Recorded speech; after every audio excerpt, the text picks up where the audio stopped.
beforehand, so we don't actually get to see a scrambling of the last minute civilizations, and we did double check if the list is correct. That's why some of the wait did need to happen, because I needed a few minutes over here to take a look at the list and see if anybody changed, if anybody is in the lobby, and so on and so forth. We still need to wait for them to get back into the lobby. We did have an issue with one of the players having a problem with his mods, and then we actually like he fixed his mods and then he couldn't get in, so we needed to remake the lobby, unfortunately. Now we do have them going in, and the same rules will apply on every other sense. 0 CS, we do have also goodie hats set to 1-0, and some of the bonuses have been taken off. Oh no, let me actually switch this, because I think I did a boo-boo. Yeah, there we go, back to this and this, right? Okay, oh my god, 2 4 6 8 10. Please rejoin. Okay, oops, I changed the map. 2 4 6 8 10. Okay, Victoria Age of Empire, please rejoin. And I'm sorry, I wanted to do this before the stream started, so so we don't have these problems actually showing up on the stream. I'm sorry, it did happen. I didn't want to start talking, so we don't actually get to wait that much. I am pretty sure this actually helps a little bit with the wait. Kenzie lol, hello there, sir, and welcome. Yeah, normal every other CS, 0 blue CS, because they do interfere with the game quite a bit. We'll see if we do need to actually interact and see the other CSs in the meantime. We do know 100% know that these blue CSs do have quite a few issues in the game, as in they do manage to get so many bonuses on the leaders. Also, an Amblyman, good evening, sir, and welcome. Hi, Nick Dave, good morning, sir, and thank you so much for picking up that first promotion. I do notice Bornanian was the name theming for today. Let me actually take a look, because I actually forgot what the name theming was for today. Do I still have the list open? Give me a second. Oh, I don't know if I have the list open. Oh my god, I actually need to take a look at the thing. I think it's character name, Fallout. It's Fallout character names, if I'm not mistaken. Yeah, I think it's Fallout character names or something. Anyway, that's at least what's showing up in my history. Yeah, there we go. Also, Oscar, hello there, sir, and welcome. I did notice Fortuna Belly, hello there, sir, and good evening and good morning, sir. Actually, I should say Servus, good evening, sir, and welcome, or I should say Servus. And Sasu, bonsoir, monsieur, bienvenue. Thank you so much for the follow, block fish, and welcome to the stream. I did also see and Sasu, bonsoir, monsieur, bienvenue. A la Fortanto Foni, hello there, sir, good evening. I do see all of the players are fixing their 0 MS, and we should be good to go in just a few moments. You can see the list of the players' civilizations. We got Gandhi, we got Abraham Lincoln, Coupe, Harald Hardrada, Jadwiga, Rome, Trajan, well, Victoria Age of Empire and Victoria Age of Steam, and then Pietro with Wilfred Laurier. Let me actually double check something so we don't actually get into, okay, that should be fine. And let me take a look at my Discord so nobody actually top 3. Okay, there we go. Some answers. I still need to actually answer some questions over here from the players. Daniel Dingo, good number, my heart. Willkommen. I did also notice. Give me a second so I can scroll up through this. Mr. Breaking News, good evening, sir. And yes, the answer for yesterday was the pyramid has been moved to craftsmanship. That's why we didn't need masonry to be opened. Also, how was Nubia able to build? Yes, that I said. Martinos, good evening, sir, and welcome. Thundorius, good evening, sir, and thank you so much for the kind words. Much appreciated, sir.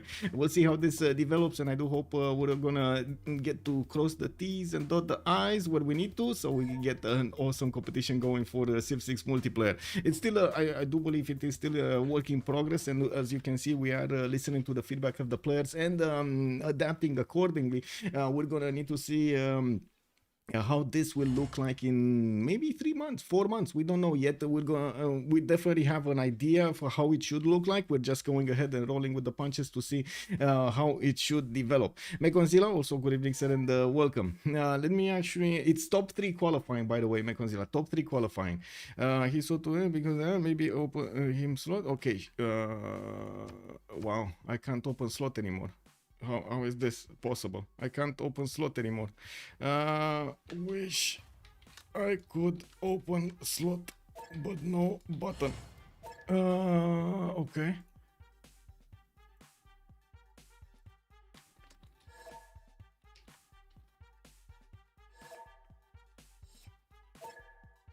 Oh my god.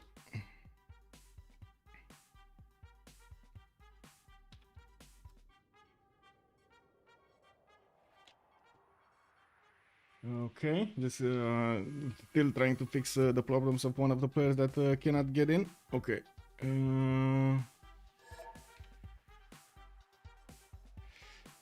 Okay.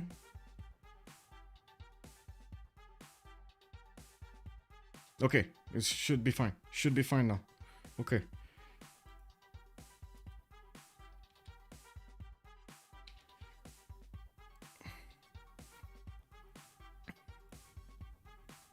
Okay, should be fine. We do need the players that couldn't join to join back. Well, sometimes, yeah, it happens. Unfortunately, especially when you do have multiple players from quite a few different parts of the world here.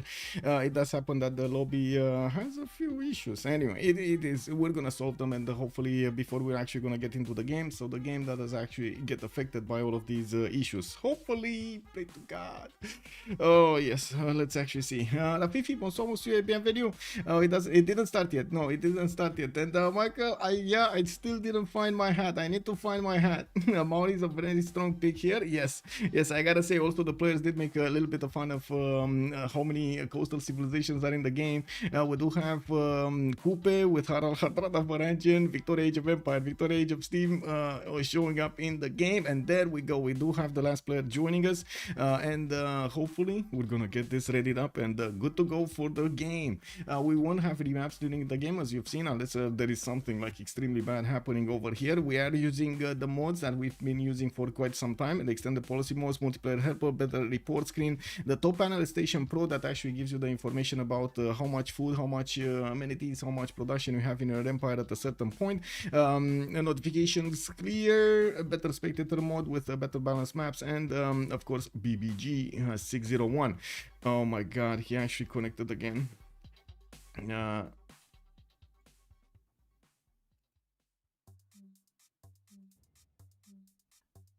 Okay.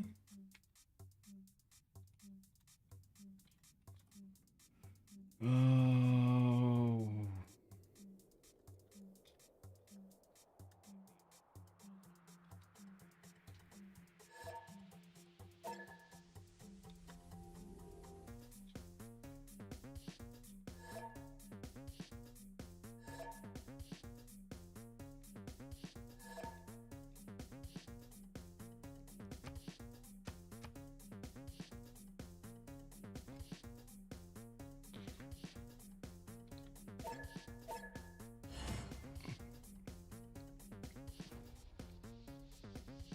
Okay, hopefully he's actually gonna get back in here, and he's gonna fix those issues. Unfortunately, sometimes it is caused by the direct connection between the players, not actually something related to Steam or something else. Yeah, some players, I do have to say, some players sometimes they just cannot play at certain hours, at certain days, in like weird spots over here. They cannot play with each other. Hopefully, he's actually gonna get the option to get back in and.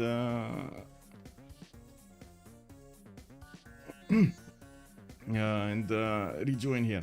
Anyway, in the meantime, I do want to also reiterate a list of players for today. This is, of course, all of their names are anonymized over here on the screen. So we do have for today Hidan, Lobster, Koshak, Flux 666, Polhers, Mal, Soligent, Joki, Kyber, and Ghost Destroyer today showing up for the qualifiers. We're also going to have a third qualifying session on the next Friday, and of course immediately after on Saturday we're going to have the finals.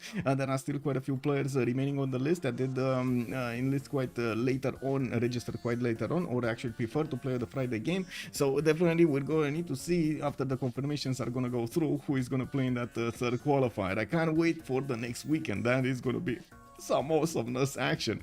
It does seem like we're gonna have quite a few amazing players in the same game in the finals. Let's actually take a look here if Gandhi is getting his slot back. No, it's still not getting his slot back. Come on, man.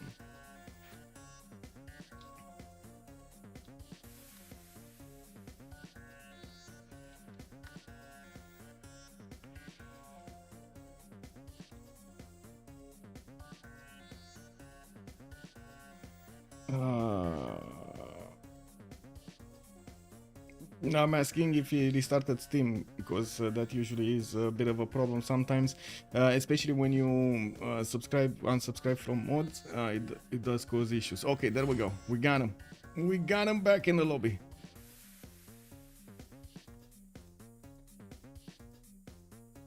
Okay, we got him back in the lobby. Let's actually close the last slots and see if we can go.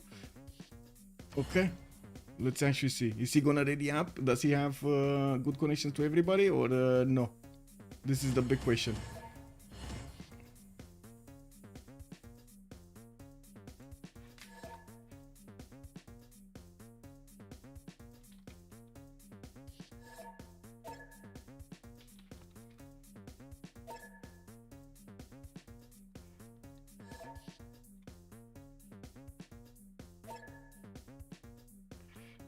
Brazil and Canada, please enjoy.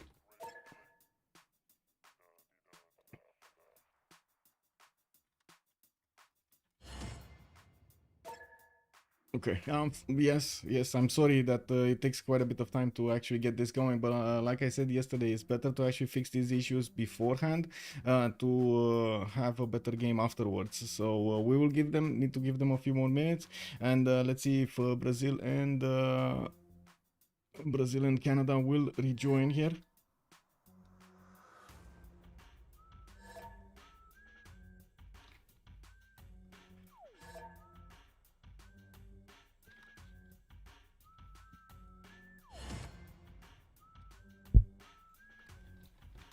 Waiting for Canada and Brazil to rejoin.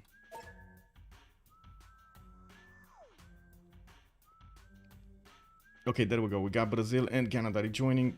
Okay, so yeah, if there's a problem with the connections, you might fix it by somebody else actually rejoining, and not you disconnecting from the lobby. So hopefully now with the connection reset, they should actually have their pings, and there we go.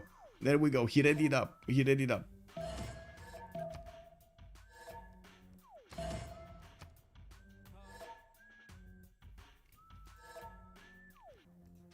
Okay, let's go. Oh, Andres is actually rejoining. There we go. Okay. He's rejoining again. Finn, but wait, Benson was saying Finn should rejoin. Which one of the Finns? Finn Riggs, Age of Empire. Please rejoin also. So we fix that minus 1 ms. Yeah, it takes time.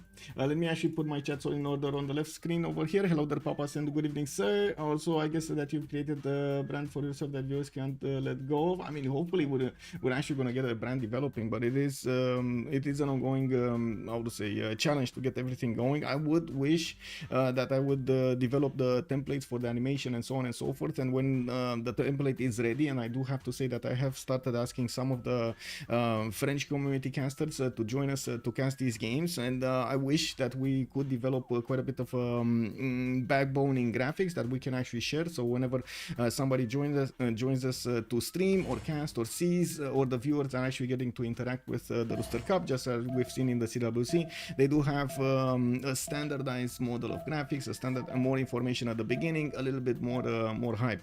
Of course, yes, we can work on trailers, we can work on promos and so on and so forth. But I think right now it's more important to actually get the template going for the game itself, and actually work with the community to see what we can develop, to see exactly how they like, what is fair, what is not fair, and what kind of rules we should actually keep on adding.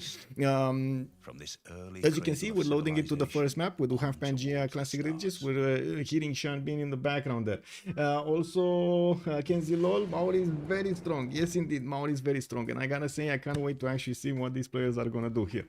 So let's actually ask chat. Where are we going, chat? Are we going left or are we going right? Raffaello, good evening, sir. My hat is right here. It's right here. It's ready to go. If there's any problem, I put the hat on. Right now, we're sitting without the hat on. For today, at least, this is gonna be a no hat day. Or I guess it's a no hat weekend. Where are we going? We're going right, chat. Okay, Heineck Dave has the choice over here. We're gonna see Gandhi tonight. Let's actually see where did Gandhi spawn, and what will he do during the game, or at least at the beginning of the game, because you know, the game is gonna be long, the game is gonna be hard. Let's actually see. Come on, Gandhi, show yourself. Where is Gandhi and why can't I see him? Did I just overlook him? Whoa, whoa, whoa. Is this, no, this is England. Okay, this is Poland. This is another England. Where is Gandhi? This is Brazil. This is Rome. Did I just this is Norway. This is Maori. Hello?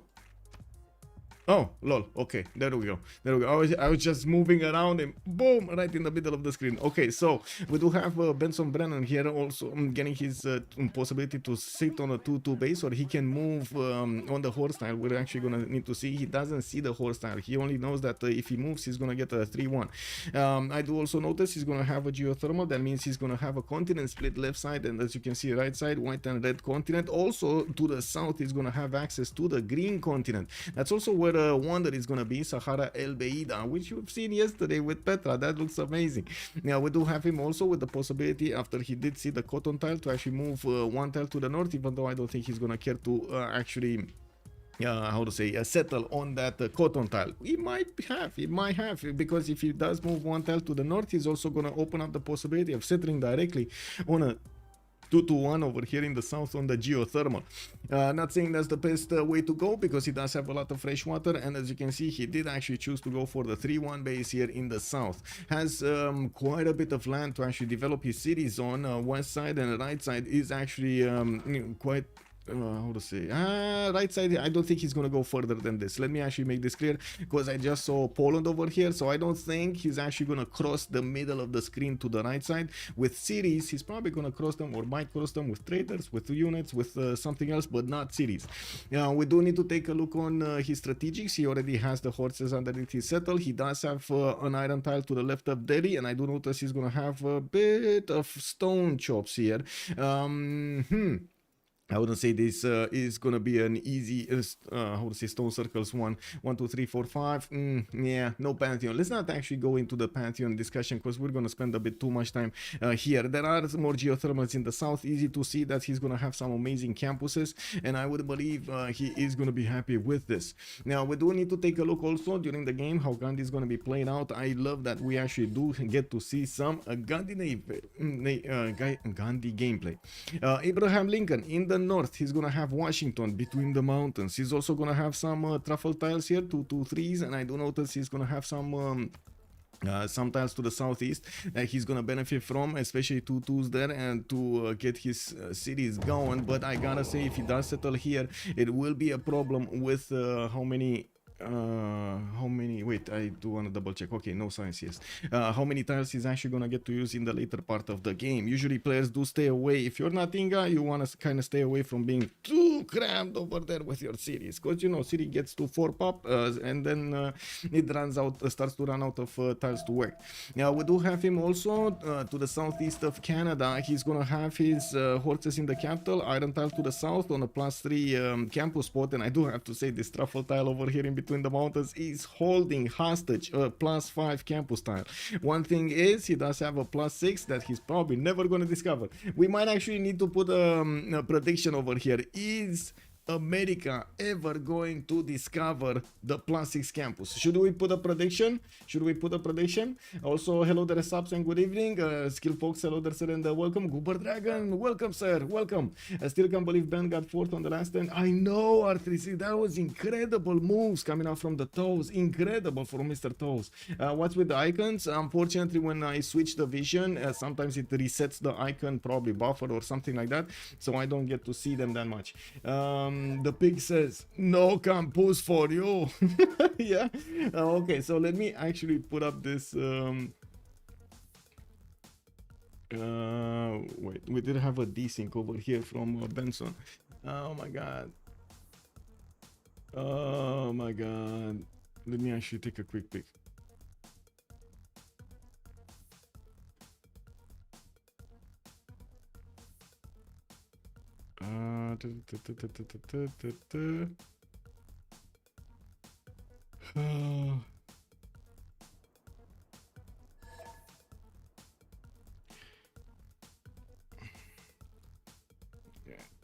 I need to do this. I am sorry, I need to do this. I need to take a look at his mods.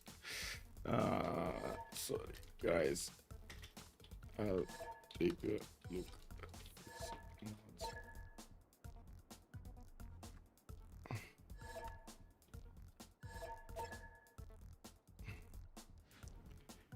No,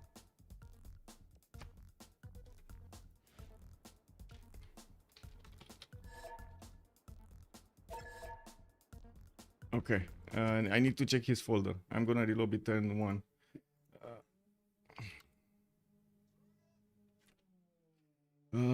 Let me actually put up the lobby so everybody can get in, and then I'm gonna take a look at them again. Okay, lobby's back up.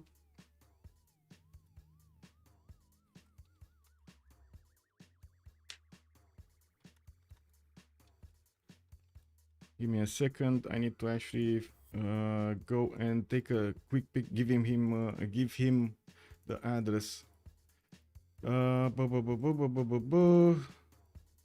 Wait, this.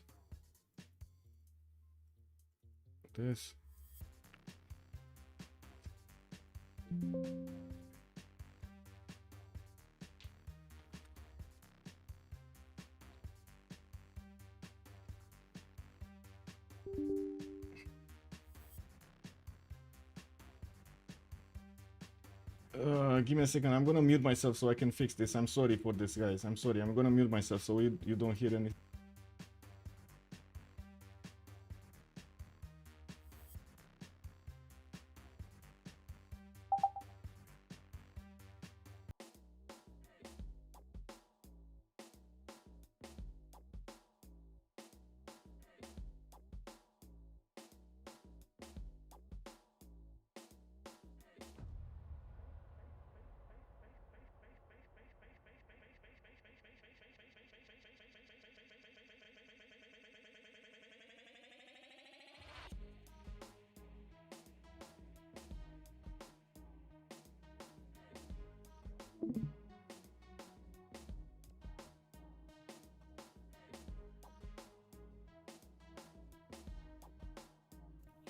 Okay, we're back, and hopefully you didn't hear a thing over there for a minute. I'm sorry for the wait over here. We do have him joining right now. There were a few lingering mods, which I'm not sure if there was. We actually found the correct folder because he had a lot of them. But anyway, this looks like it's gonna be much faster to join for him. Hopefully, it's gonna be much faster to join for him and fix any issues. Unfortunately, he did have like 3 versions of the same mod over there. But not subscribed to it. They were just lingering in his mod folder, and unfortunately that actually caused the issue. So what we did is delete the folders altogether. I asked him to verify the files of Civ6 and make the game re-download everything that he needs, and he did actually re-download everything from the mod list over there that we had. So now he's hopefully joining back, and he should be good to go.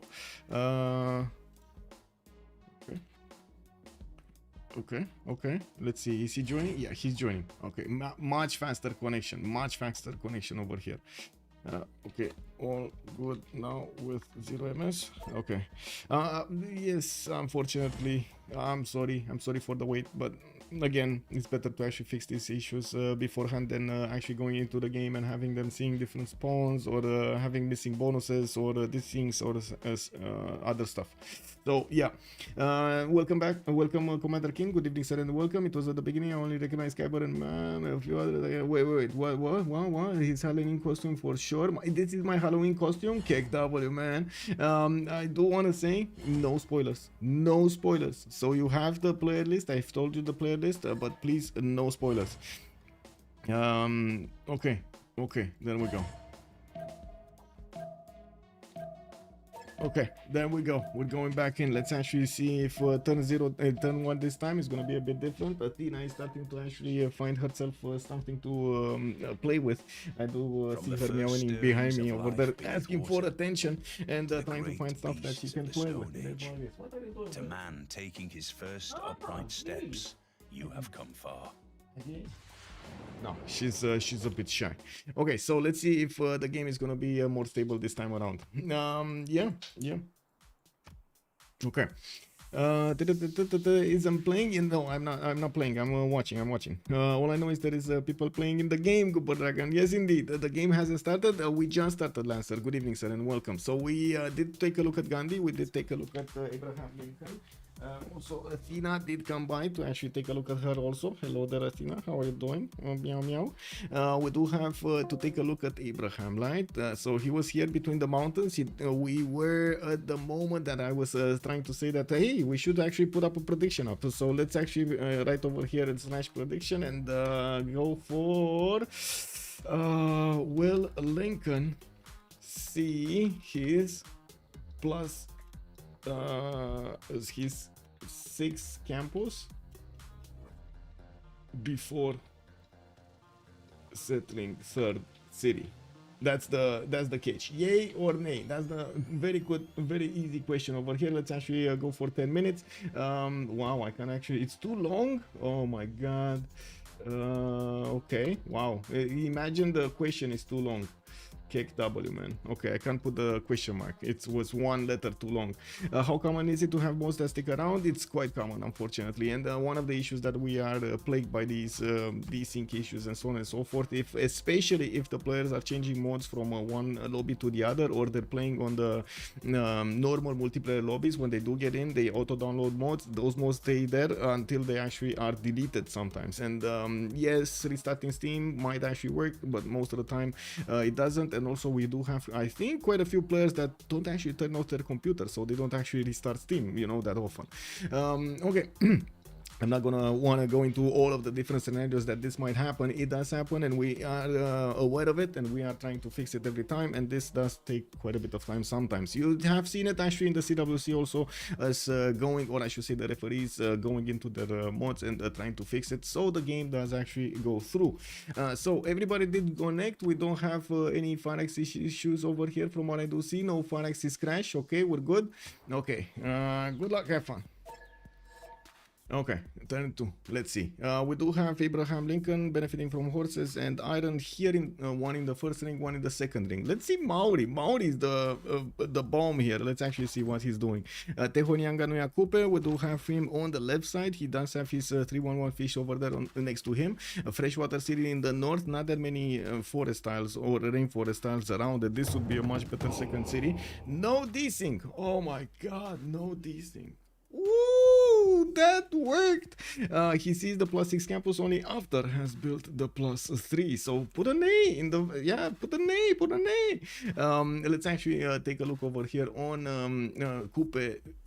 He does have his iron and his horses in the second rings, and I do notice we're gonna have him with Matotipila on the right side. Oh my god, Athena is just, oh my god, extending all over the place. She's taking over the keyboard. Oh no, Athena, please do not touch buttons. Please do not touch buttons. They are very sensitive. I think I actually need to take away the keyboard from her. Anyway. We do have Coupe getting his scout out, and I do notice he's gonna have quite a few inland cities just as well as the coastals. Probably will prefer the coastals over the inlands so he can get his harbors going, and of course the bonuses for Maori are also depending on all of these forests and rainforests. I'm pretty sure he's gonna have at least a few inner cities, if not quite a few of them. In the south we do have also Norway on the same seas. This is gonna be quite nice. And who says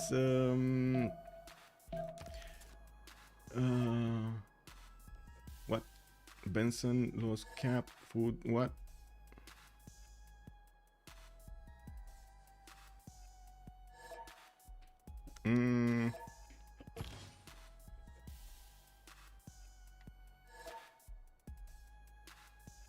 That's the 2-1 base from a horse. He settled on a horse. But anyway, I guess something is up over there.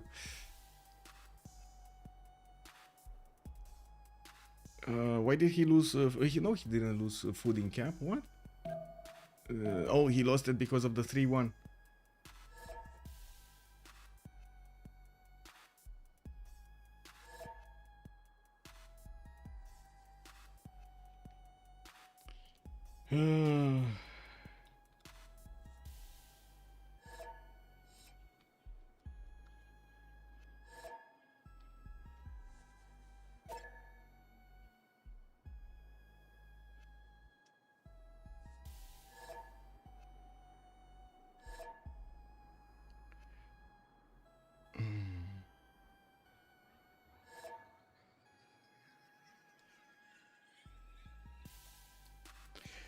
Check heals. It is it's not a visual bug. He actually settled on horses.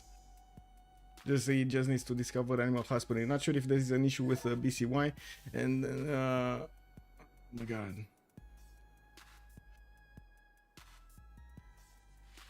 But I see 3-1 base.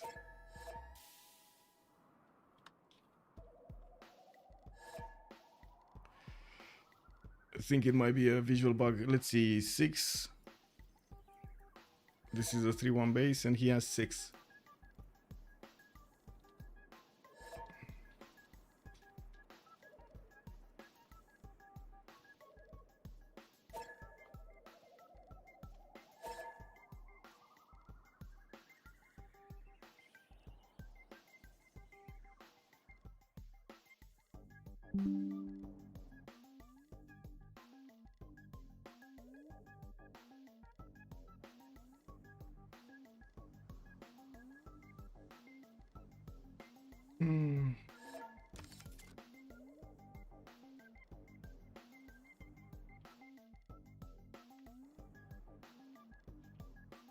Okay, easiest would be to remap.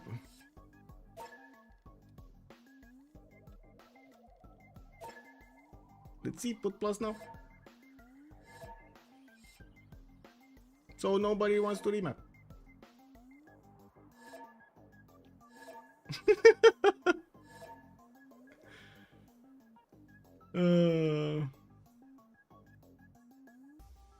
Oh my god.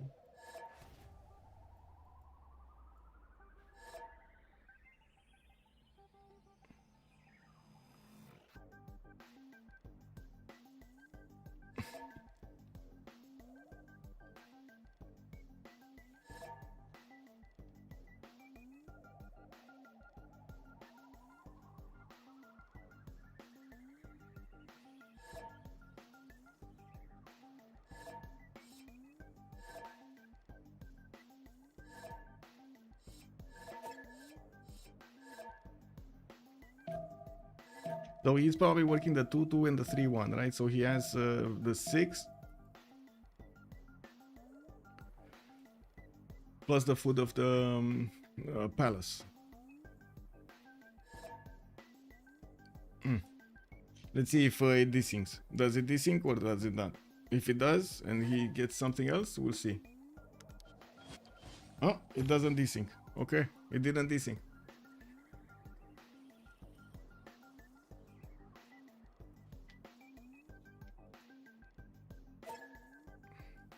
Okay, well, let's actually see.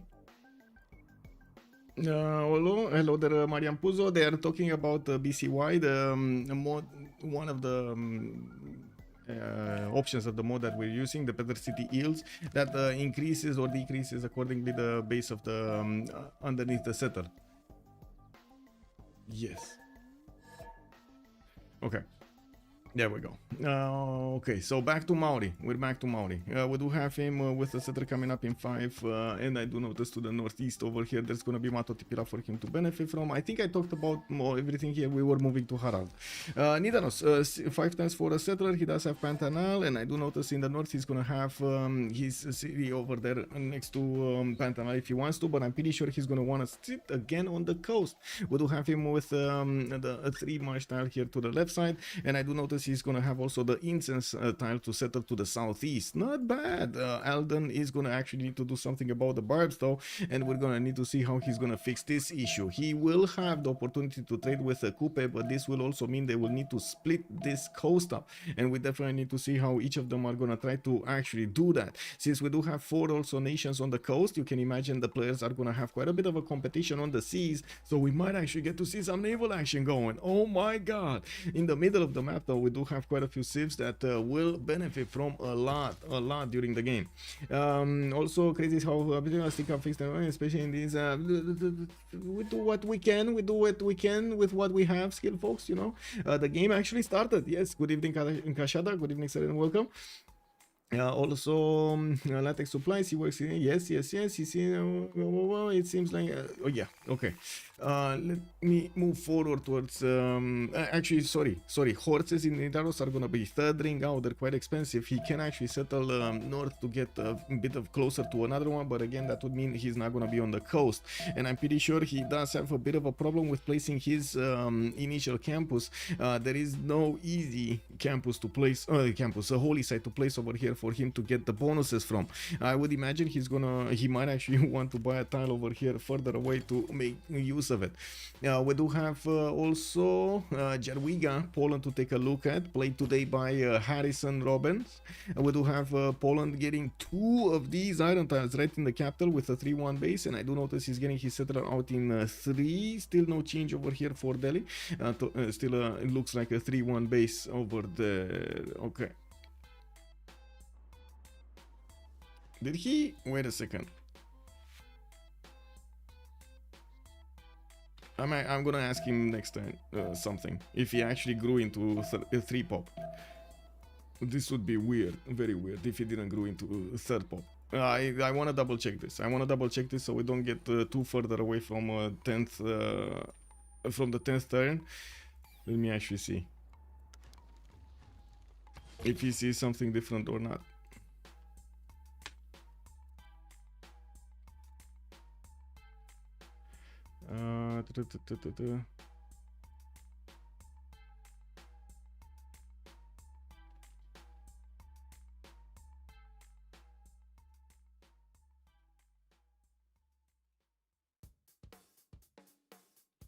Yes, he did. Okay. Okay, there we go. He did get it. Okay. 1 sec. Still double checking.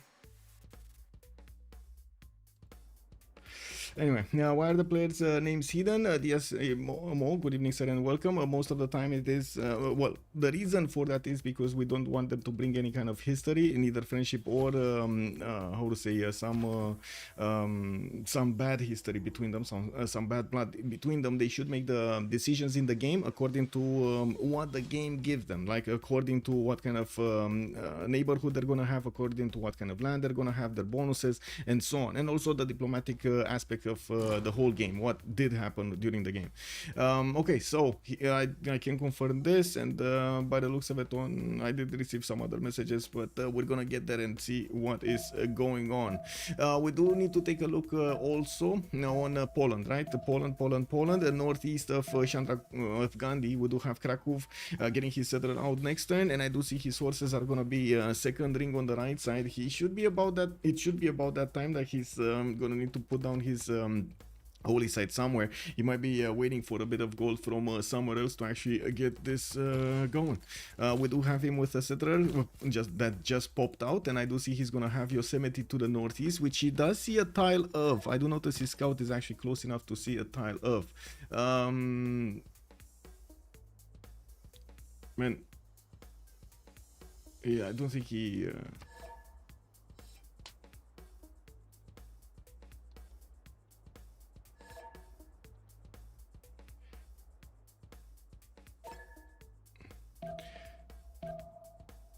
oh my god. So yes, sometimes if you just see, if just one person sees, you don't get the boost because you didn't actually meet him, but then the next time you're actually gonna get to see if he sees you, you're gonna get that. Let me actually take a look. Do we see? I don't think we can see boosts, right? So I can't really actually take a look at this unless he's gonna get the campuses at some point. Okay, let's see. Okay, well, we do have settler on the right side. We do have a sugar tile with a 3-1, and by the looks of it, in the north, we did have Poland actually scouting out Yosemite. The holy site of Krakow is going to come out in 3 turns, and I do notice he's going to have actually multiple settlers with 3-1 sugar tiles, one to the northwest, one to the east side over here, while he is going to have also the south to settle. That is going to be towards another 2 opponents here. We do have Finley on the southeast with England on the coast. That's going to be Age of Empire, England, while to the right side we do have India past those rivers. I do also notice India is putting his scout towards the north of Krakow. Maybe he's going to find one of these settlers and actually catch him. We do have also Harrison actually choosing to go through the mountain range towards Yosemite after he did scout it out with his with his scout here. You do see he doesn't have full vision of everything, and well, I don't think he actually saw the barb, or did he see the barb? Lucky stuff is he actually the barb is actually moving away. We do have next up to take a look also on his neighbors. Let's see Rome here. What do we have on Rome? We do have Trajan, Rome, getting a settle out in 4 turns with the northwestern settle actually going for it. We do have him also with actually quite a few settles. Is he going for the honey, or is he going somewhere between the mountains? That's what I want to know. We will need to see in just a second here when the turn will roll over and he's actually going to get to move his settler. He doesn't actually have right now set a waypoint on his settler, so we don't know, and I'm not sure if he knows. Now, let me actually take a quick peek over here. Jesús, yes, he doesn't know everything around that north. He doesn't know about the mountains, and if he does move on the 1-3, he's gonna get vision over everything.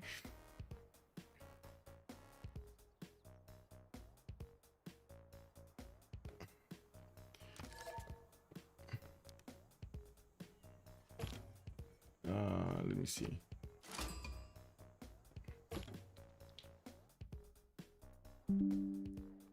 Man.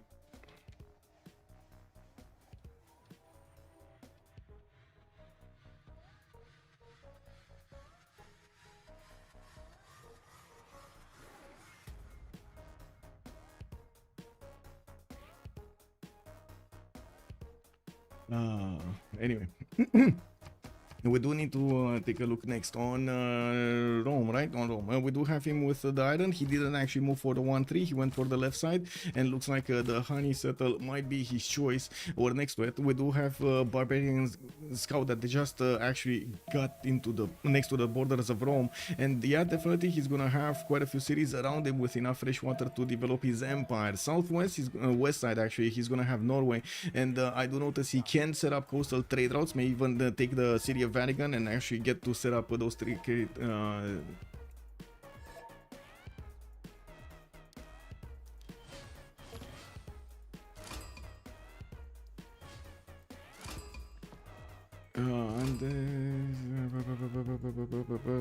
man, I see 3-1 on him also.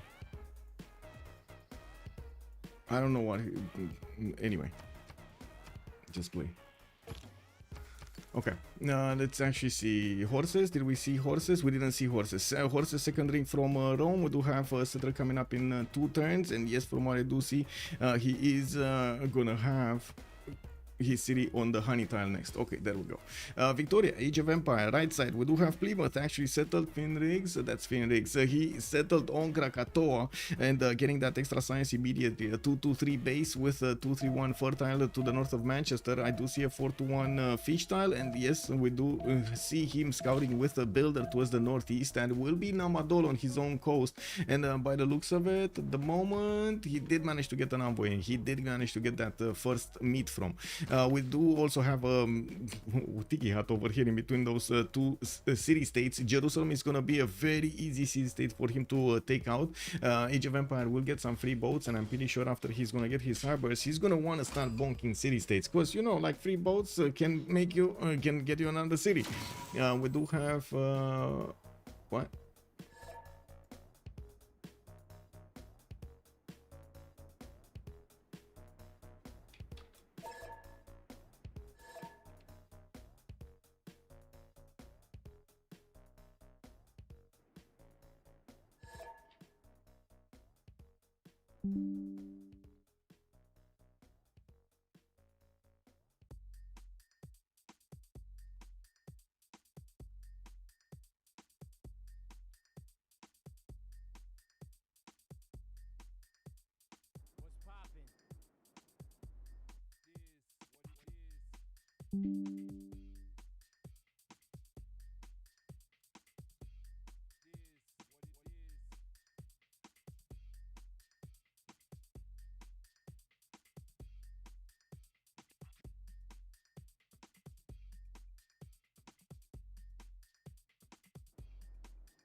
Way better than AI.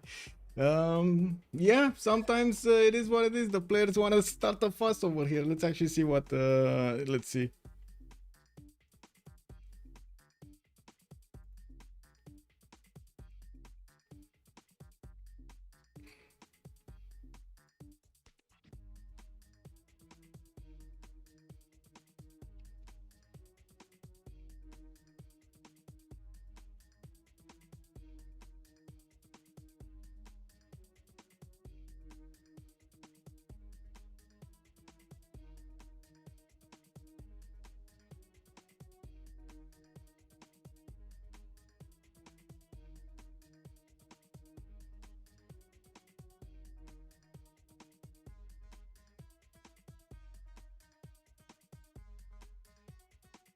This is why we can't have good things. This is why.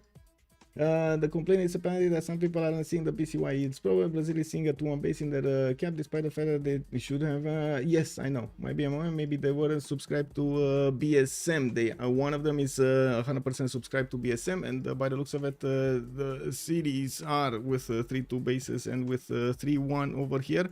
They did share me a picture that he doesn't see. He doesn't see actually. He sees the 2-1. I can't really share I don't know if I can actually share the pictures or not, but I told him to rejoin and see if it fixes.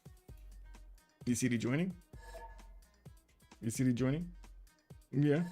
But at the same time, if this happens, usually if the database is broken, you do see desyncs. So if those desyncs, if I see correctly over here, what is the next conclusion? Yeah. Yes, I with didn't give me any. Okay.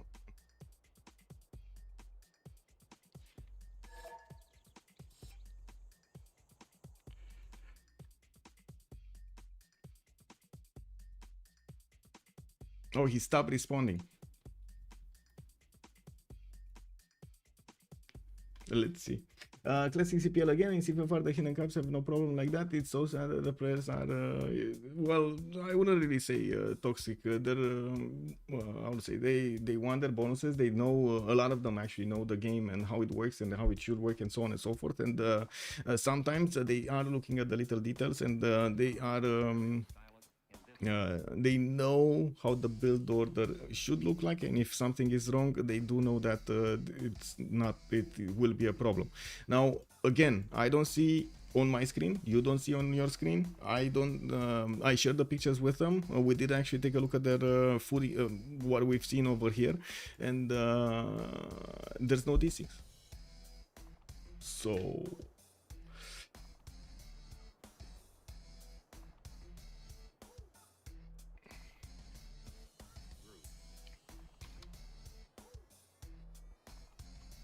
I also don't want to name names.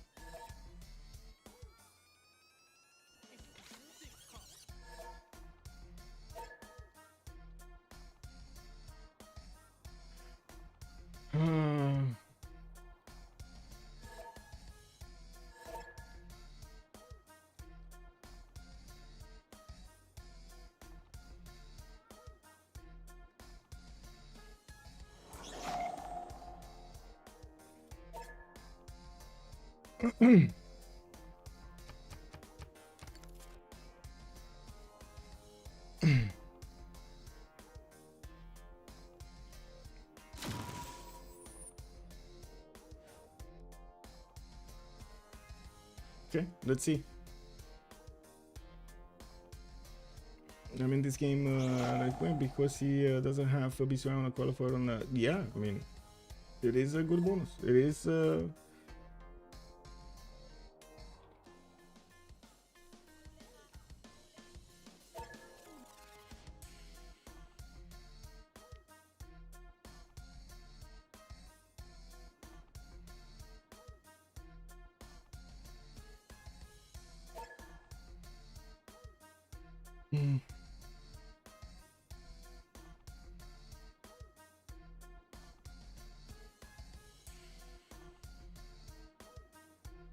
I'm waiting for him to rejoin to see what's happened.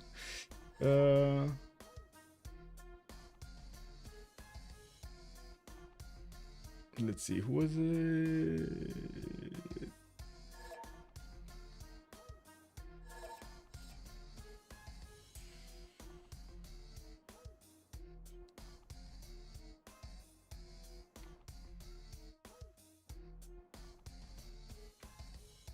Is he in? No. Let's see.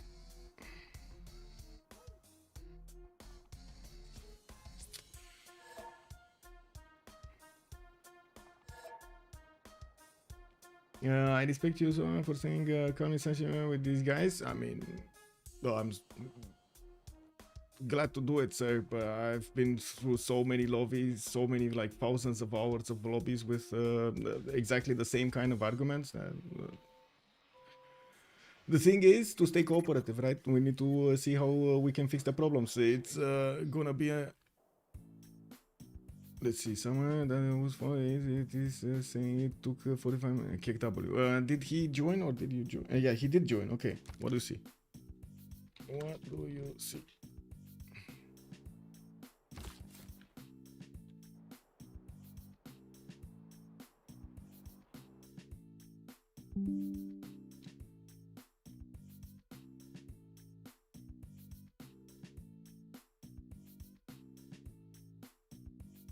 Let's see what he sees.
Okay, he confirms weak play. Let's see. We're probably gonna need to relobby if we're gonna desync to fix the issues and rip the band-aid. It is what it is. Okay, let's see. What do we have here? Whoa. We were Poland. We talked about Poland, right? He got loads over here. Yosemite, he has 41 to work, and also a tobacco tile to get that pantheon quickly, and getting his shrines up. We do need to move forward. Rome. He was here. We talked about his sunny tile. Let's see, Age of Empire. Okay, Krakatoa 333. I'm sorry, I'm catching up in my brain what we were going through in the game to refresh my memory, the cache. Let's actually see Victoria, Age of Steam. Victoria, Age of Steam in the north. We do have Bradford and London. God of the Sea already acquired by him, so he's gonna get that extra points of those extra points of production on the tiles. And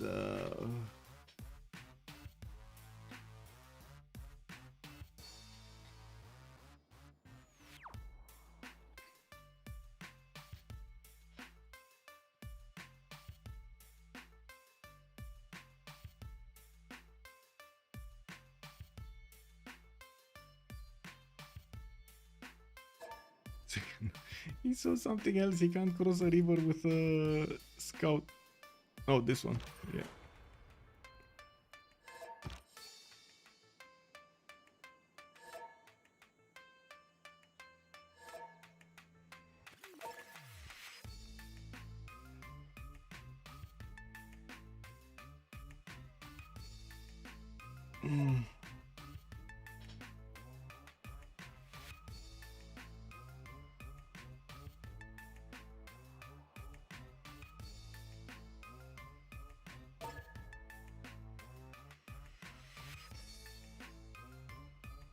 It is a bit of a problem with visual bugs, by the way. I do have to how to say, I do understand where they're coming from, because usually the players do use the visual feedback from like how many times they grow, how many times they need to actually build something, how many times they get to a certain level.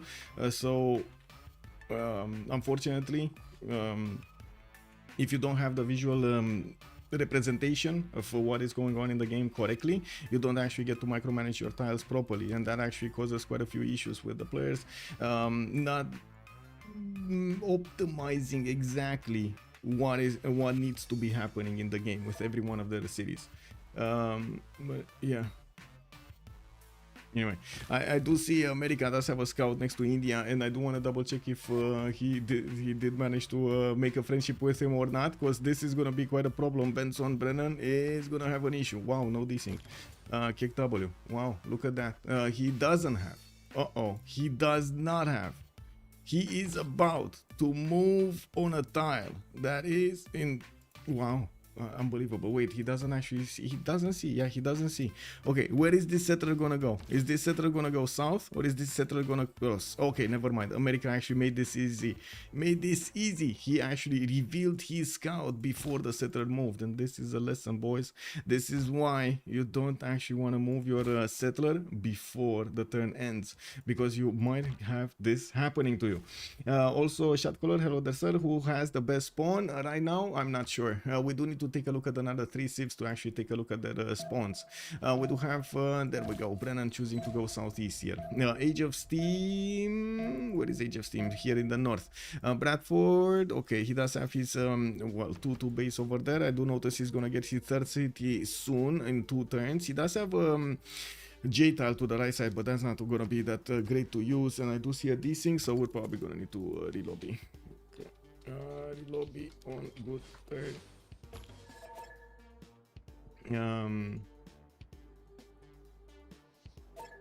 Okay. Now we do have God of the Sea over there, and from what I do notice, he can actually keep on settling some more cities on the west side, probably 2 more, but they're looking very bad, as in they don't have enough hills for him to sustain a continuous development over here. With 3-4 pop cities or 5 pop cities, they're gonna lose their ability to get tiles. He has some lakes in the south that he can develop, but I'm pretty sure some of them will actually be acquired by Poland, or at least one. While I do notice he's also gonna have a barb camp to take care of. We do have builders coming around here from the city of Bradford, and we're gonna need to see what his horses look like. One in the capital, one in the second city, with an iron tile in the second ring here from London. We do have also another iron on the right side as the third ring. We do need to see if the game will actually desync next or not. So if it doesn't desync, we're gonna relobby really quickly over here to fix the problems, to fix the desync issue. Okay, yeah. Okay, so whoa, big forest fire here in Canada. We're gonna get here, but oh my god, big forest fire here in Canada. He does have his Temple of Artemis already in queues and building it, and getting his third city moving towards the northwest. I do see Athena just came for a little bit of petting, and we do have him also benefiting from a culture tile here. That's a J tile underneath the city of Quebec.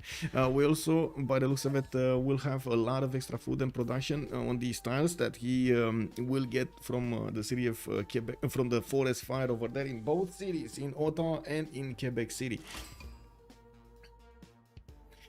We do have him scouting to the right side, and by the looks of it, we're still waiting for him to actually see Pedro finish his turn here.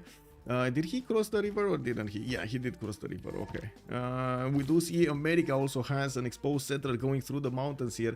By the looks of it, English warriors are actually coming very, very close to the American settler of Otto.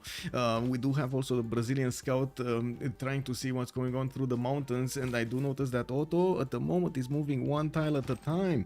Well, he doesn't have movement. This English warrior doesn't have movement. If it's up to a race, I'm pretty sure the settler will actually get through with a shift enter. We will need to relobby.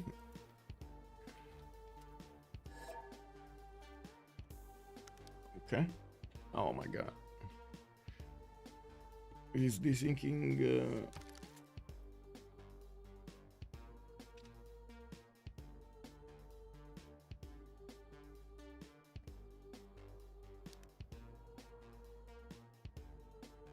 No, he's oh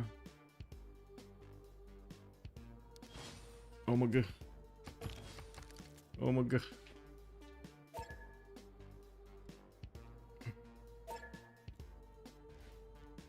Okay, relobby. Hope this can get figured out. I'm not a fan of the bullying, but I also understand both sides. Yes, sir. Yes, sir. We need to understand them. Like on this, especially when you're talking about little details that need to be fixed between the players or actually in the game. Yeah. We need to understand them. Most of the time, the players will know a long time before what needs to be happening in the game according to their land over there, according to what kind of tiles. Remember, these guys have seen like thousands of games.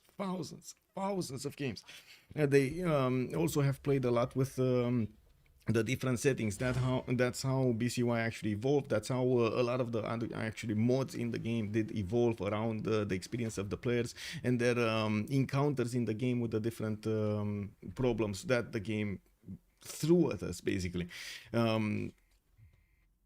We'll see. Welcome to Relobby Simulator Modo. Yeah, good evening, sir, and welcome. Can someone hit the 10x button? Woo woo!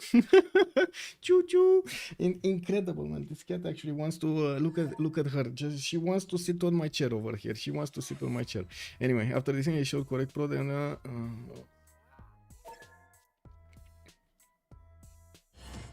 okay, let's see.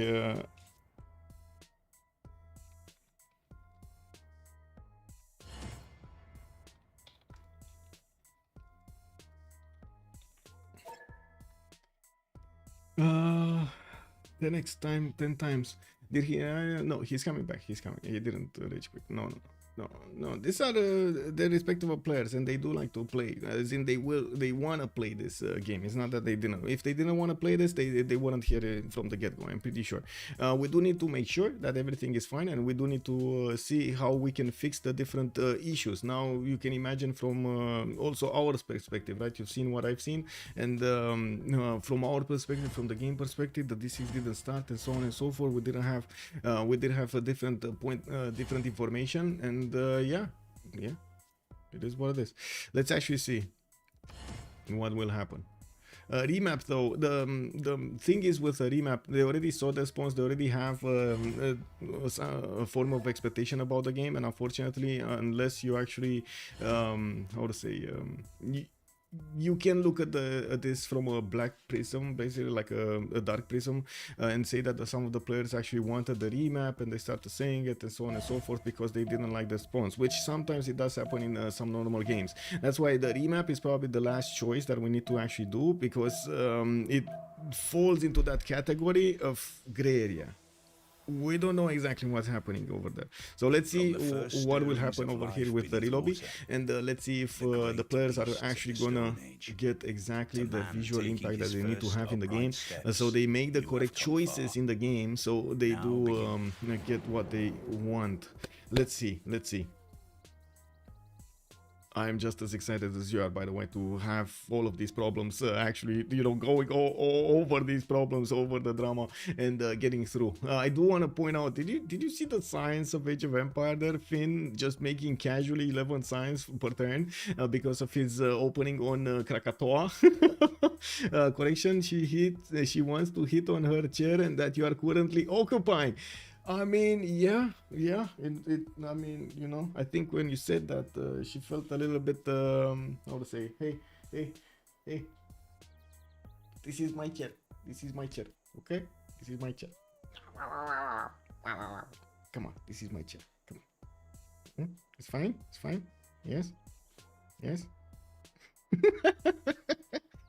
Come on. Calm down, little kitty. Hey, look at that, no fun axis crashes. Boom. Let's actually see, does he see the correct tilts, or does or is he not seeing the correct tilts? I have a bit of a, do you know, oh my god, man, the cat. Do you know, by the way, what my cat does to tea? She actually puts her paw in tea and actually tries to drink it. It is incredible. I've never seen a cat do that.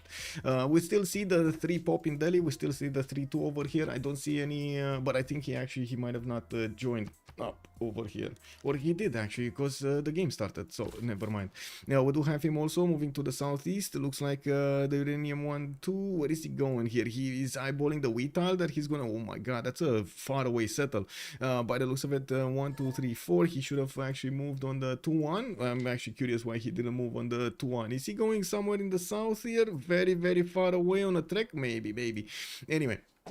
Moving to, we did take a look at Age of Empire with his horse next to London. We do have Iron over here in the second ring, and by the looks of it, the players are already starting to do the diplomacy in the game, starting to actually talk with each other, how they will actually try to trade, how they will actually try to get friendships going. If somebody's close to somebody, and of course they do have coastal trade routes or something like that, they will definitely want to use them.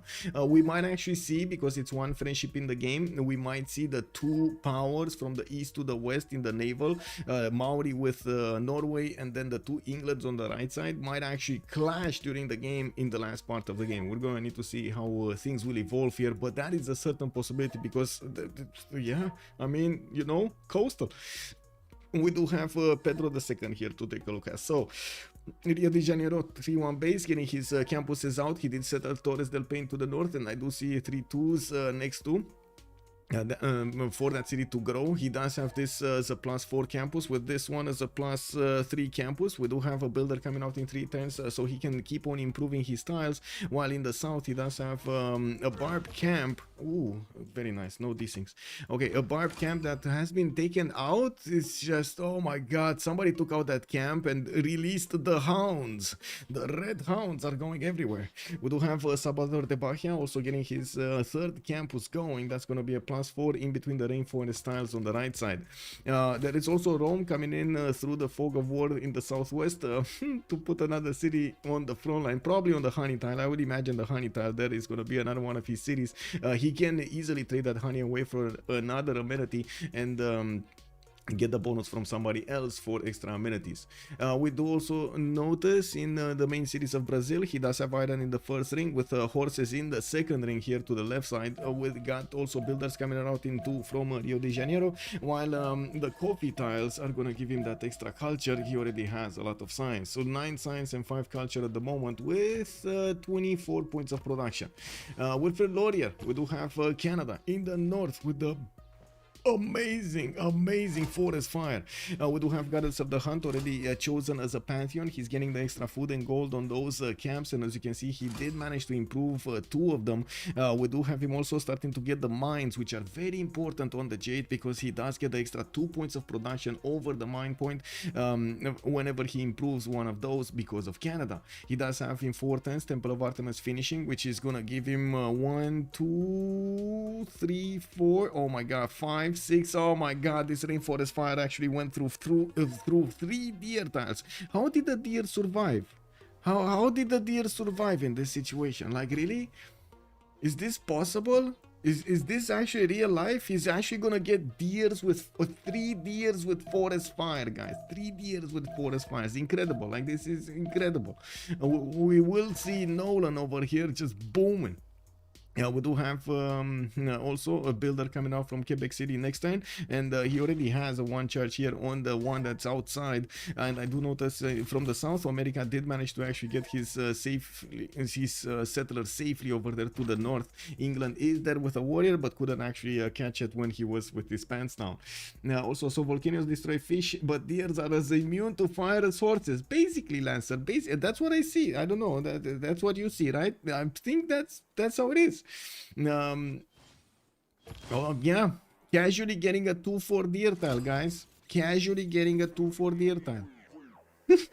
Medium deer is best deer.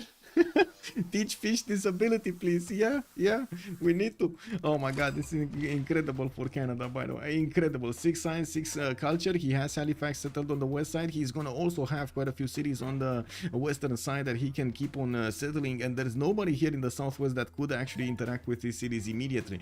We do have ES in the North America, which he's probably gonna be friends with, and on the right side, I would imagine he's not gonna wanna go that deep past these mountains. After, if he actually goes further than Quebec City on the eastern side, he will expose his city to attack that to attack from multiple enemies. I mean, England and of course a possible ally, but we don't know. It's kind of a frenemy here on America. We do have him also benefiting from an iron tile somewhere in the capital. Yes, in the first ring he has some silvers to improve, and oh my god, this is an insane game. 5-4-4 tier tile.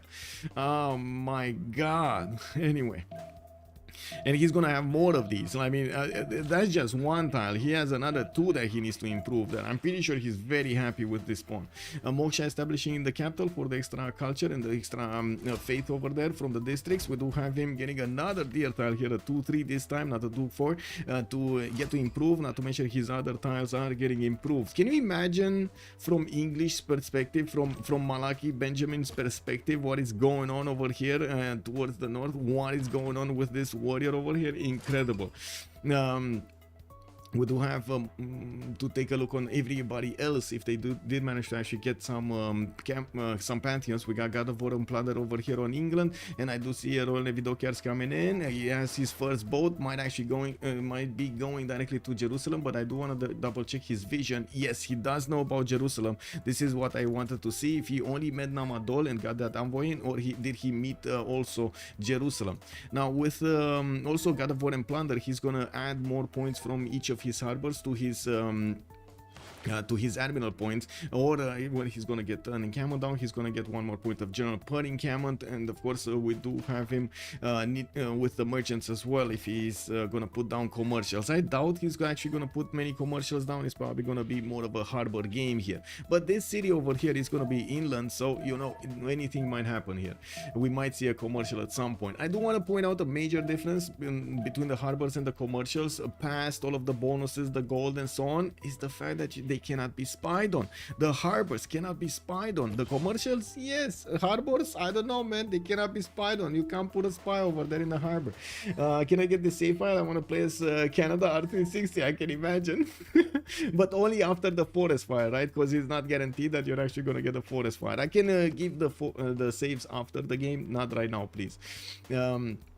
Let's actually take a look on everybody here and take a look at their faith. We got the holy site, so Pana did settle that to 1. He has his third holy site coming in, and I do see he put his second one here on the +3 tile next to the volcano. Delhi is gonna get a holy site with only a +1 for the extra how to say, prophet point, and I don't see him actually getting projects here. He's gonna just passively get it for a few more turns. He does put priority on the trader, and maybe he doesn't care that much about what kind of religion he's gonna have. I'm pretty sure Poland will care, because he does need to get it as quickly as possible. Poland does benefit a lot from having that extra relic from the beginning, and with reliquaries he's gonna get so much more faith, and that's basically where his faith is coming from at the beginning, through his monumentality, or to his monumentality. Poland does have a problem though. There is a trader here that is meeting a scout, so it looks like the princess might be in trouble. The slinger might not be fast enough, nor is it strong enough to actually attack into the scout and delete it immediately. He doesn't have a second unit to move from the south, and if this scout just stays there, he might just take the trader at some point. KW. Is this trader moving south, or is he moving north? Looks like the graphic is telling us he's moving north to Lodz, but to be honest, I've seen this before, and it doesn't actually, is not a rule. Like, if the graphic, sometimes the graphic looks one way and he's moving the other way. Also closing, good up in my hair, willkommen. Yes, Michael with the fancy no hat look, very handsome. So yeah, new look, you've seen. KW, you know. I'm gonna need to start. Whoa, okay, there we go. Scout actually moved away. He's fine. Harrison is fine. We got him getting his religion up. He already has his 2 cities with holy sites. He's gonna spread it in both. Gets Moshe in the capital for the extra culture, and moves that his 3rd city towards that sugar tile. I do have to point out this city is a bit awkward because it doesn't have, again, that many hills. He's definitely gonna get the food, but when it comes to the production, he's gonna need lumber mills. He's gonna need to improve horses. He's gonna need to improve some more hills, and even gold, if you think of okay, he might fix that with gold, even gold might not fix these issues, because you see he only has a single 2-2 tile and then the horse, and that's it. Okay, you can say he's gonna work the sugar tile for the third population, but what happens with the other ones? Wait a second, there's another 2-2 over here. I stand corrected, he has 4 pop. He can work 4 pop. Oh my god, amazing. What is the secret behind Spileless Harbors? Do they have some cashiers like commercial hubs? They do not have cashiers. I'm not sure what that is all about, but yeah, it is a thing. And I don't think BBG actually thought of it beforehand. Fiddle Jack, good evening, sir, and welcome. 1 friendship or 2? It's 1 friendship. Okay. We do need to move forward. What did Poland pick as a pantheon? Let me see. He got Divine Spark as a pantheon with reliquaries and stewardship. He's gonna get the science from the campuses and the gold from the commercials. By the looks of it, we do have a monument coming out from Warsaw, and yes, it is gonna take him a long time to build it. There's a 4th city also coming out from Krakow, while his Moksha is getting established in there. This is gonna be a 4th city opener, basically casual or default opener here for Poland. Usually the settlers are coming out from both cities. This time around he actually chose Lodz to not actually get another settler. Yeah, we do have a +4 campus there next to Yosemite, and I don't see him investing into these 3 ring tiles from Yosemite. That would actually give him quite a bit of extra yields there. The 3-2-2 is gonna be extremely good. He just doesn't have the gold right now to spend on that. Now he's working the tobacco, he's working the 2-2, he's working the another tobacco tile, and I do see a wheat tile, and that's about it, right? The 4th population. Let's actually see. Brazil didn't get a pantheon yet. He is getting oh my god, bullied by the slingers of the barbarians here. I do see there's one barbarian on the campus, in the campus of Salvador de Bahia. Actually right now, if you take a look at that campus, just imagine getting that vision zoomed in over there. You can see the scientists just running around with like books in their hands over there. Wow, no, and then the barb just, you know, lit that on fire. We do have Rome actually getting one of his slingers out, and I do notice there is a slinger from Brazil also going for the barb. We do need to see if he's gonna need to invest into something here to get that going, to get that defense going. The spearman is gonna do a bit of damage, but it might just die against the city's defense. And with also a 4th city coming around from Rio de Janeiro, we do have him starting to move on the other side of Torres, and by the looks of it, he's also gonna have a coffee settle to the southwest in between the mountains. This is gonna be quite nice for him to actually get as a defensive position on the western side from Maori, from Varangian later on in the game. And of course, I do notice he also has kind of the same thing on the right side. He's gonna have this mountain age to protect some of his settles and not let actually America settle on them. You can see all of this mountain age is creating quite a border here between America and Brazil. Okay, looking Rome, we do have him with City Pathian Goddess. The 40% towards the 1st district in the city is activated. He does have 2 of these honey tiles with one of the coffees worked in Ostia. I do see he's plugging in magnets in 110 in the capital, and I do also notice he does have his builders moving around everywhere. Horses in the 2nd ring from Rome, and of course he didn't get to upgrade them yet. We do have on the coast here Bergen, Nidaros, and Alessund coming in. Okay, he did manage to get his pantheon. The Earth Goddess is gonna be his choice. He's getting quite a bit of faith from these tiles. He does have good breathtaking appeal from what I do notice, and well, charming and breathtaking appeal. Yeah, this is it. We do have him with the Pantanal tiles that he didn't actually acquire at the moment. I'm a bit surprised, but not so much. He does have the fish tile to work with a 2-1 to the left side, and I do have to point out he did need to get mining first, so he places down his holy site on one of the former 2-2 forests before. Yeah, he does have a trader coming out from there as well as Moksha in the capital, while I do notice he did settle that incense. I believe it was an incense tile here. Yeah, it was.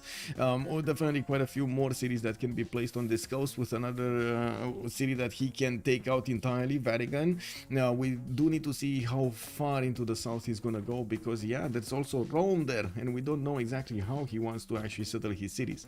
On Maori, we got religious settlements chosen, and I do notice he's getting his holy site prayers in Kayapoi. He did get to 110, discount his government plaza here, and he's gonna actually beef up a bit more his holy site, their adjacency, starting to get whales from the coast, so he gets those extra amenities. While I do notice we do have a monument coming out from Tepokohiwi in 7 turns from that city center, from the northern one. He does have the salt mines that he's also going to need to improve, but yeah, he needs more builder charges to get everything done. He did also activate the extra production on these tiles over here, and definitely looks like a much better city. Opango looks like much better right now with all of those tiles activated.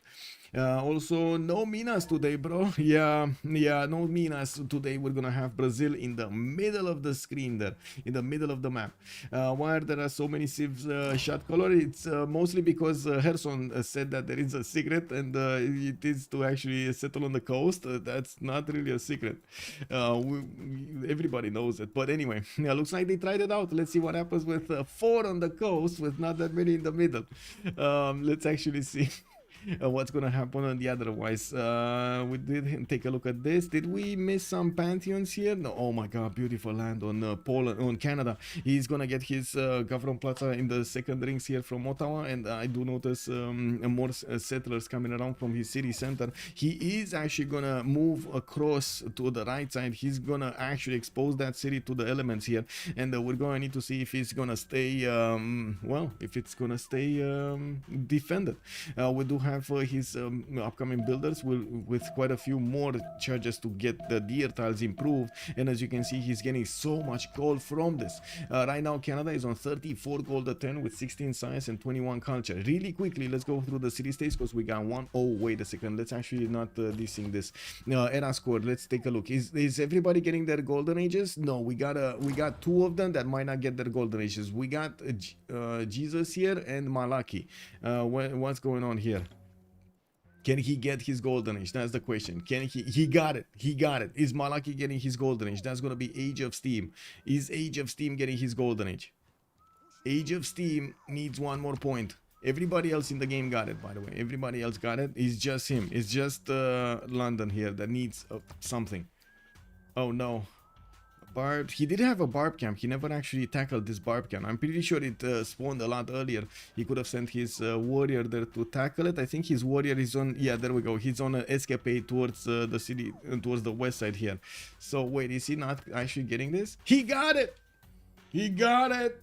He got it, chat. This is the time, you know, in one of those stages when we see Civ6 esports and stuff like that, you actually get your pom-poms going and you're like, ah! He got the golden age, everybody got the golden age. Goody huts weren't needed. 1-0, look at that. The players actually did manage to get this going. Other continent forum, first government, clap. Yeah. What is the Canadian pantheon? It's goddess of the hunt, sir. Goddess of the hunt.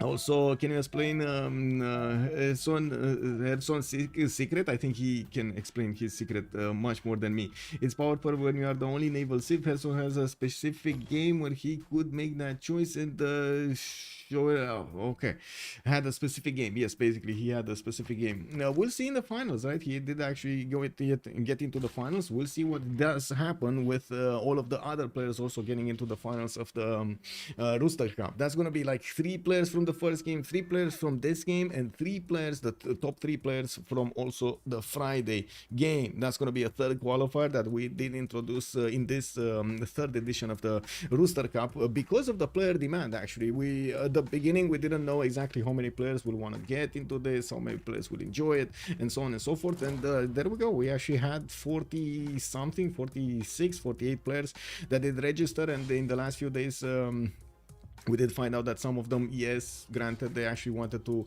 go for the novice tournament, and they signed up for the Rooster Cup as well. And when they saw the players, they were like, oh, maybe let me go for the novice qualifier, please. I mean, which is totally fine. Everybody has its own development in the, how to say, in the gaming scene, in the multiplayer scene, and we everybody understands this, even the high, how to say, experienced players. But I do have to say, however, I do have to say, you get a lot better, a lot faster if you play against better players than if you play with your own peers.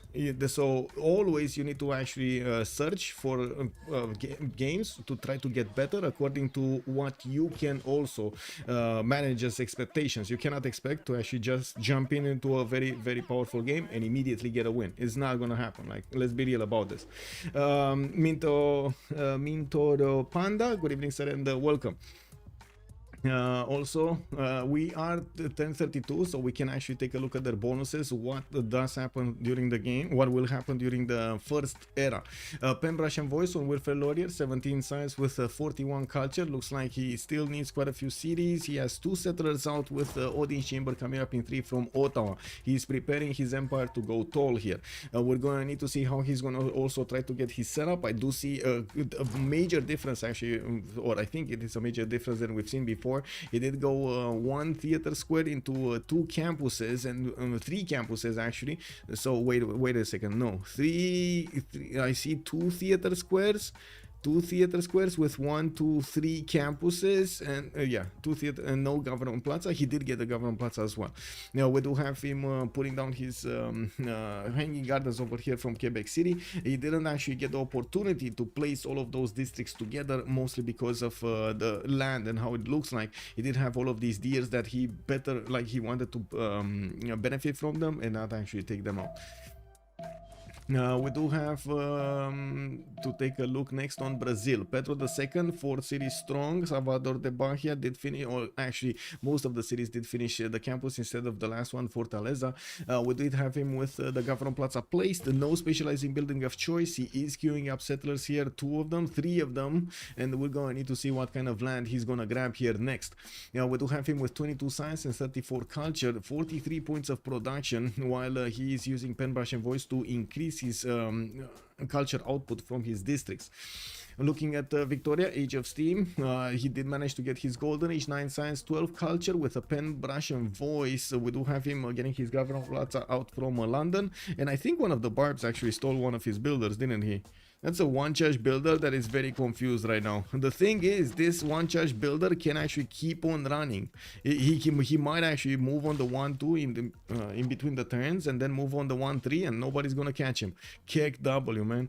This is gonna be fun to watch if Malaki is actually gonna have a barbarian builder just running away from his city. Oh my god, man.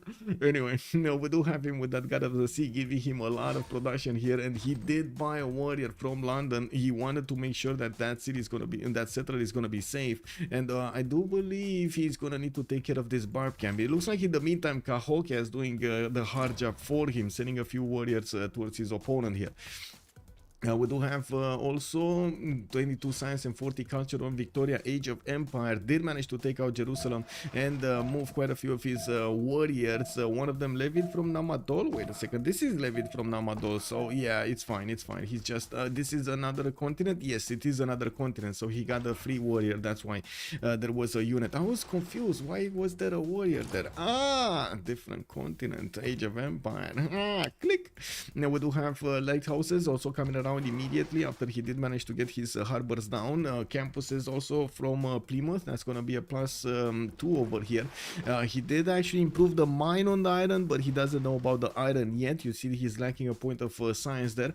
Now while he does have another iron tile here from Liverpool, he already improved multiple horse tiles. He did also open himself up for spying with the commercial from Liverpool. Of course, trade routes much better, right? I mean, okay, sure, spies, yeah, bro, yeah, what can they do? A lot of stuff. Anyway, we do have more of these boats and galleys that are going to need to take a look at all of this coast. It doesn't look like he's actually going to get easy connections to the south to anybody, while in the north we will need to see if he is actually going to connect his empire with Victoria later on.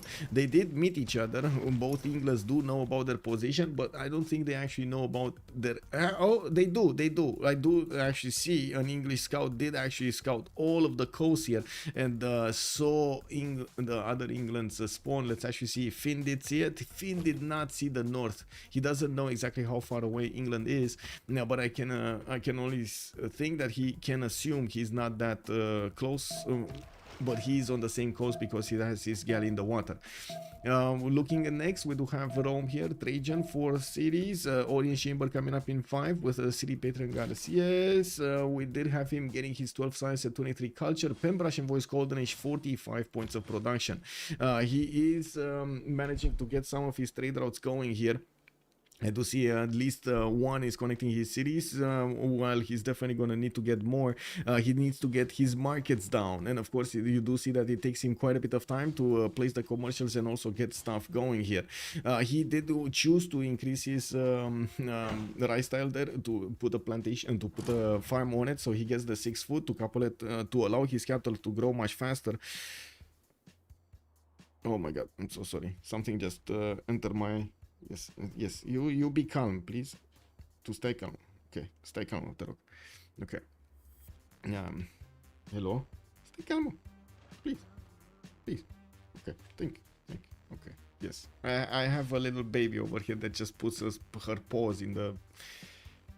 Yeah, anyway, Jadwiga, let's see Jadwiga. We do have him getting his campus, that campus next to Lords. That was a +4, wasn't it? I think it was a plus, yeah, it's +4. Gdansk is gonna also get his builders. He did choose Monumentality Golden Age, so now he does get to use his faith pattern of 50 to get as many of those, as many of these builders as he can afford and as he needs. He did manage to put down a few commercials, and we're gonna see his trade routes showing up soon here after he's gonna finish his we do have also Pingala establishing in 4 tens in Lodz, while I do notice he's gonna get his Stonehenge in 2 tens. Wait a second, I do want to double check this because this is quite important. Any building replaces the market. Yes, replaces the market. There we go. I was confused for a second there, and I didn't want to make a mistake, so there we go. Mr. Baby, I cannot actually change your diapers today. Now we do have also him managing to get Stonehenge really quickly. That's gonna allow him to get a third belief in his religion, and I do want to point out right now he does have reliquaries with stewardship. Let's actually see what he's gonna choose next. He didn't actually click on it yet. We did have a few more religions in the game being established, and as you've seen, for example, let's actually take a look at this. We do have India with tithe for the extra 2 gold on each city following the religion, choral music for the shrines and the temples providing him the culture equal to their intrinsic faith output, while defender of the faith is gonna get a +3 combat strength on each of his units that are in the cities that he actually got to convert that. We do have also Maori managing to get Jesuit education to purchase campus and theater square buildings with faith, while he is working on sacred places also. He's gonna get the extra science, culture and gold with faith for each city that has a world wonder. We do have Norway also feed the world with the world church for the +1 culture for every 3 followers of the religion in their civilizations, while the feed the world is gonna give him the extra food for the housing for the shrines and the temples. Okay, Cat really wants to sit where it's kind of awkward, but anyway, let me actually double check. Did this go through? No, it didn't go through. Wait, he didn't get his third belief here? He didn't actually get to choose it? Wow, he totally forgot about it. Anyway, 5 turns for audience chamber from Krakow. We do have these commercials that need to finish over here. Hello. What's going on? Just trying to chew a wire. Kick. Anyway, finally that actually that Stringer did manage to take care of the warrior. Anyway, let's see Harald with the Monumentality Golden Age, southwest coast, getting his harbors out. I do want to point out he did get his Gavron Plaza as the 2nd district in Nidaros, while he's putting his harbor as the 3rd one. He did choose to go for audience chamber, but did not actually finish it. He pre-placed the harbor first, and now he's actually gonna go for that. We do have quite a bit of food that he's gonna get from audience chamber, and of course the extra housing, while in the capital we did have the fish allowing him to grow much faster, and quite a bit of extra housing also from the fishing boats. We do have him with a 4th city also moving to the north. I do see he just bought a settler from Alesund, and he's probably gonna move it to the west side here. Now, while we do have 6th city coming out from Alesund soon, we do have also some galleys moving towards Vatican. 3 of these, with Vatican benefiting from a warrior defense. It is 26 defense strength, and it is gonna be quite problematic to take care of. I don't wanna, let me actually double check this because I was such in a hurry to actually get the information going from the game. I totally forgot to check YouTube. I'm so sorry, I'm so sorry. Hello there everybody on YouTube, and I do hope you're enjoying your time with me tonight, watching the players trying to qualify for the Rooster Cup. Michael, hello there, sir. Good evening. I do have hair. Yes, imagine that. My mind had imagined a shiny head. Oh, wow, wow. So basically, when I was hat off, I was like a beacon.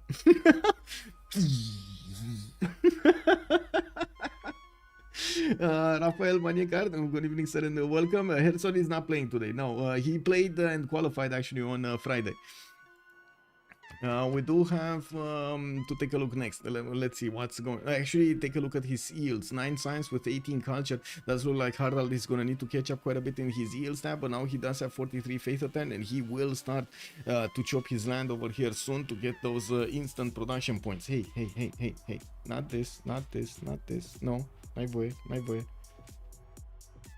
Okay, looking at next, let's see. Maori, we do have him with 12 science and 39 culture. Wait, we did take a look at Maori, no? We did take a look earlier actually on Maori, but not after the era. 12 science and 39 culture on Maori's empire. Pembrush and voice. Looks like Tina just wants to put her head right in the picture, right in the picture. Have you seen this? Have you ever seen a cat that wants to do this, by the way? Wow. Anyway, she's right underneath the camera over here trying to do some mischief. Anyway, yeah. Whoop. Go. Yeah. Okay, he sent her something to throw. Anyway, we do have Maori. I do have to say he's gonna get quite a bit of faith from not only Mato Tipila but also his theater squares, the building, the Mare, right? The Mare is the special building. We do have him getting later on 1 culture and 1 faith to each of the city styles with a passable feature, all natural wonder. That is gonna be amazing for his faith generation and his ability to buy those buildings with Jesuit education in the theater squares and in the campuses. And you can see how he's prioritizing getting those Mares out quite quickly. Not unheard of, not uncommon actually on Maori. Drink water. Oh my god, you just reminded me. I actually put a coffee on the brewer and I totally forgot to get it. Let me see. Oh my god, thank you so much for reminding me. Alar for Tantoni, thank you so much, sir. Oh my god.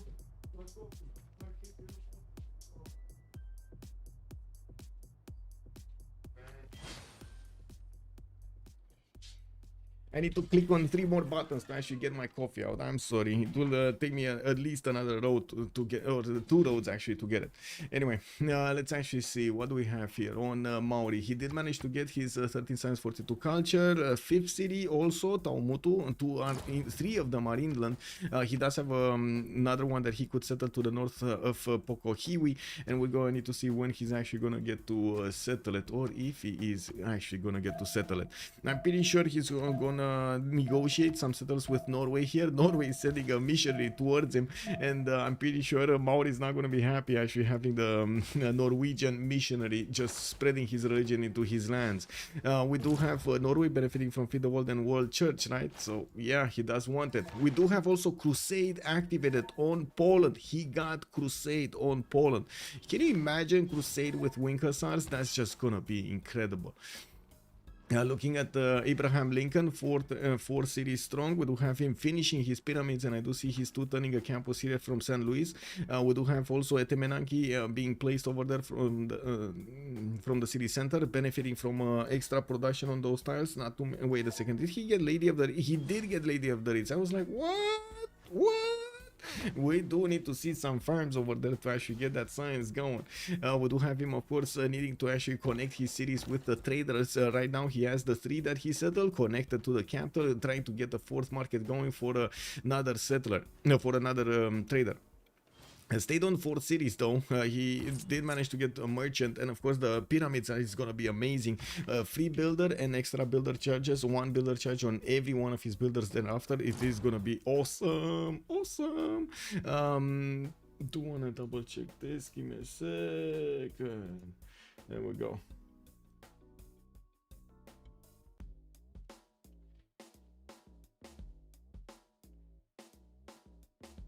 Okay.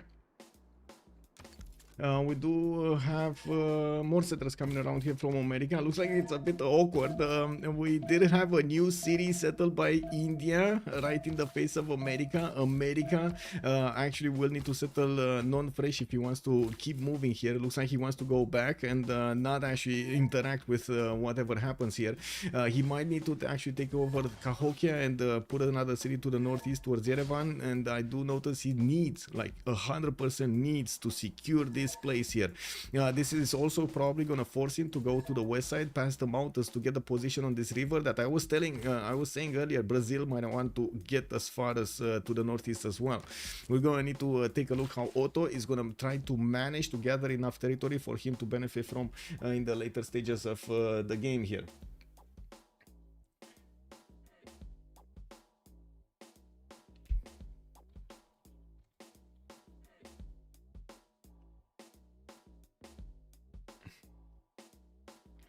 Anyway, 7 Chash builders are juicy indeed, Duke. Yes, indeed, Duke Ducks. Good evening, sir, and welcome. I guess first target America. Let's see what happens. And at campus, somebody settles the mountain. Hey, wait. So, wait. We need to finish the prediction here. What do you guys say? Let's see in the chat. Let's see. How do I finish the prediction? Did he see the copper tile, the +6, or he did not see the +6? Because that was the question, right? Is he gonna see the +6? We're already four cities strong empire over here. He got through his first pen brush and voice and so on and so forth. Do you think he saw that +6, that he has a +6 on the copper tile? Oh my god, nobody's responding. Chat, what are you doing to me? No! Okay, let me actually take a look at this. I'm gonna click on his vision and check it. Check it. He did not. He did not. Yeah. I'm sorry, sirs. I'm sorry. I'm gonna put over here. Nay. Nay. You did not see it. You did not see it. It is what it is. 3 points over there. It is what it is. Well, let's move forward and see how things evolve here with... Oh, thank you so much for the prime duck of ducks. Much appreciated, sir. Let's actually take a look how things are evolving here on the next ones. We need to get a look at Gandhi. With 19 science and 26 culture, we do have Gandhi over here benefiting from 2, 4, 6 cities. He's gonna choose to go Warlord's Throne. Man, this guy is not kidding around. We do have him also improving some of his styles. He got a plantation pantheon. From what I do see, he's actually getting the extra culture on these. And I do see Mysore is gonna work on another holy site here. He still has quite a few cities to place. Some of them non-fresh, some of them good. And I do want to point out India does benefit from the stepwell, which is a unique improvement which starts giving quite a bit of housing. So if you take a look at the stepwell over here, boom, irrigation technology activated, +1 food, +1 faith, and the +1 housing, additional faith and food with the feudalism, and you do get more faith with holy site district adjacency or farms getting you more food around that. Liang is also establishing in Mumbai. We might actually see him try to get the left tree here. It doesn't look like he's gonna have enough resources for the right tree to matter. A granary in Pana to get some extra housing. I do have to say, since he did choose to go for Lord's Throne, he's accepting that he's not gonna have he's gonna need to put more work, more production into other buildings in each city to actually try to get the higher population going. And of course, we do see immediately the effect the granary is gonna be built in Patna.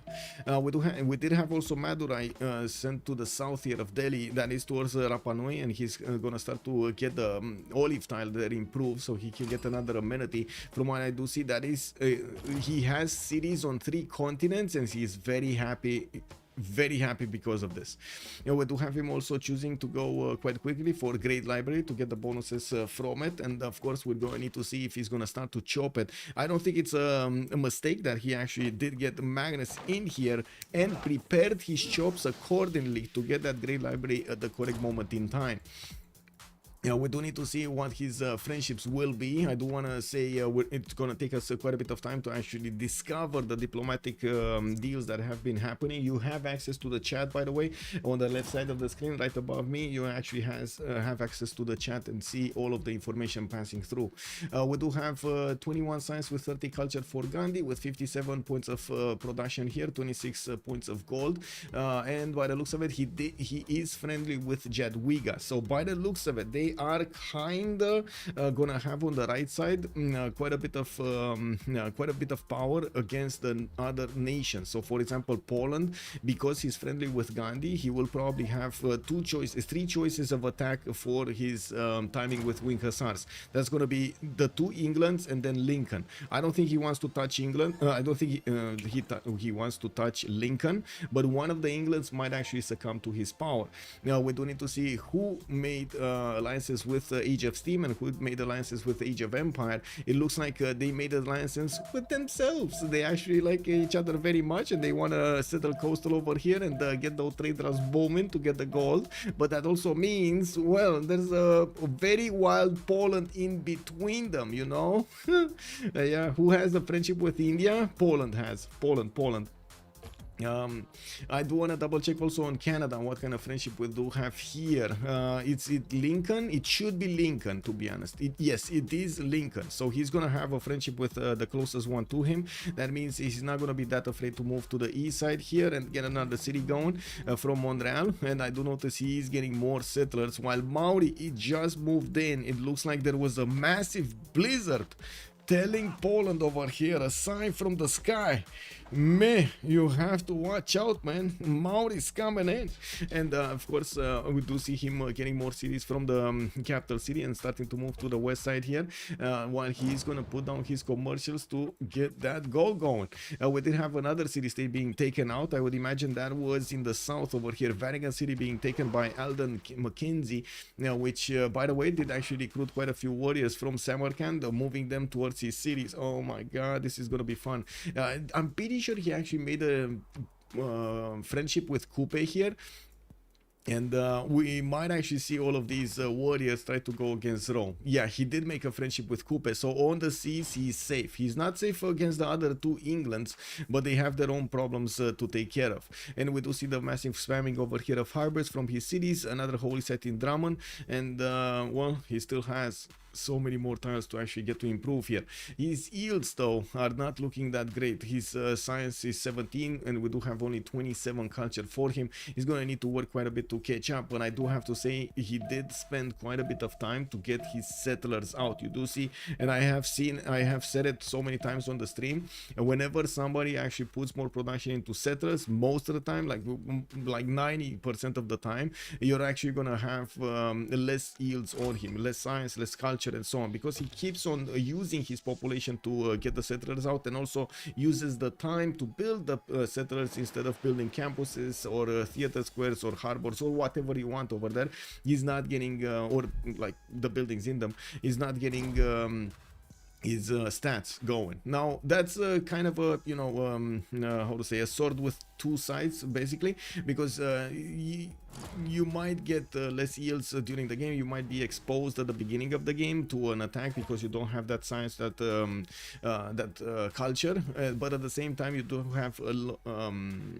have lower cost in your districts because you don't discover that many civics, that many technologies. You remember I did spoke quite a few times that you do first of all want to lock in that production from your districts, and second of all, each time you discover a civ or a tech, the district cost increases after you have already discovered the district. It starts to tick up. We do need to take a look next and see how the things are evolving here in the diplomatic screen. Who is Brazil friends with? Is it gonna be Rome or I guess Rome, right? That's the only one that's remaining here. Yeah, that is gonna be Rome here in the south. So that means he's gonna have possible opponents in the north, both in America and Canada, and of course to the west side here, Maori. I don't think he's actually gonna trade punches with Benson, but you know, it might happen. It might happen. Let's actually see. 3 times for a great library. Still no other buy of a builder here, but I do have to say why. He doesn't have any more forest, and he definitely doesn't want to get bronze working down. Who is friendship with India? I did actually answer over there. Give me a second. I think I didn't put my chats in order. Oh, there we go. There we go. I didn't have my chats perfectly in order here. Should be fine. Should be fine. Should be fine. Wait. Oh, there we go. There we go. Okay. Okay. So let's see Wilfred, what's going on here, because this looks like it's gonna have an insane game. The Great Library is in Otto. I do notice Nolan does have a builder ready to go, but he of course doesn't have actually anything to chop around it. He should have said it in the north if he wanted to chop something, even though most of the time with Canada you kind of want to get those lumber mills going. I mean, sure, chop what you can, but but a lot of the times you kind of want to get those down. The extra production is just insane. Now we do have more libraries also coming up from Quebec with 109 points of production. He's not yet the top one in the production, but as you can see, he's optimizing some of his tiles, and he just got to 112 here by buying more tiles in Halifax and allowing himself to chop some more of these builders. He is probably already reaching, yeah, he not only reached, but he passed the feudalism timing, going for divine right and having 5 charge builders. Now we do have him getting his markets out for those extra traders, and this is 10 turns before the next era starts. We are 10:45 right now. Now, the first one in production is Coupe on 246 series, and we do have him going for his mausoleum very quickly. He did manage to get his 2 theater squares with 2 Mares going, while he's gonna be his third one here in Opango. That's a campus in Opango, not a theater square at the moment. In Taumutu, going for another campus, definitely wants to pad those science numbers along with the culture. Now that he also has the benefit of faith per turn, we got him on 37 faith a turn. We also see him starting to recruit a few admirals, because I mean, you know, passive bonuses over there. Yeah, some insane land over here with some reef tiles on the coast that he's gonna get to upgrade. You see a builder is already moving his way over there in the north, and there is a Brazilian scout seeing what's going on, with also a third wonder coming up from Kaapoi. That's gonna be Great Bath. He's gonna get to defend this river, or I should say the improvements on this river and these cities with the Great Bath ability to not allow the floods to go through. We do have Motopohue, more settlers coming around here. Okay, more settlers from town. Okay. So the next phase is gonna be securing the Golden Age, getting some bonuses that he will definitely need in the next part of the game, and also expanding his city count. Now you do see the 3 settlers that are coming out from the south, from the southern cities. He definitely has this idea. He wants to get another wave of cities over here in the south. We do need to take a look also on Brazil, because he did manage to get his carnivals going, and I do see he's gonna get quite a few of these projects. By the looks of it, Brazil is itching forward in the Great Scientist screen, and very quick to get Isodor of Miletus, 57 out of 60 points, while England is on 3.4. He did get to 47.2. He probably even projected for that. We do have some horses coming around from Poland into the... Look at this horse from Harrison. It's actually arriving in the city of London to see what's going on there. Knock on their door, see what happens, you know. Now we do have a campus research project from Bradford, and I do notice a mausoleum has been placed down there. Where is his industrial zone? Wait, what? Is this the correct England, or am I just not seeing it? KW, man. Wow. Well, I don't see it. Maybe I'm blind, but I don't see it. Do you see it, guys? Maybe I'm blind. Anyway, yeah, we do have Poland in the south here with settlers coming around from Lodz, and I do see he placed Gdansk there in the north, getting that city to work on his builders. I do also notice campuses coming out from Warsaw and amphitheaters from Krakow. One engineer the points from the lighthouses, because it's Age of Steam, so no projects. No projects. This was a bonus added in the last version of BBG, right? Yeah, Draconic, thank you so much, sir, much appreciated. Also Dios Pasia, good evening, sir, and welcome. Thank you so much. We do have theater squares from Gesno, and by the looks of it, let's actually see what Poland is gonna do on the right coast. He definitely will settle cities there, while England is gonna put a city so he can connect his economy to the other England. We do have India looking at what is going on here to the south of Namadol, and I do want to point out Namadol is still Finn's city, so he's getting all of that extra culture from from the coast here. Finn is also on 61 science and 78 culture, getting his in 410's mausoleum at Halicarnassus. And I do want to check the races. So first of all, it looks like Great Library has been finished and it was secured by India. Second of all, mausoleum is being built in 3 places. I believe one here, but looks like Bradford might have actually just given up on building it. And another one was here. So this is in 3 turns. This is in 4 turns. While we do have 2 available chokes for England, I don't think Maori is gonna want to chop anything, right? So this is gonna get he's gonna try to hard build it. I think actually England might actually get it here. Finn might actually get it. We do have also Brighton settled on the inner land. We do have Hull in the south, and I do notice he can definitely keep on expanding towards the south of Brussels here, getting more bonuses. In the city state screen, I do see Mexico City did get Sus by Brett. That will be Maori. We do have Nolan keeping Hansa. Nolan is Canada. We do have also Namadon on Finn, Malaki on Yerevan, Malaki being Age of Steam. We do have also Cahokia being kept by Otto being Lincoln. Okay, that's more gold for him. And I do want to double check this. What's going on here? Industrial Zone Logistics projects coming in. Did he get... He did, no, Brazil got him. Brazil got Isodor, and it looks like America is trying hard to actually get Emotep. We might see Brazil just rolling a few more of those great engineer points with the carnivals. No, he's not. He's going for his Chicanita. And let's actually keep on watching here. Samarkand, Alden, he's gonna get that going. That's Varangian. Samarkand should have been here, right, somewhere, because he got all of those warriors to... Oh, no. Oh, you see what's happening? And you see this, by the way, Colosseum got chopped in the city of Jesus Bridges. Yeah, I mean, Jesus Bridges, man. He got this going. 4 turns for a Roman settler coming up there. And we do have more cities on the right side. I do notice Norway is bullying in Gazargamo with the units of Armagh here. We might see him taking down that city. I do also want to point out again, Varangian is friendly with Maori. He's not friendly with Rome. And by the looks of it, Maori is trying to get another city there in between on the tip of the whales. Okay, well, we do need to see if this attack will go through. I do want to point out, we do have... I would say 5 warriors right now just sitting in the city of Skedsmo, waiting for their upgrades of berserkers. 2 turns for feudalism for Harald with still his monumentality golden age. He is on 23 science and 30 culture, while Rome is on 26 and 52. Now with Colosseum activated on Rome, we do have +6 amenities in his capital and in some of his other cities with +3 also to the north and to the west side. And Gazargamo is actually doing quite a bit of damage. Norway did pillage the majority of those tiles and recovered some of his health on the levied units here, while I do notice Rome is actually going to try to get that city away from him. He definitely can. I mean, two shots from these horses should be just enough to take down the city center entirely. And I do notice Norway just keeps on pillaging, doesn't actually attack the city center with those units.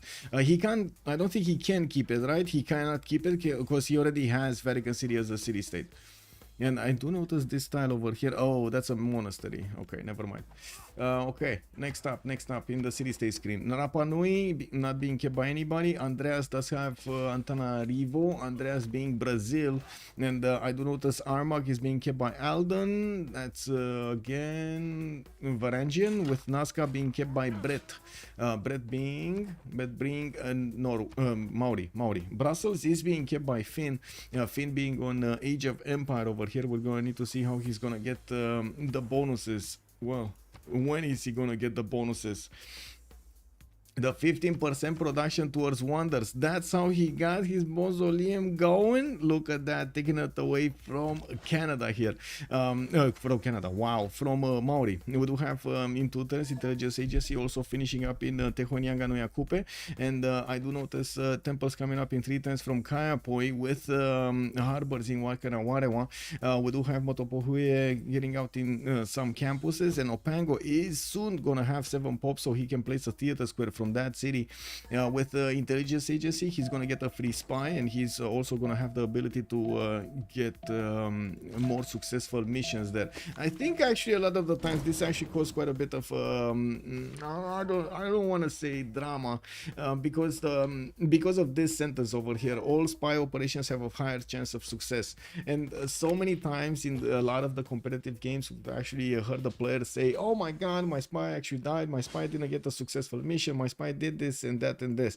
A lot of the times the players were going for foreign ministries, so they get more envoys, and they went for other, like totally other bonuses than actually using this intelligence agency. And most of the time, yes, they were failing.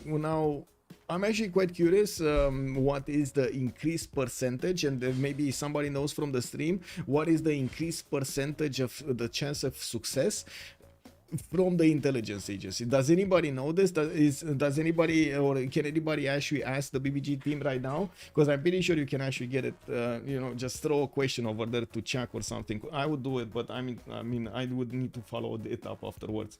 Whoa,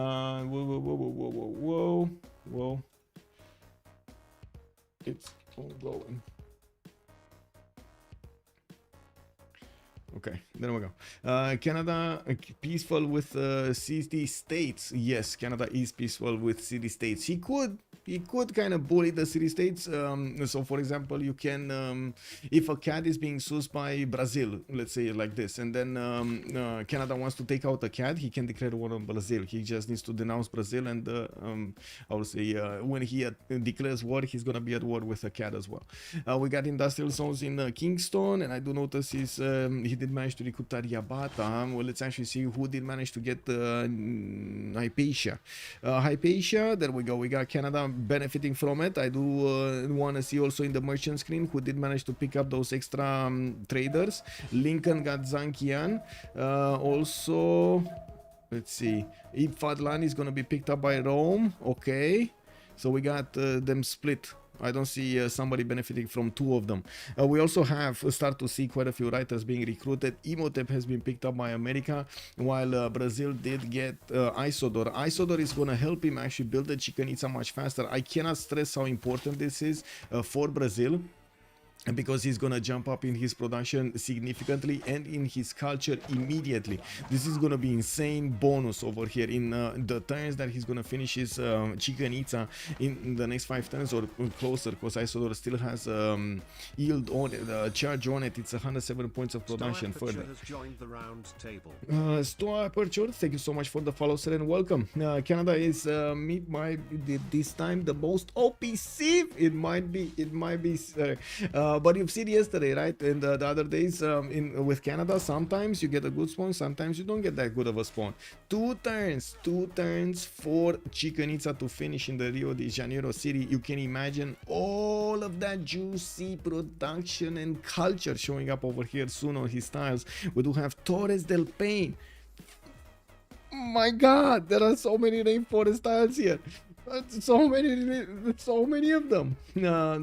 Oh my god. Ziggy is also answering the question I had earlier, about 15% as far as I remember with intelligence agency. Thank you so much, Ziggy. Thank you. I will try to remember that. Brazil is written okay. Also, the fact that Canada has top Sáenz, looks like we finally see a Canada that doesn't get cut down early. It could be very well Canada. To be honest, I like during my time in CPL, and that's something that I always try to stress, but sometimes of course I do understand it's kind of like hard to understand this because of all of the like the game seems like you only can play it in one sense, but then you figure out like, oh my god, there's this, that strategy and so on in some niche scenarios. I've seen players do amazing things with the civs. Amazing things that you would say that's never gonna work, like from the get-go, that's never gonna work. They did work. Also, Lepi, hello there, sir. Canada Fire was good early. Yes, indeed. What's with the Hearthstone 100%? Okay. Did he actually say something here? I don't know. Anyway, those Canadian cities look like easy and fast to take. Also, Mami Wook, good evening, sir. I think no counter spy is in a city. You have 60% chance to siphon funds, and if you have intelligence agency, it goes up to 74% for siphon funds. That are the numbers I see when either go for Grandmaster Champion or intelligence agency. Not sure if that is correct though. So, Mami Wook, we did have an answer here from Iziki telling us 15%. I can actually ask more information from BBG to find out. How are the stats between both England so different? First of all, different land and different approach to the game. We did have the southern England benefiting from a free city, basically Jerusalem, giving him quite a bit of an extra boost, and also a kick over here from Plymouth settling on Krakatoa. He did manage to get the Pantheon quickly with he did have a faith, right? A faith from something, I don't remember what, but I'm pretty sure he had he had his Pantheon quite early on. But anyway, that doesn't matter, it's got a vote and plunder anyway. He did get a mausoleum in the city of Plymouth later on, and by the looks of it, yeah, 28 science and 52 culture on Age of Steam in the north. We do have him on 2, 4, 6, 7 cities. It took him quite a bit of time to get this going, and I do see he did follow up with the industrial zones next from his cities. He does have 10 pop in London, and we're gonna need to see how he's gonna go into his free inquiry golden age, because we're coming up very close to the next era. We're 3 turns out from looking at the next era bonuses. With Wilfred Laurier getting his golden age, I do see Pedro getting his golden age. Victoria gonna take a while. Oh my god, he's going dark age, he's going normal age. He's 38 out of 49 points, and he really needs lighthouse. He's trying to chop it, by the way. You can see he's actually trying to use all of his builders to chop it. Getting more boats out, but he already has boats. Getting another Royal Vito character he already has. Is this the splendid industrial zone? No, that's not a splendid industrial zone, but I do see he's getting his setup going properly for those aqueducts here. Yeah, we do have him also with 5 less population here than Finn, but that shouldn't actually matter that much. We do need to see, come back, if he's gonna manage to get the points. I don't think so, but I gotta point out something. You've seen the players actually try to secure their golden ages well before, like already when they saw there's like 10 more turns until the next era. They started building wonders, they started getting all of those points for them. They were, in their mind, they were already putting them on a timetable of how they want to see their empire evolve. We do have also Rome here with 50 out of 50. That would be his 50. 2, 4, 6, 8 cities for Rome to actually handle. 9 with Engazargamu that he actually got with the help of Varangian. I do notice Varangian is actually sending these warriors back to Samarkand, or did Samarkand move them back for a few turns? He got to levy that back, and as you can see, they're just standing around next to the lake there. Some baths are also coming around from Jesus, and I gotta say here we do have a beautiful setup for his industrial zones in between these cities. I would imagine he's gonna put another bath here, and we will see that. Wait, he can't put a bath here. No, I don't think he can he put a bath here? He can. Okay, can he put a bath, or can he not put a bath there? Well, I'm pretty sure he would have put it there. But anyway, I just remember the Age of Steam got God of the Sea. Yes, he did get God of the Sea early on. Yes, quite early on. He can to the mountain. Okay, there we go. We got our answer. He can to the mountain. Very nice, very nice. So he will put another industrial zone here on the wheat tile. It's just a matter of time until he's gonna place that down. And we do have Ostia also getting a bath soon. One turning it. Can you imagine the production here? Beautiful. Let's see. Rome is on 169 points of production. I do want to point out right now, look at this territory. Look at Brazil go. 76 science, 160 culture. We do have Andres Sáenz, the one that I did actually complain that he has no yields over here. It happens. I mean, it happens, right? That he just casually gets 77 with 172 over here. Imagine what would have happened if we would have remapped for him. Can somebody just say the first word that comes to mind? What would Brazil do if we would have remapped this? I can put a bath if not a 180-degree bath. Yes, you cannot actually wrap around on the same tile. That's but indeed the mountain does actually give you the access to it. We do have more industrial zones coming up from Ostia. I do see he did place a 1 theater square here. That's a +4. That is from Ostia as well. And we do need to see also on the other ones, especially the high productive ones. Let's see, Maori, 155 points of production, 68 science, 95 culture. He's getting his golden age. Alden is getting his golden age on Varangian. Harrison is getting his golden age on Poland. And I gotta say, it's coming about that time that he needs to make a choice. How is he gonna play this out in the next part of the game? What is he gonna focus? If he wants to focus his wing hussars, if he wants to focus somebody to go on the offense or try to sim, it will change the approach of the game here for him a bit. We do have also Lincoln, 63 out of 49, and I do see Benson is 62 out of 56. So almost of everybody did get the golden age except Malaki. Malaki 39-49 is unfortunately not getting there. It is a bit awkward. It is a bit awkward. We do have a Great Lighthouse also coming around from London, and also workshops from Birmingham. Theater Square here, that's a +3. No, +2, sorry, +2. No, it's not a +3. Oh my god, he can't get it. He cannot get the golden. He cannot get the golden age. If only he would have been like a few turns faster, right, on 2 wonders, he could have gotten it. Okay, he bought that. And even if he chops the lighthouse, he still doesn't get it.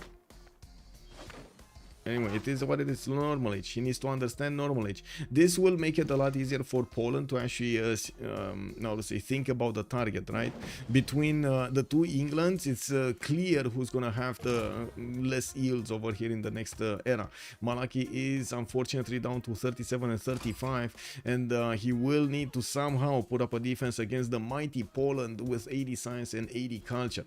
We will need to take a pause for 2 minutes to let them go through the Congress, and we're gonna need to see it through afterwards to see what kind of choices they made, what kind of how to say golden age options they chose in this era. Who will win? Yeah. Let's get the prediction for who will win. Prediction. Let's get the prediction going. Click. Start the prediction. Who will win? I'm gonna put just the names of Civs here because it's much easier to actually take a look, I think, for everybody. We do have Canada, we got Brazil. Age of Steam, Age of Empire, with Rome, with Poland, Varangian, Maori, Lincoln, and then Gandhi. Oh, I put another H over here. There we go. So we're gonna put it for 30 minutes. Let's actually see how this goes. Remember, top 3 actually advance, but we're asking who's gonna win this, who's gonna have the first spot. That's what we're asking. Who are the alliances looking like? So we got the two Englands allied with each other, Poland with India, Lincoln with Canada, Brazil is allied with Rome, and then we do have on the west side a big alliance between Maori and Varangian. That's how the alliances look like. Kind of makes sense. I mean, Brazil over here with India do have this border between them. Maybe later on we're gonna see some troops moving by, I'm pretty sure. India is getting ready for war. He did get Warlord's Throne from the beginning of the game. I'm pretty sure later on he's gonna wanna use it in some sense or another.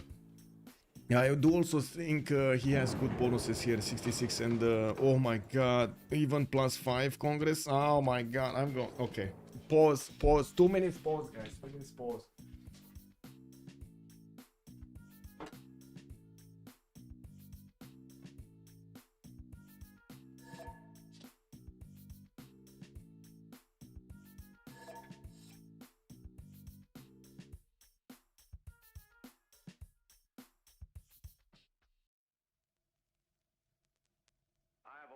Electronic invention I want you to see.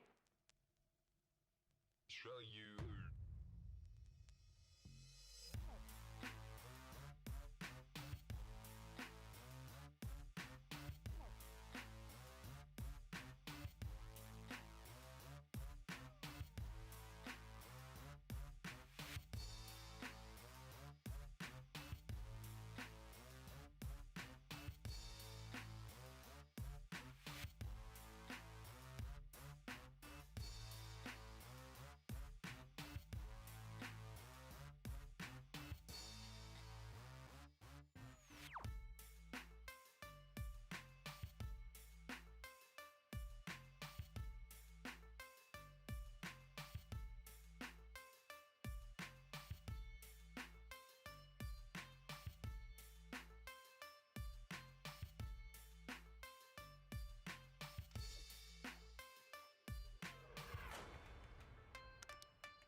Okay.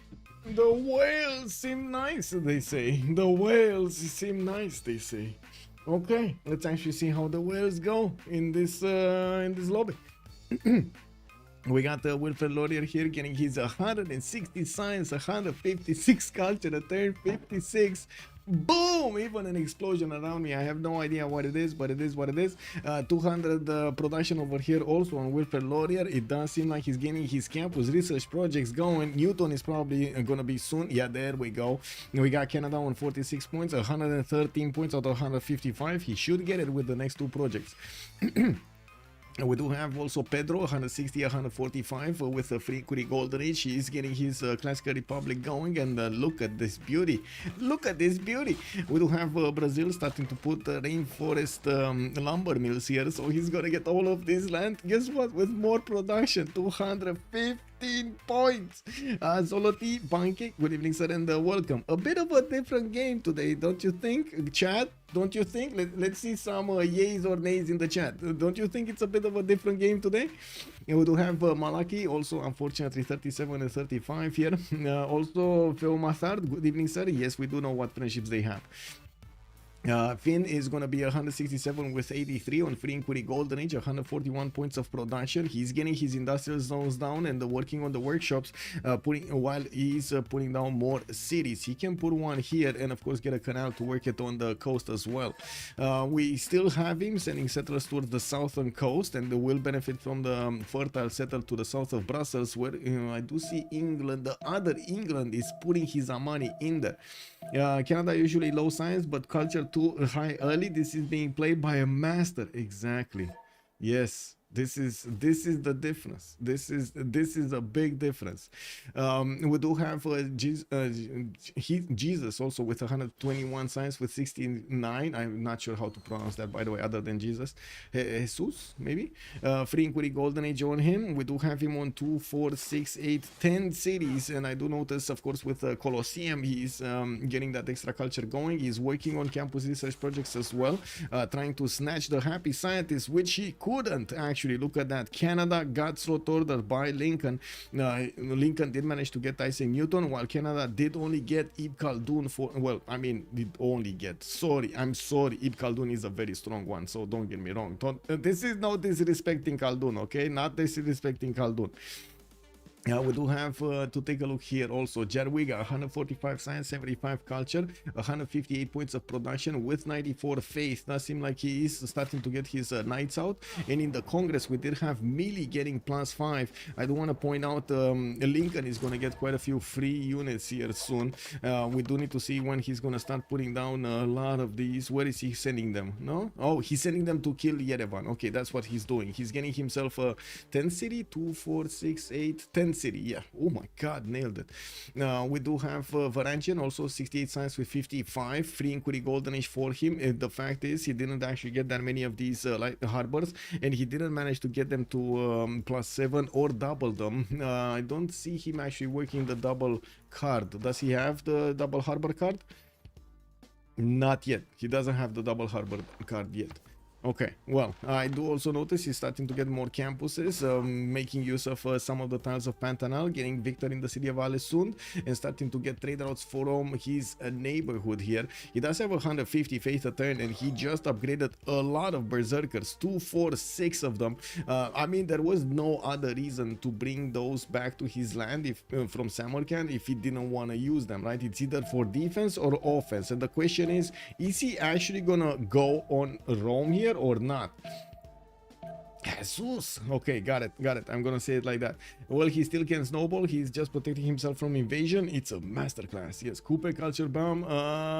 He did culture bomb Norway. Look at that. He took away his harbor spot. He took away his harbor spot. Incredible, man. Oh my god. And they're friendly also. They're friendly. They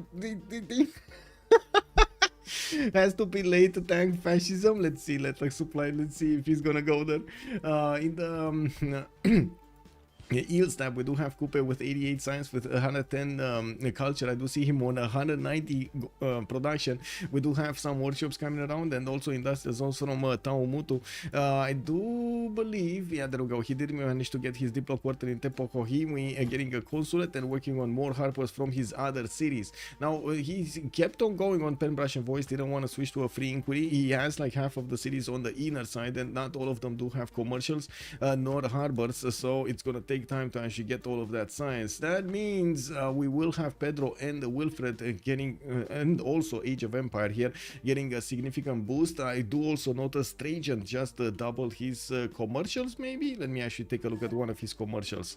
I think that's the way, right? He doubled. No, it's much faster to actually take a look at his cards. Yes, Town Churches and Natural Philosophy getting the +2 builder charge here with Bissell Bunken. Okay, well, Otto on Abraham Lincoln, 100 science, 83 culture. We do have him with that 10 city coming out soon. Yerevan just threw him a hard one. We do have the Maritans needing to go through the wall defense of Yerevan. This is not going to be cool, man. This is not going to be cool. He does need to bring a warrior to the south, but unfortunately, I don't think he can. He should actually move his swordsman across so he can actually put the city under siege, not allow it to heal.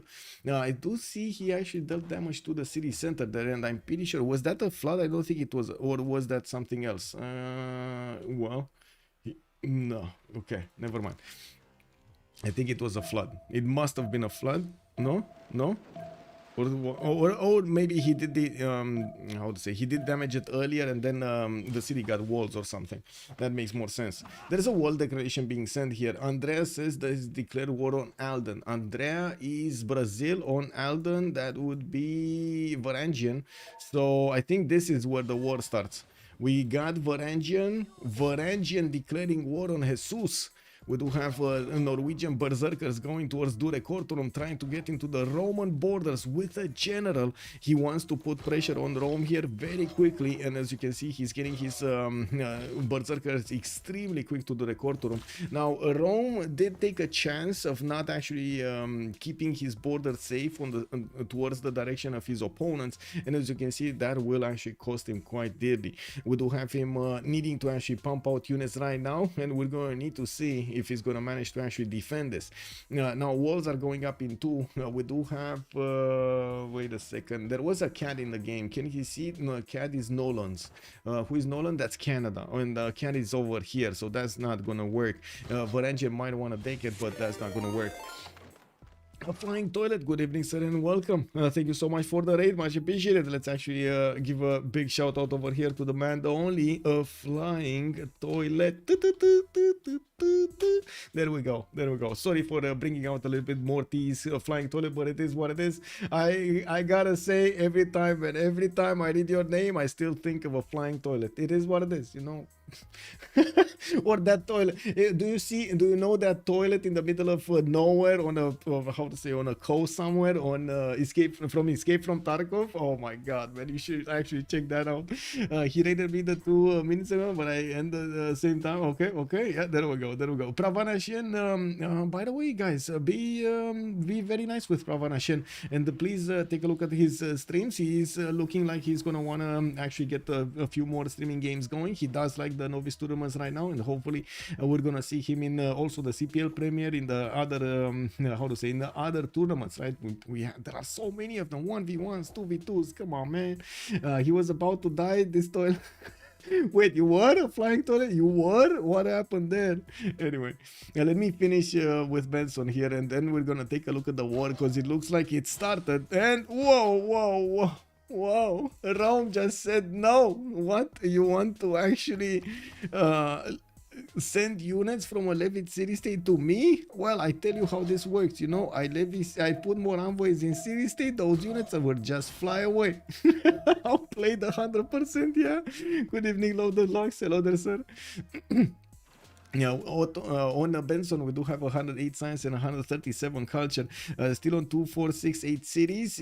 We do have him also getting his GMC out in 3 turns, and I do notice he's getting another wave of builders. He did choose to get a pen brush and voice golden age this time, and we gotta see over here if Samarkand is also gonna get de-levied. I gotta say, Rome just saved himself from losing the city of Duracorton and giving enough time to the ancient walls to finish. We got him also getting a knight here from Antium, which is gonna try to get as quickly as possible to that southern border so he can get this going. Now, I gotta say, Norway just re-levied Samarkand. That means these units cannot move right now. He has another 2 units that are his, basically, here, that could try to get next to the Recorder and attack. Another 3 are coming from Varangian city, and that city is trying to build Stave Church, another one. That's the unique temple of Norway. He's also getting a battery ram, but that's 5 turns from the finishing. And I gotta say, the battery ram will need 1, 2, 3, 4 turns to get next to the recorder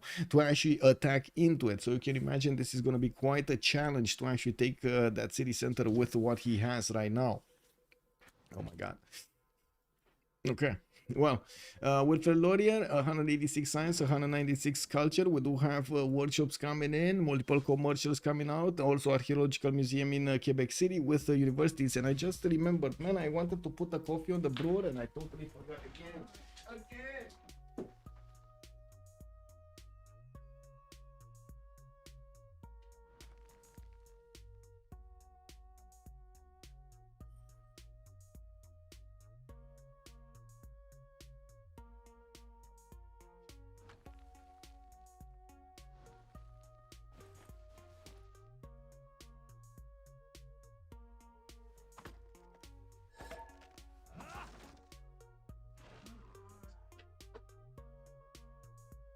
No, I know what the machine wasn't working, man. It's incredible. Oh my god, it was filled up with poop.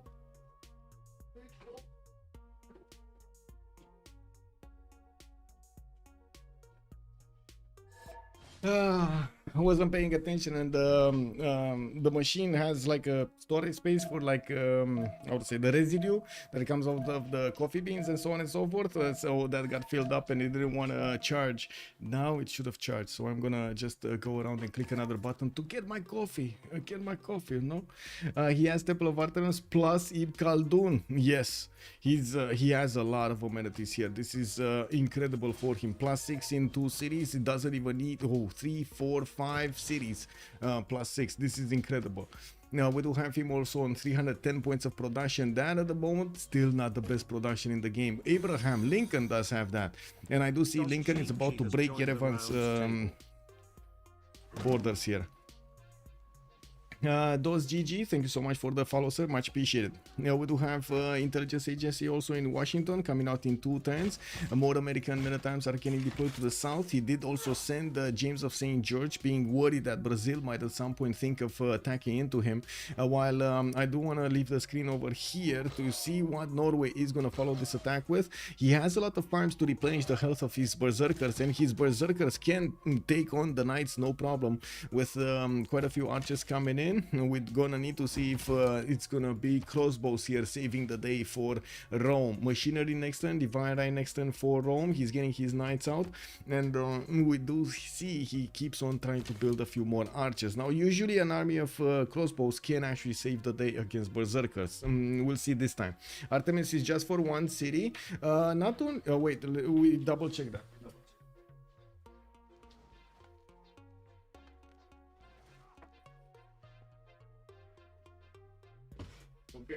Okay, I click buttons, the coffee is being made. Can you imagine if I actually get to talk that fast without coffee? Woo! R360 also, it's for the camps which owns the tiles. Yes, so it's not only for the camps but also for the pastures if he has any ore plantations. So if Temple of Artemis has been built over here, he has the bonuses 4 tiles around. Let's actually see what tiles he has 4 tiles around. 1, 2, 3, 4. This is gonna be 1, 2, 3. So he has at least 2 amenities in Ottawa. 1, 2, 3, 4. 3 amenities in Ottawa. And do see this one as well. and that probably is Kingston. And we do have another one in Quebec City, with another one here in Quebec City. One to at least in Quebec City, with one that he could give to Kingston. So yes, I would say he hits with that one single temper of Artemis. He hits 3 cities. Also, 1000 men, good evening, sir, and welcome. 100% it's a city that owns the tile. Yes, it's the city that owns the tile and works it. And I gotta point out, this tile that I thought it's Kingston is actually Ottawa. He chose to put his 15 pop city with an extra amenity there to work. Let's see the war here. Durekortorum is starting to lose its wall defense. We do have the Norwegian berserkers actually going against that 40 strength city, and I gotta point out, usually a player would want to get a stronger unit inside of the city center to help it defend better. We will need to see if Alden is gonna manage to hit that city before the unit actually gets to save it. Now, we do need to see also Rome upgrading his units right now that he got machinery. He has at least 3 of these crossbows that can get out, a 4th one and a 5th one coming out from Antium and Aretium. And it does seem like Durekortum has fallen to the concentrated power of these Norwegian berserkers. And I do notice the knight in the north is also taking quite a bit of a beating. The city center is getting attacked directly, while the knight just died, attacking back into a berserker. Wow. That was just whew. Okay, that was fast. And I think my coffee has just finished making.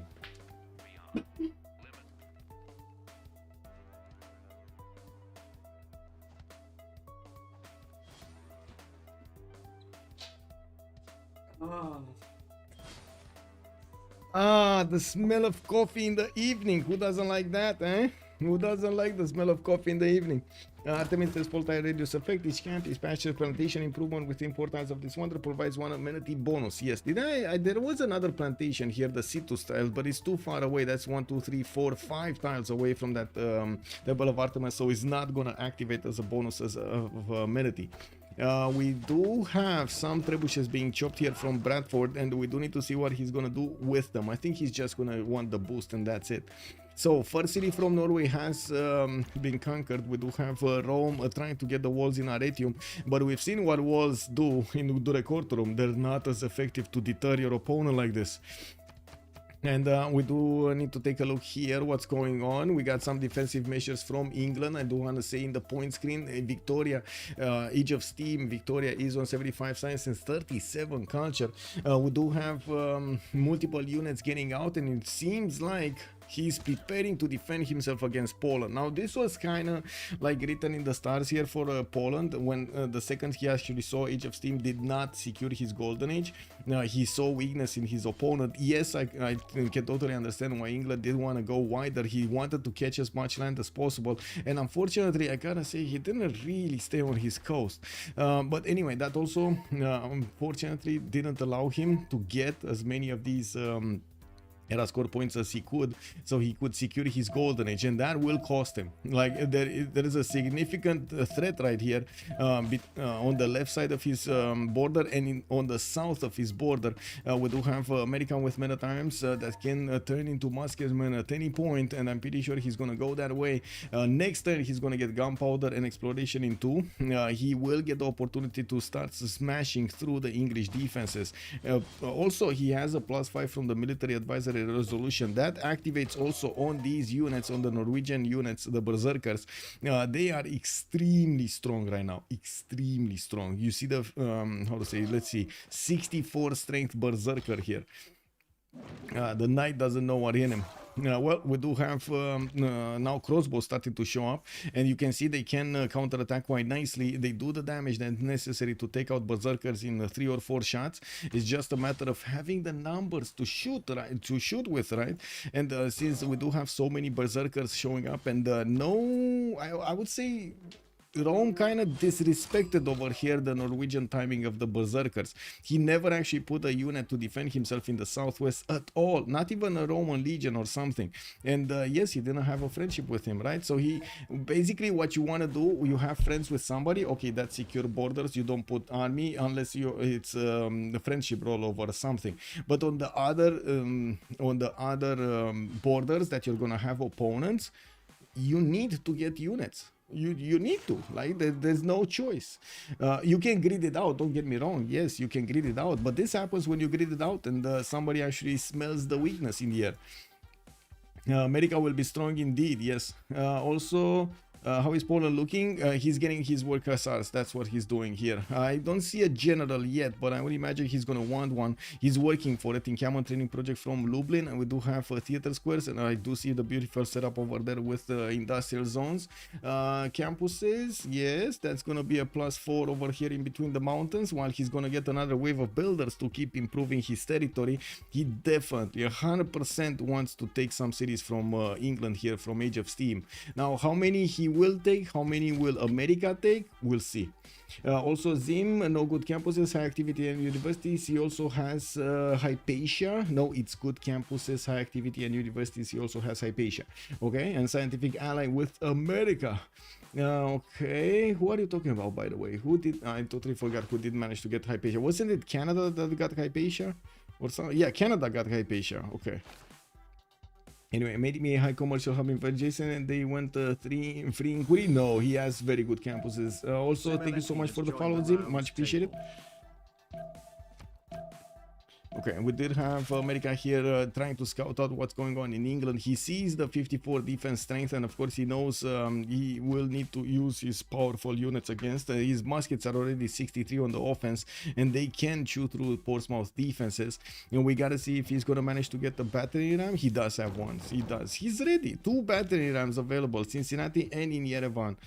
Okay, let's see. Second city, is this gonna be it for Rome, or are we gonna have Rome defending himself here? Because there is a berserker that will take hits from at least 3 of these crossbows, and I do notice Norway is trying to just squeeze everything he can from the Roman lands. He's just grabbing all of those buildings.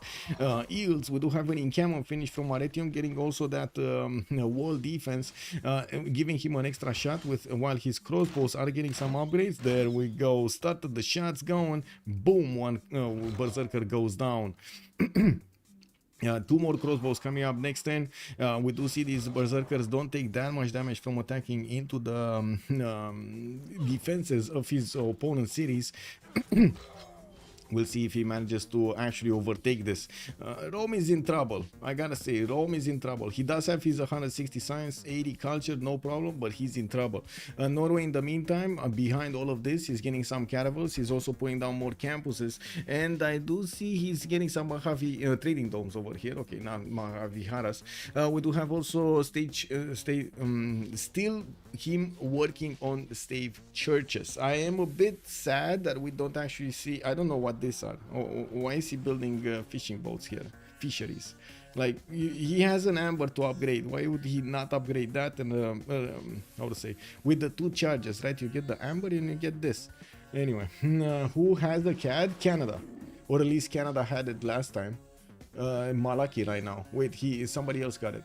Malaki is Age of Steam. Age of Steam has it. You wanna know, but I didn't see these high GCC campuses. So looking at the campuses here of Quebec, we do have a +8 over here. He has geothermals, so he's getting that extra adjacency. I do see another one here. That's gonna be another +8. We do have another one here in the capital. That's going to be a +4 to doubled. Another +2 doubled here into 4. Another +2 doubled. Actually, this is a +1 doubled into 2. St. John +2, and it's going to get doubled to 4. While that's about it, right? Toronto didn't build one. Vancouver did get a +3 over here. That turned into a +6. While Toronto did get a commercial and an encampment, but I don't see another district here. This is a bit surprising because it's 8 pops, so he does have another district slot available. Anyway, we do have Poland declaring war and going into the borders of Leicester. Well, we do have ancient walls coming up in 2 turns from that city center. That's going to be too late. The Winter Sun should be strong enough to pass through that wall defense, or I should say through the city defense. He does need to be careful to attack with 3 of them. So he needs to move this, yeah, there we go, on the hill, and then attack with 3 of them. So he secures the kill against the city center. Boom, Leicester goes down. Now we do have also Poland needing to bank up for a bit more faith to buy out his Winkasars here. He's on 321 right now. He should have enough for one available. Anyway, 185 Sáenz with 92 culture. He's going for his production of spies here, and I did notice there was a spy from America being sent into that city center that he just booted out because he conquered it.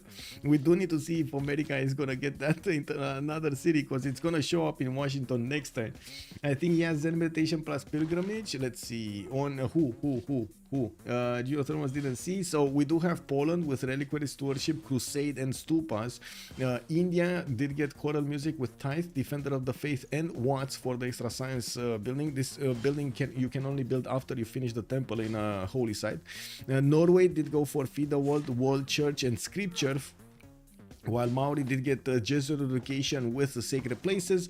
Canada went for Zen meditation with a pilgrimage plus amenities, and then the +2 faith for each city following the religion. Yeah. Another general moving from America. It looks like they're gonna tear apart England here in two places. Now it's the job of England to make it as hard as possible for his opponents.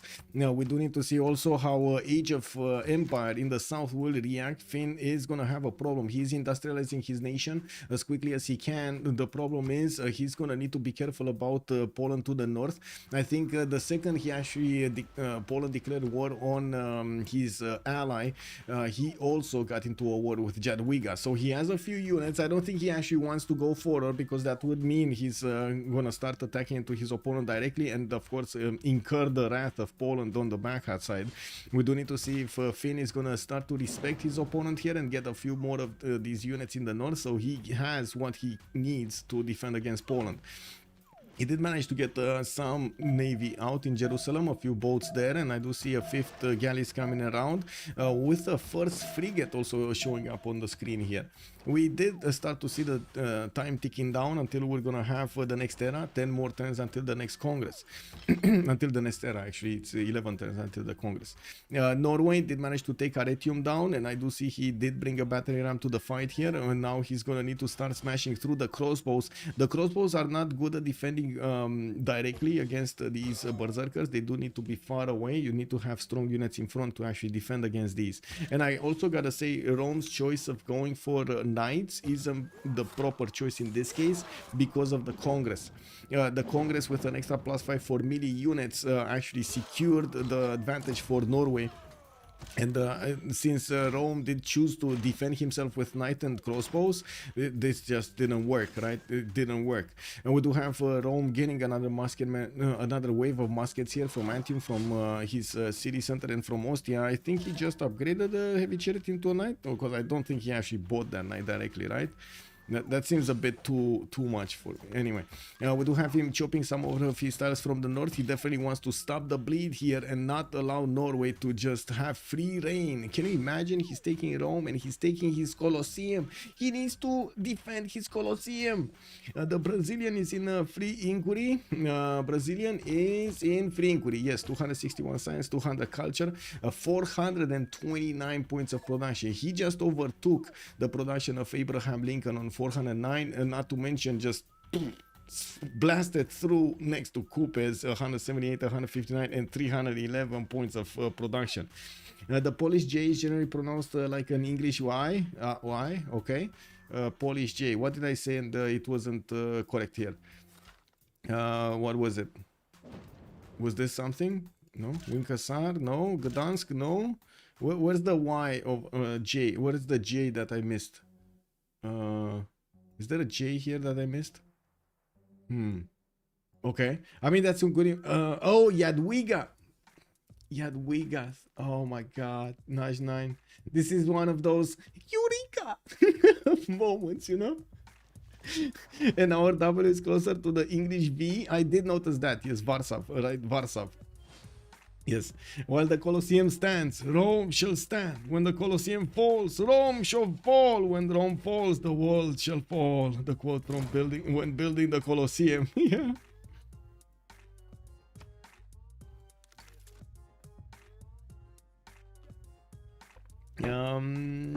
So my boy Sáenz is straight up wizardry. Woo! Yes, it is.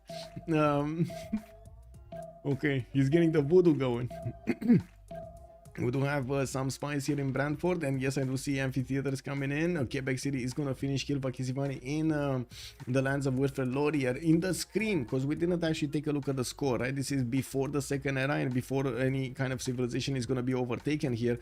We do have Canada showing up with 500 points. Andreas is going to be 490.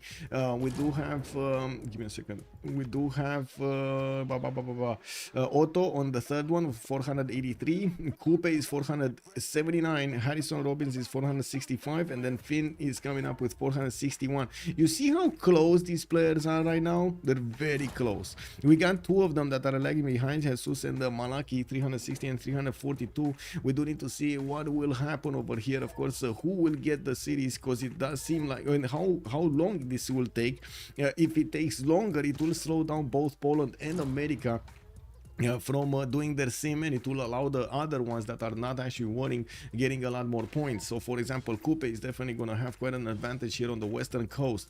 I do have to say, we did consider the fact that at the beginning of the game we're going to have these two seafaring nations on the right side and another two on the left side.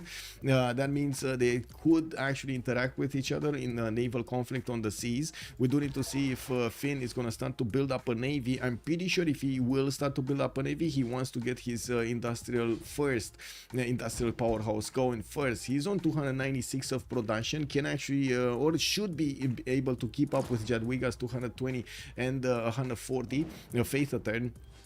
He definitely has a good goal per turn, 124, and by the looks of it, he's working hard on getting a lot more of these.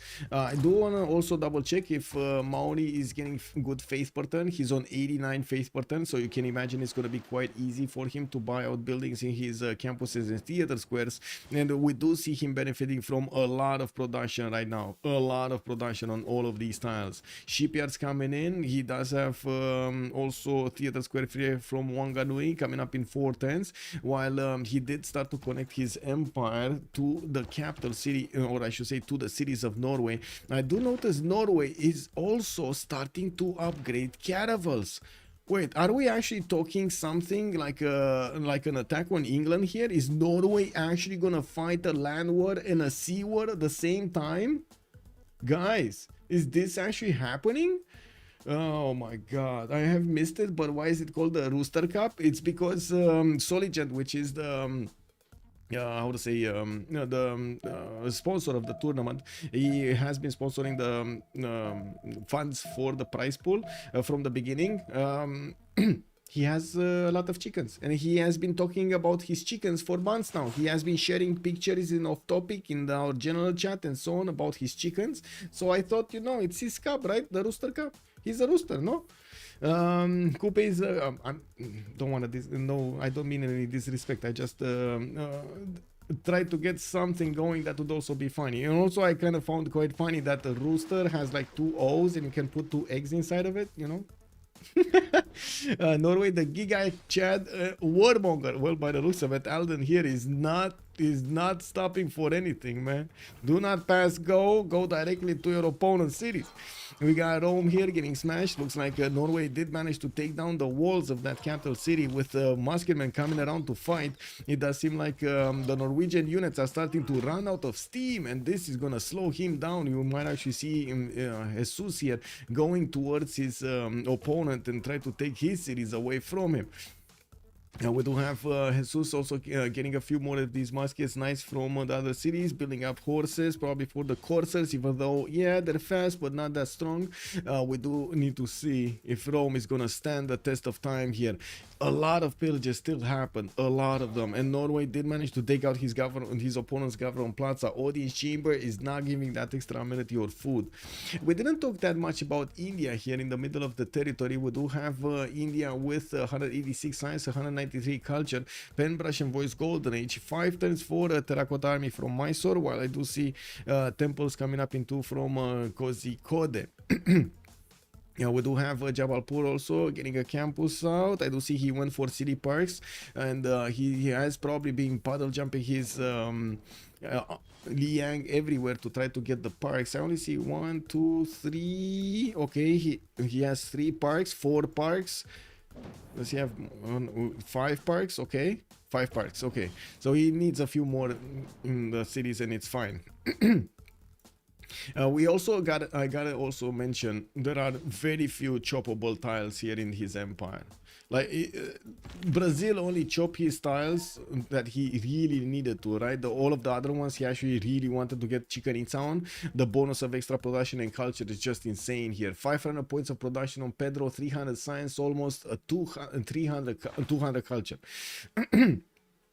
I do also notice Mimar Sinan he has been recruited by Age of Empire. I do see he's going to get that extra narrative quite nicely in his series. Filippo got recruited by Canada, and Lincoln did manage to get Leonardo. Now, Lincoln, I guess, didn't manage to actually get his mausoleum at Halicarnassus. That doesn't give him the extra charge on Leonardo, but still having an extra +3 culture on each of your workshops is insane. There can be only one Rooster. Exactly.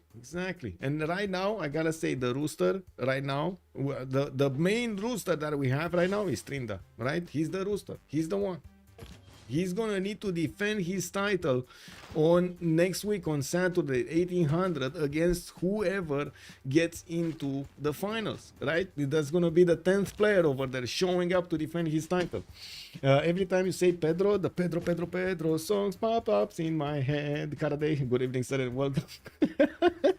Love it, Rooster Cup, because he owns a lot of chicken. I mean, you know, you gotta do what you gotta do. Actually, I do have to say, is everybody here familiar with the KISS principle? There was something where I had a discussion like 20 years ago with I would say a guy from France that was having some some radio studios, and he was doing he was a lot in this business, in the marketing and in the music business, right? And sitting down with at the table with him at some point, he tried to explain to us, because we were like, me and my friend, we were like kids, and we were trying to figure out what's going on with a lot of stuff in the world and so on. Movies were just new back then.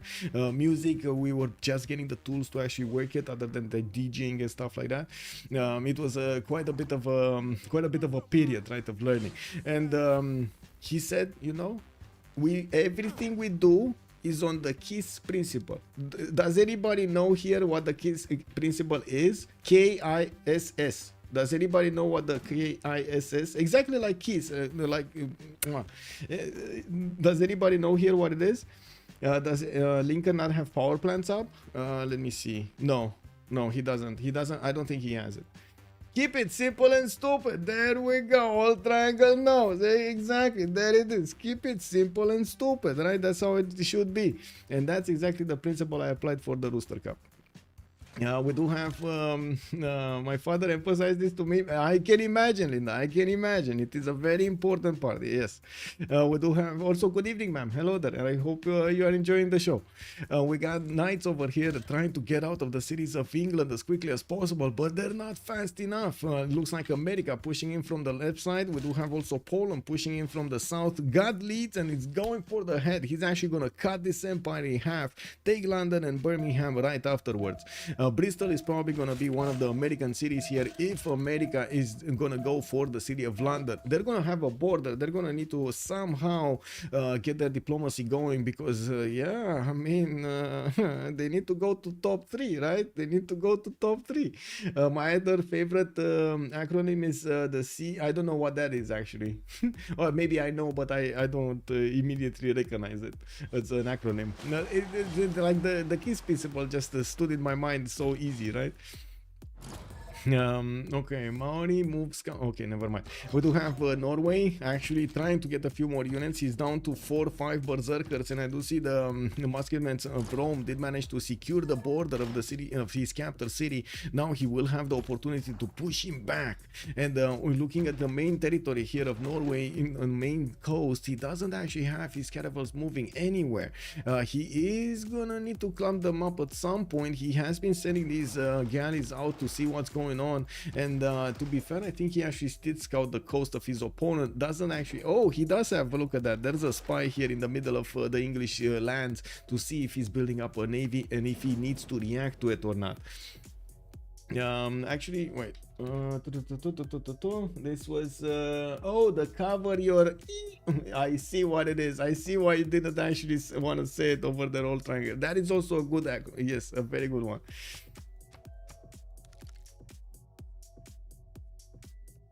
Okay, Inkiam training projects coming up from Maori to get the general here. Looks like I'm pretty sure they are expensive right now. There are 155 points with the Renaissance Industrial Generals. Gustavus Adolphus being the next one.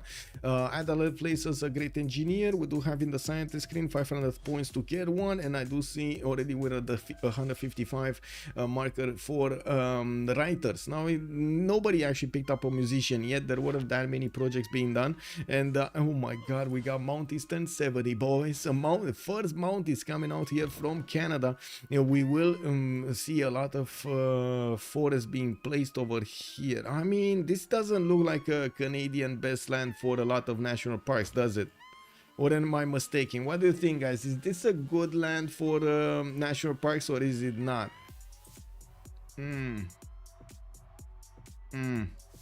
Is it or is it not?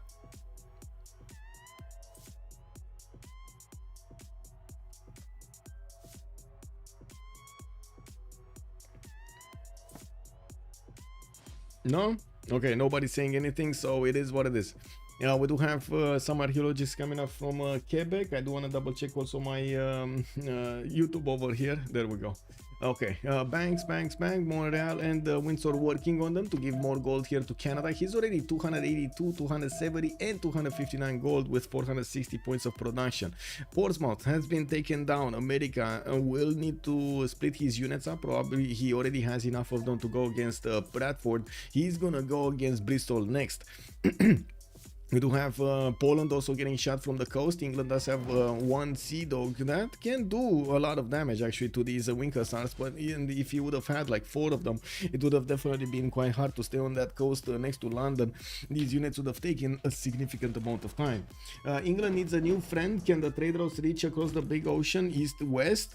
Yes, but I don't think Norway can trade to him, right? He already has Maori as a friend. What can happen here? We might actually see him try to trade with Chandragupta to India, although I don't think India does want to do so. He already is friendly with Poland, and yeah, he doesn't really want to change his friendship here. Yeah, we do have Harald getting more stats than Rome, and I gotta point out he kept on this series of Aretium and Duracortum for a bit of time here, slowing down Rome from getting more stats. Now at the beginning of the war he had less stats. Now with 2 cities acquired from Rome he has more stats. Now we do have Rome getting to his field cannons, and this will mean he will get that extra technology to attack his opponent much easier. While I do notice the moment Norway is going for castles, he's gonna take a long time to get to his higher strength units. He does have a lot of these horses already starting to get out of his cities, still working on knights. That means he doesn't have ballistics at all, and I'm not sure exactly where he is on the Mitri, but I don't think he actually got siege tactics either. Where can I check? Does he have like a bombard, like a trebuchet somewhere, like something? No, he doesn't, so I don't think he has it. Yeah, I really don't think he has that. Does he have musketmen? He does have musketmen, so at least he has rifling or whatever it's called. This one, gunpowder. I don't think he has metal casting. So he needs metal casting, he needs ballistics, and then he needs all of these in the south fort. He's steel, but first ballistics is gonna be a problem. Anyway, we're starting to take this down. 4 turns until the next change of the era. We do have Wilfred Laurier 7 points out. I do see Pedro II is gonna get that going. Is gonna go into a Dark Age. Victoria going Dark Age. Age of Steam is getting torn apart. He lost his capital city, and I do notice Bristol is about to be attacked by multiple American units here. The musketmen are attacking Bradford and the Bristol at the same time.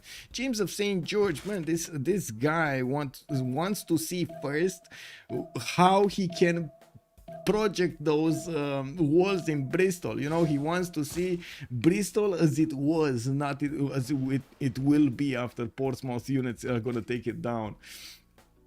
Now we do have also Age of Empire, still low in points, 91 out of 93. Doesn't seem like he's gonna get his next golden. Working on his intelligence agency, getting to finish his coal power plants here. Rome does have golden age, 68 of 79. He's gonna stay dark. There's no way he's actually gonna get higher than dark here. We do have Jadwiga just 5 points off. There might be a way for him to actually get these points going. He's 4 points right now with let's see, what does he have here? Maybe he could have, if he would have made some projects, maybe he would have gotten a writer. Doesn't have access to these, doesn't have access to these, so he needs to get it from somewhere else. Maybe a levy, maybe a city state control, or piecing, or something like that. Or maybe a boat. A boat could work also. Just get a boat from London, because I'm pretty sure he did discover caravel, so that's gonna be either extremely expensive in gold or production. We do have him starting to reposition his units towards Birmingham, and he's gonna try to take that city away from his opponent, working with a trebuchet on the walls, but he's starting to lose units here. Malaki is fighting to the death here, slowing down his opponents as hard as he can, as much as he can, as long as he can. We do have, I gotta say, respect for this. Respect for actually doing this. It's easy to put your hands up. It is very hard to do what he's doing. Trying with the last units to hold on. We do have Coupe, 229 science and 193 culture, 313 points of gold here on the western coast. Maori does have 355 points of production and is going dark age, 80 out of 85. I do see Harald is 10 points away from getting his golden age. I don't think he actually finished his religion, but I do want to double check. Yes, he did. The Remers was the last one for the extra 3 culture going. For his series. I do notice he's getting GMC out from Nidaros in 3 turns, and he didn't actually finish his universities. This is going to hurt him quite a bit when he's going to switch the era. He's going to drop quite a bit in his science acquirement. I mean, he couldn't really do anything since he did choose to go against Rome here next to him. I gotta say, if he didn't do that, Rome would have definitely been ahead of him in points. Now, it was a risk that Rome might still get his units out, his technology out, so he could get counterattack. We'll see if Norway actually manages to stabilize this. Yeah, we do have also Lincoln, 3 points out, 98 out of 101, and yes, we do have him managing to secure Bradford as well as Portsmouth, while he is working on the University of Sankor, getting Taj Mahal here from St. Louis. And looking at this, so he's gonna get these. Look how he's synchronizing these. I gotta point this out. Look how he's always trying to be there, just ahead of the curve over there in the era score. Necrotic, hello there, ma'am, and welcome to Hat Streams. I mean, you know, with the hat, without the hat, it's still me talking, right? Old Triangle, yeah, I did see that. Maybe England can negotiate new friendship by attacking either one. No, yeah, it just negotiated. Yeah. We do have Gandhi here also. Wait a second, going dark age. He's 85-90. He's not going anywhere.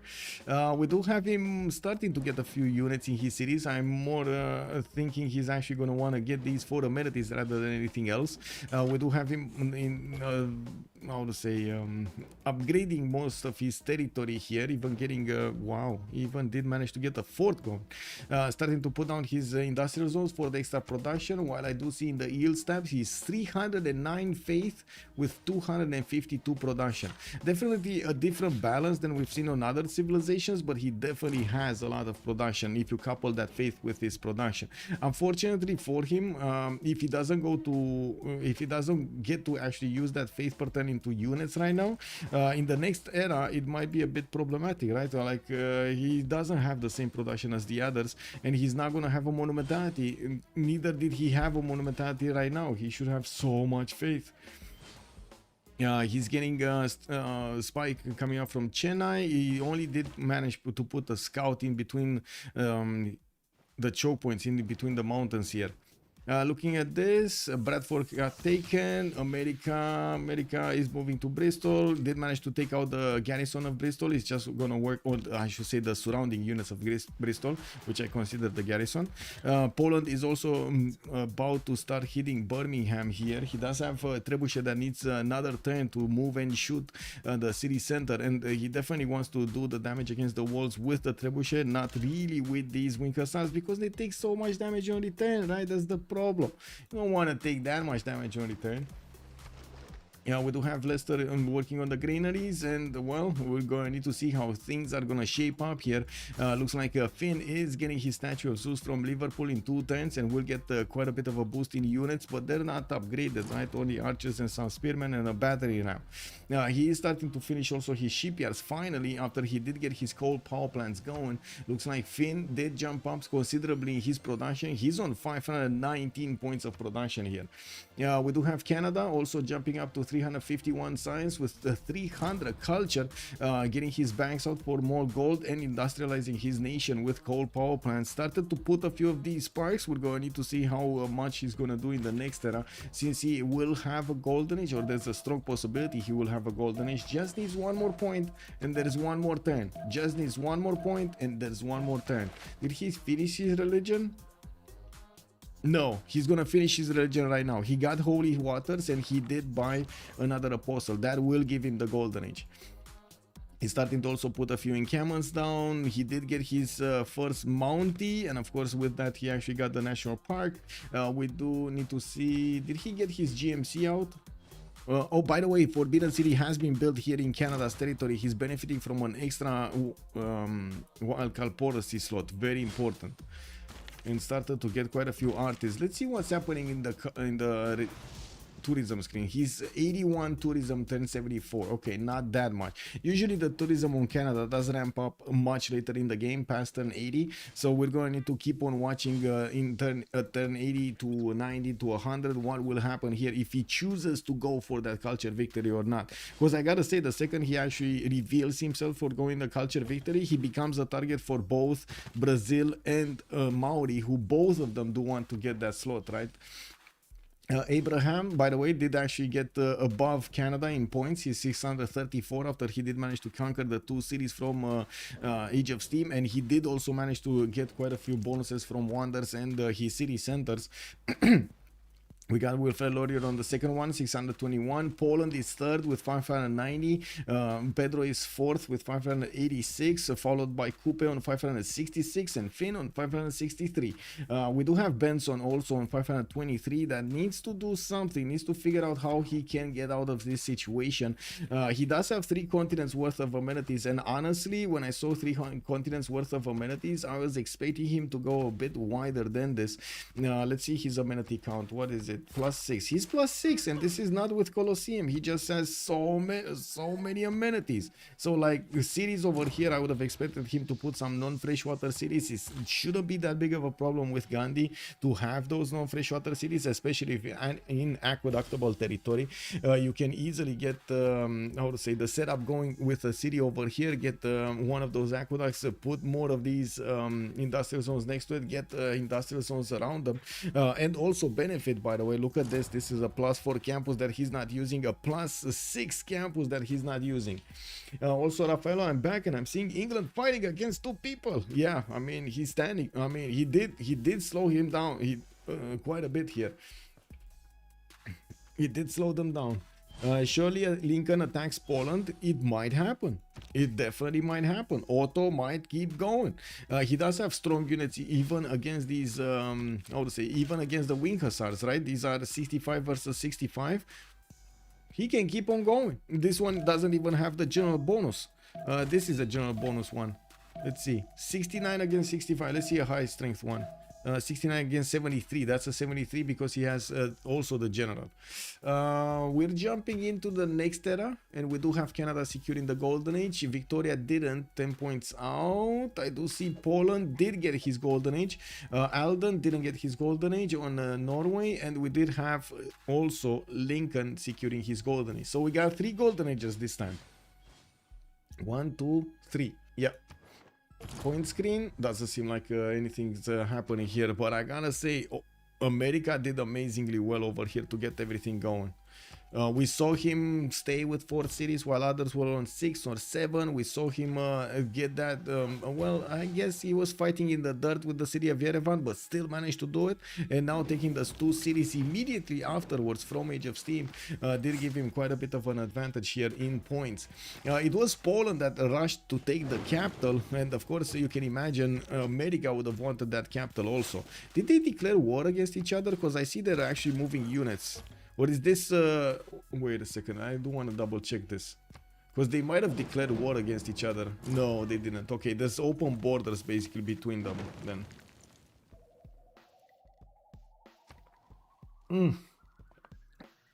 And look at that, Rome is pushing back Norway. So not only that he fought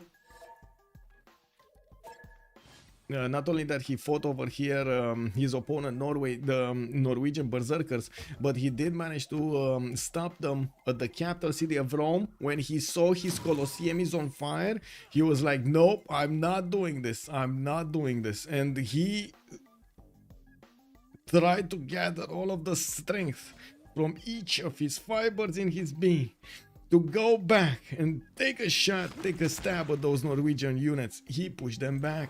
We do have the field cannons walking onto the field here. Norway getting his own muskets. We got some cuirassiers also that just, oh my god, there's not even a comparison. 80 strength against the 60 of the musketmen, even with the military. So I gotta say, right now, those musketmen are working with an extra +5 on them. Next turn, they won't have it. And all of these, imagine this musketman without that extra +5. Adi Boom Boom, good evening sir and welcome. Or I should say, bună seara domnule. I almost wish every FFA was anonymous so people would be more willing, I mean, more willing to make choices that would not follow them in the next game. I think that's what you want to point out. More willing to make choices that would not follow them in the next game. We do have universities coming up from other cities here of Maori, and he's getting Ferris wheels. Blacko, thank you so much for the follow, sir, and welcome. Terracotta Army also in 3 turns here from Motopohue, but I think we saw it somewhere else getting built, and I think it's going to be finishing somewhere else because that was faster if I remember correctly. Anyway, I don't remember exactly where, but I saw it. I know I saw it somewhere.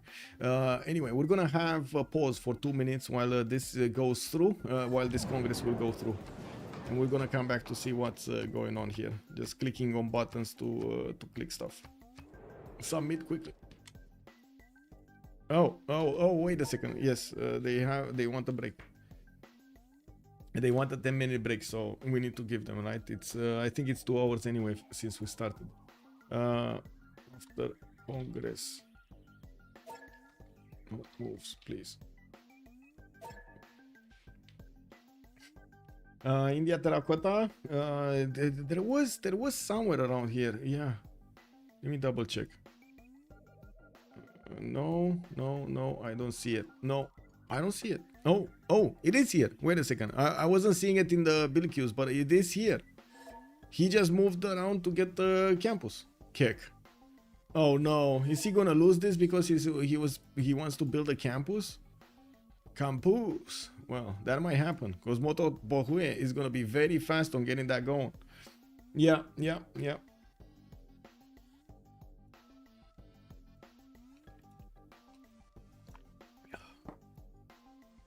Just waiting for the players to go through this Congress so I can put a pause up. Let me actually get also the timer ready.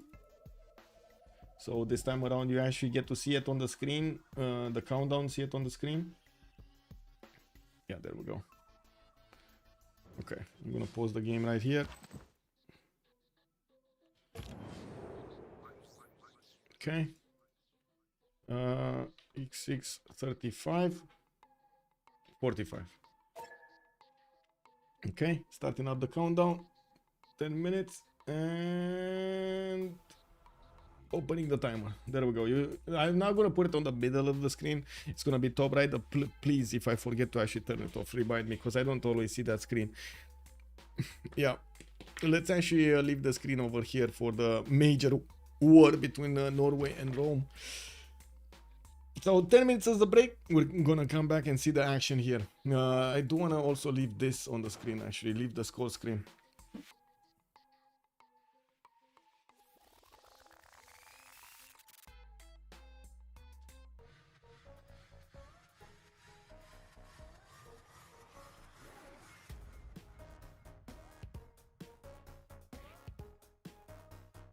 Okay, let's actually see. I do need to drink some water. We're at 42 right now. We do need 3 more minutes for them to join back. Oh, okay. 2, 4, 6, 8.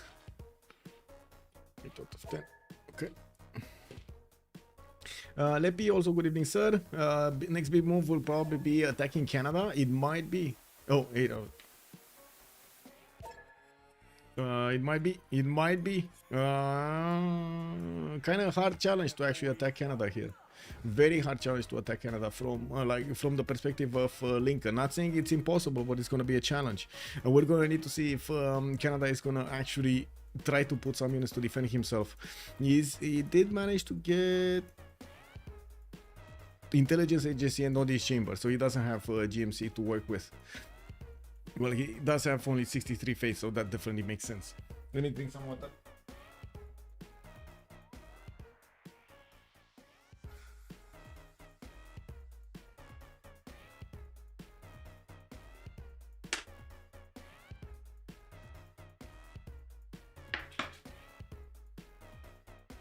Oh. Ooh. Yep. Let me plug back in. Lincoln is allied with Canada. Yes, that would mean backstab basically.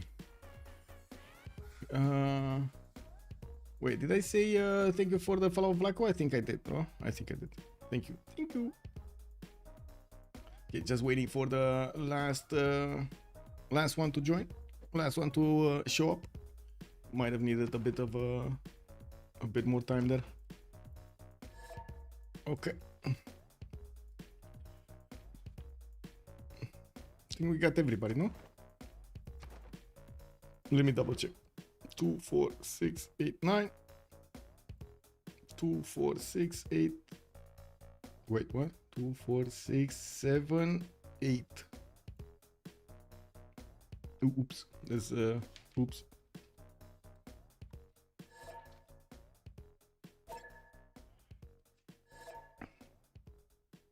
Two, 4, 6, 7.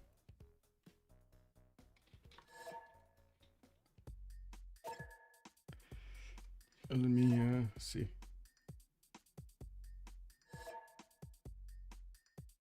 Oh, I see. Oh. Didn't see up. Okay. Okay. There we go.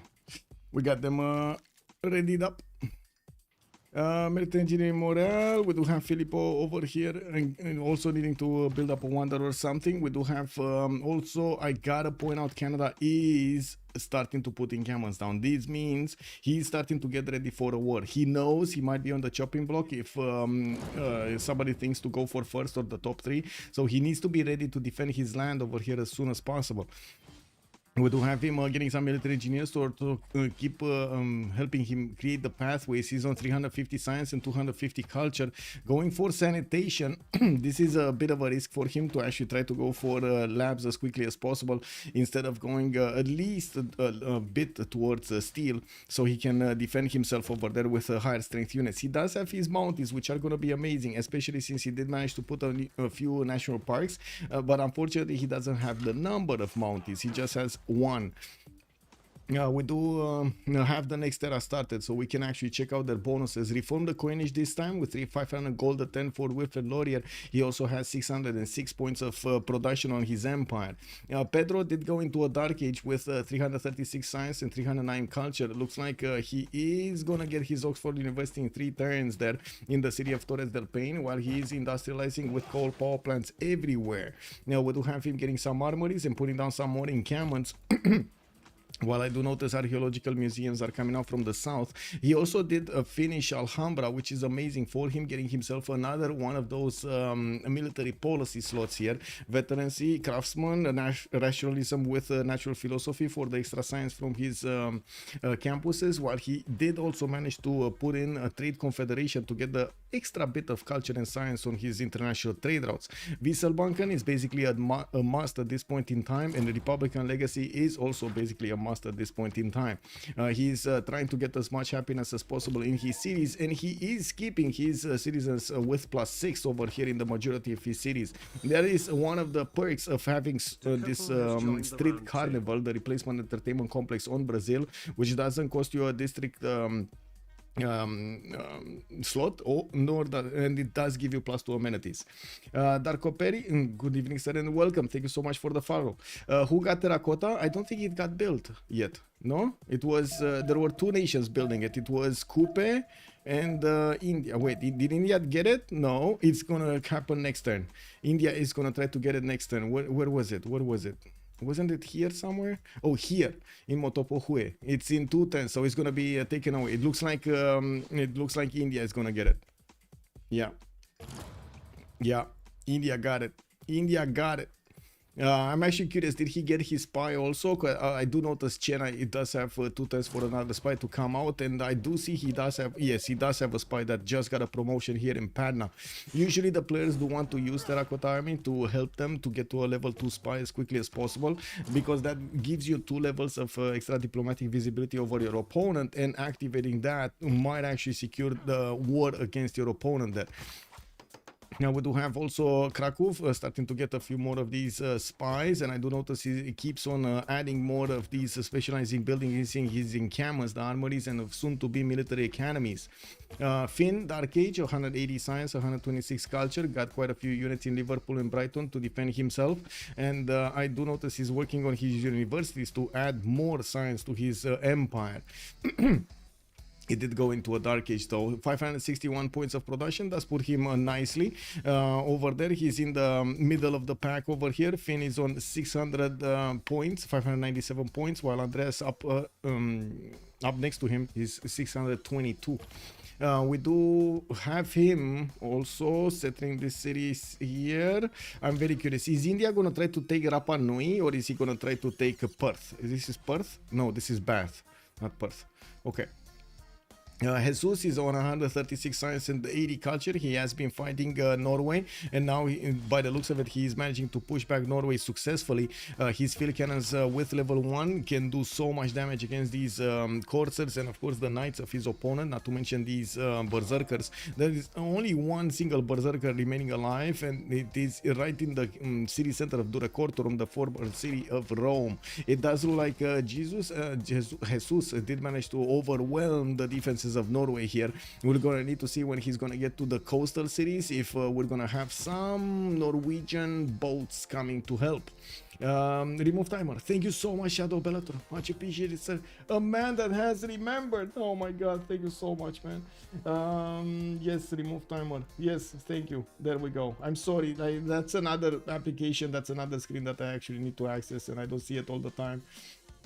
It's crazy how these forest fire styles look so sexy, yet the St. Louis styles that are staring them down in a battle of sexiness. A sexy style standoff, yes indeed. Also I did answer the who got the terracotta, and okay, there we go, it's fine. Okay, next up, we got 230 science, 164 culture. He got his 3rd monumentality age, or is this well, I guess I'm not sure if it's the 3rd one or not. No, I totally forgot if he went. Did he go open Russian voice in the 2nd one? I think he did, right? So this would be his 2nd monumentality. Now we do have more of these campuses coming around from him, and definitely needs to pack those numbers of science. Now he does manage to secure 4 cities away from Age of Steam, and we do have banks coming out from Leeds, while Leicester is gonna go for stables, and of course he's gonna need to repair whatever he has broken here in the lands of Age of Steam. We also see Norway, that's going to be Varangian, defending himself with everything he can against these Roman units. He does have the walls just taken down by these bombards, and of course the field cannons. I would imagine the field cannons are prioritizing the units, and you can see they are doing so much damage here to the units of Norway. Did manage to put a musketeer in the north, and actually it was fast enough that it totally deviated the courser pathway. That courser was meant to attack the field cannon, but it just didn't get there in time. So when they clicked at the same time, and I guess a bit desynced over here. Rome click first, and then the cursor got a bit of a different information. We do have the Cortonon taken away immediately. Jesus did manage to recruit Amina as a general, and of course you can see the extra strength of these cuirassiers against the Norwegian units. Now Norway is 4 turns away from getting ballistics and 6 from nationalism. I do see Jesus did already discover military engineering. Oh, no. How the military academies technology, military science. So yeah, so many military things. And by the looks of it, we do have Rome much faster on steel walls, which will allow him to protect his cities and also give him access to tanks a little bit much faster than Norway. We do have some pike shots showing up here. These are not going to stand the test of time against the field cannons, and I'm pretty sure, yes, even the muskets are going to get to challenge them on the battlefield. Norway does benefit from 223 faith a turn, so he could try to keep on buying units to fend off attacks here. We're going to need to see what kind of units is he going to prefer to buy to try to fend off Rome from taking out his cities. Brett is also asking Norway for friendship. Brett would be Coupe, so they do need to actually re-establish friendship here. We're going to need to see if this friendship is going to stand actually the test of time. Okay, let's see. What do we have? Yeah, Maori, 329 cents, 182 culture. Dark Age is still working on his shipyards from some of his cities. Wanganui did get placed, I guess, a little bit later, so that's why he's a little bit slower on that. Getting some aquariums for the extra amenities and finishing up his factories. He's one-turning factories in some of his cities. Hueto Kalito, this is kind of a meme wonder right now. It only gives him like that one single point of amenity, and that's it. But at least he's gonna have some better tiles to use over here in the lakes that he has. Only 2 tiles will be improved by that wonder with an extra amenity. Doesn't seem like that's worth, but yeah, I mean, it does give you some point of Vera score, some point of Vera score, and also some point of score actually. Brett does have right now only 4 points from the wonders, and I do want to take a look what kind of wonders he built. Great Bath, that's it. He built Great Bath, and that's it. Wow, he actually just has 1 wonder.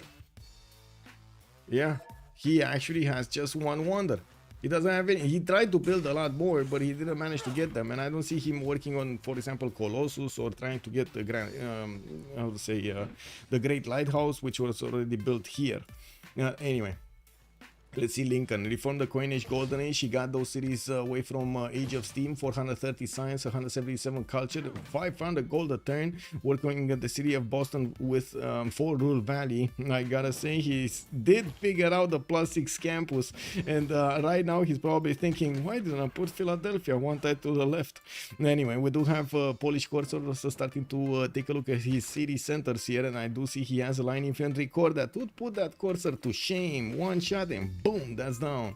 We do have sewers coming up from New York, all power plants in the north here, in Yerevan and San Luis, and in the city of San Francisco, getting the production capabilities much higher. Harrison, I'm dispersing. Can you move musket in London? So they're talking about this one. Okay, so they are somehow in a bit of a frenemy kind of environment here. They don't know exactly what needs to be happening. Harrison and America are just having a stare down in the former cities of Age of Steam. We're gonna need to see if Otto is gonna want to keep on going and try to also challenge the power of Poland to take away the cities that he thinks were rightfully his, right? They had the same idea at the same time to go against their neighbor here. We do have also Benson on 325 science and 170 culture.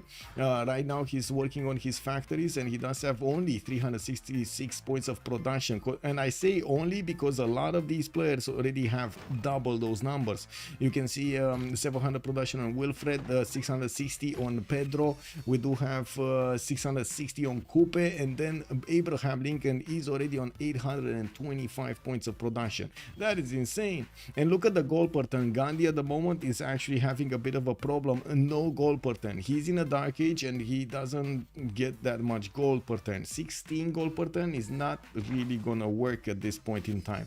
He's on a theocracy, getting a professional army to upgrade his units, craftsman, and I do see Whistlebunker, rationalism and natural philosophy. No minus card for the gold per turn here. He did put his army in the borders of Rapa Nui, and will probably gonna start working. Oh wait, no, he's going England.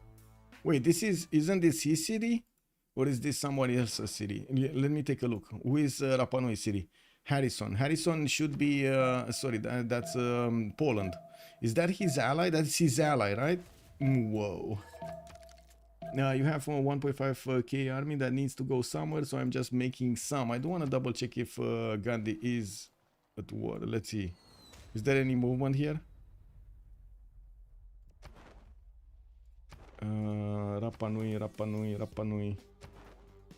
Yeah, he's at war with Gandhi. Okay, there we go. He's at war with Gandhi. So he wants to take that city away from his ally, by the way. He's taking it from his ally. Okay.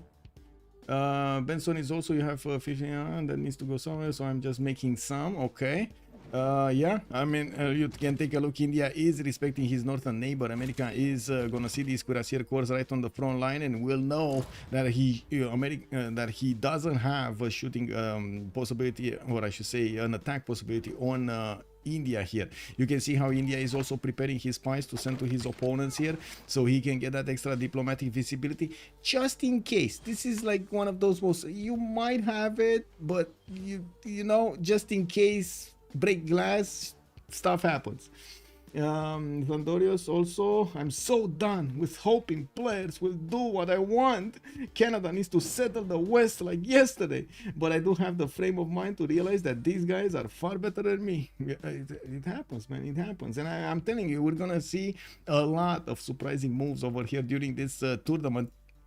And we do have quite a few experienced players that are gonna go into the finals. The finals game, woo-hoo-hoo, that's gonna be awesome. That's gonna be awesome. When you say Harrison, it sounds like Harrison. Lol, can be confusing. Harrison, I mean, how does it sound like her son? You know, it's her son or Harrison. I don't know, because I don't anyway, it is what it is. What are the friendships from America, Canada and Brazil? America is friendship with Canada. Brazil is friendship with Rome.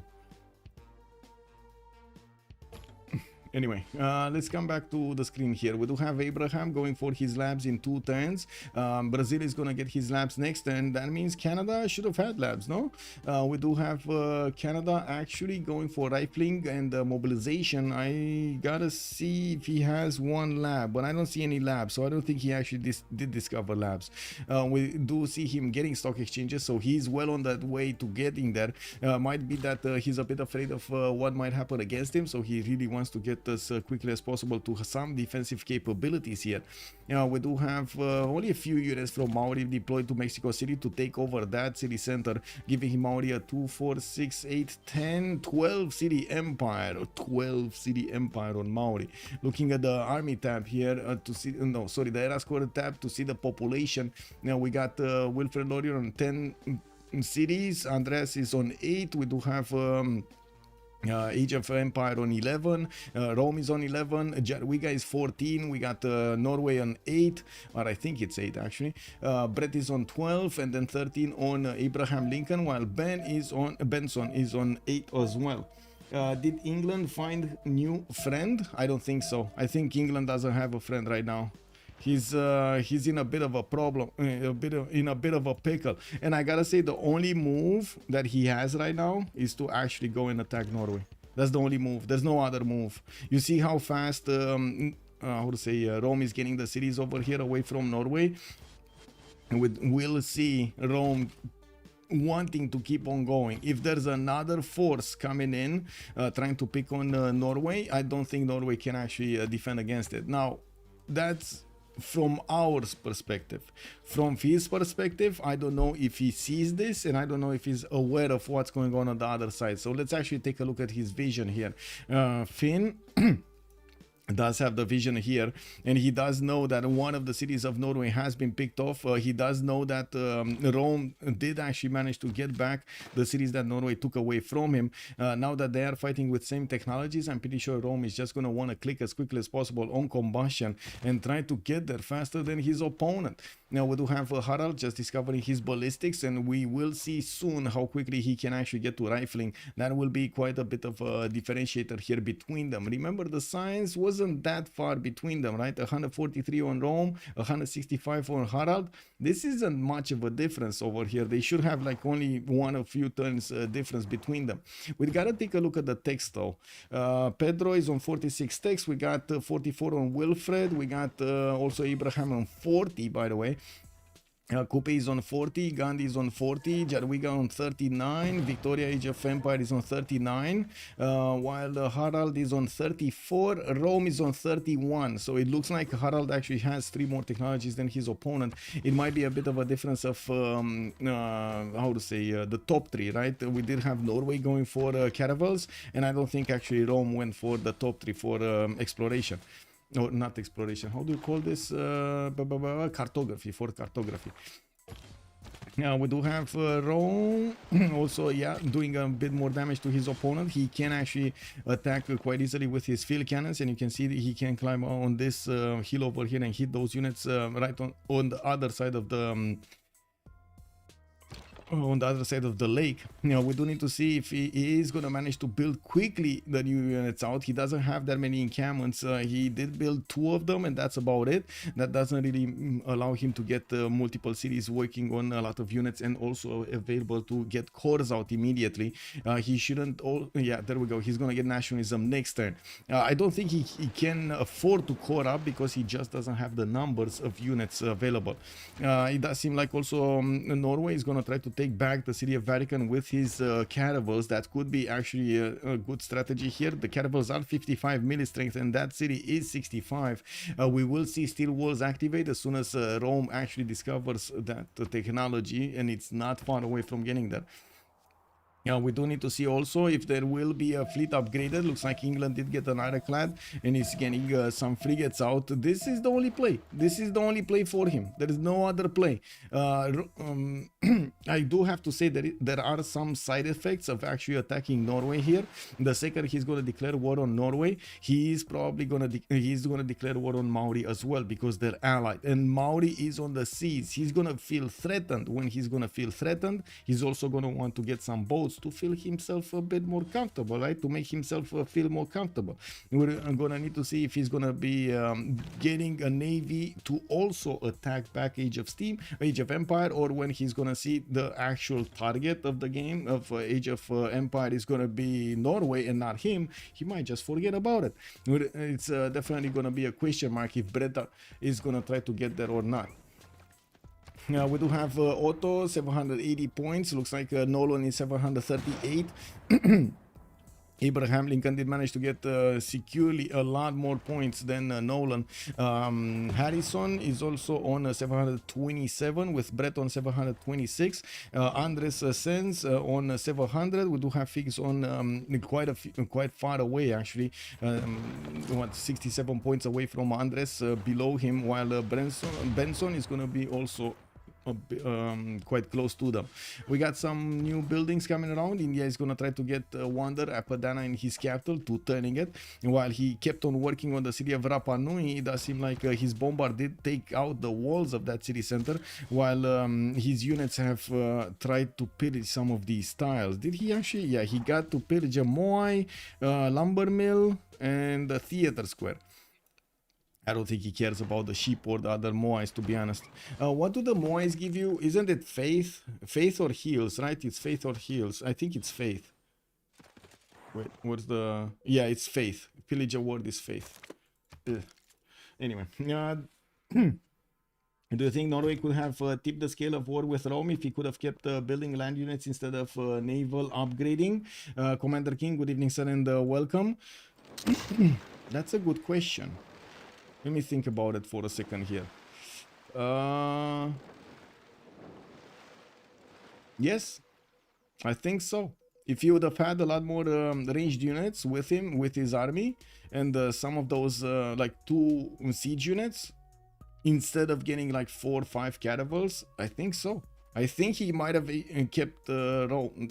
He might have gotten the city of Rome. If he would have gotten the city of Rome, because thinking of the timing, he actually started building the caravels like 5, 6, 7 times before he actually got to lose the war next to the borders of the city of Rome, and that was exactly the moment that Rome actually got the tempo back, right? So, yeah, I can only say there's a strong possibility that he would have managed to break Rome over here. If Rome would have lost the capital city, I don't think he would have had enough strength from his other ones, 2, 4, 6, 7 cities worth of getting back enough units without Colosseum, without his government plaza building, without a lot of bonuses. Also his trade routes, right? His trade routes are connected to the capital with Magnus, or were connected to the capital quite a bit at that point because he was still on internals. Anyway. Looking at this, we got some art museums coming in, campus research projects. We do already have Albert. Man, I cannot believe how fast time flies. We got Albert Einstein already coming out for them to be picked here. He's showing his hand over here, and I do notice quite a few of them are going to finish projects. I do want to see how many are. Oh my god! Oh my god! Did you just see Canada try to get there and got it? He got 383 points in just a single turn and got the Sáenz, got the campus. Amazing, amazing. We do have some more coal power plants coming up from Maori, which is kind of surprising to me, I gotta say, for a nation that actually really likes nature and cannot actually work without tiles, without rainforest or forest tiles. It kind of is surprising to me that they actually can't build coal power plants, not gonna lie. But anyway, we do have armories here in the north, a level 2 spy from Canada in the cities of Maori. We do need to see if Canada is actually going to get an army out. The moment he's working on his research labs, and I don't see any army anywhere. Looking at the score screen here, Wilfred Laurier does have a decent 443 points of army. I do have to point out Abraham is almost 2,866. Now the goal pattern looks good on both of them. Science looks comparable. Culture is a bit better on Canada, and of course the science will explode while those research labs are going to start to finish here. We do have a general also for the modern era. Rani Lakshmi Bai has been recruited by Canada. Napoleon also has been recruited by Victoria Age of Empire here, and I do see Canada did also get Dmitry Mendeleev for the 50% production towards research labs. That is very important. We're gonna start to see also some of the new important merchants here show up, especially Mary Catherine Goddard, to get him that extra diplomatic visibility, not to mention the toys. I didn't see the toys one. Did you see the toys one? I didn't see the toys for those extra amenities. No, there's no toys have been acquired here. I'm gonna see who's actually gonna get them. We do have musicians still, slowly gathering here. 4 points on Brazil, 3 points on Canada, 8 points on Maori. Poland is on 5, America is on 6. Just casually getting there to the musicians. Nobody going there fast. It does seem like Varangian City is trying desperately to get the ancient walls so he can actually shoot back and also protect that city center from the Norwegian counterattack. We do have Rome also managing to two-shot these cavs with his field cannons. I do see Norway is trying to put some units in the water. Unfortunately, when units are in the water, they do have an adjusted base strength, and if Rome has the first moves, he's just gonna attack the cav instantly and delete it from the game. That is a extremely problematic tile to stand on when you are in range of these field cannons or range units or siege units or whatever you want, something that can shoot you in the water. Curious about the tech lead. It's what was it? Brazil 48, but that's Oxford University talking, right? He did finish Oxford University.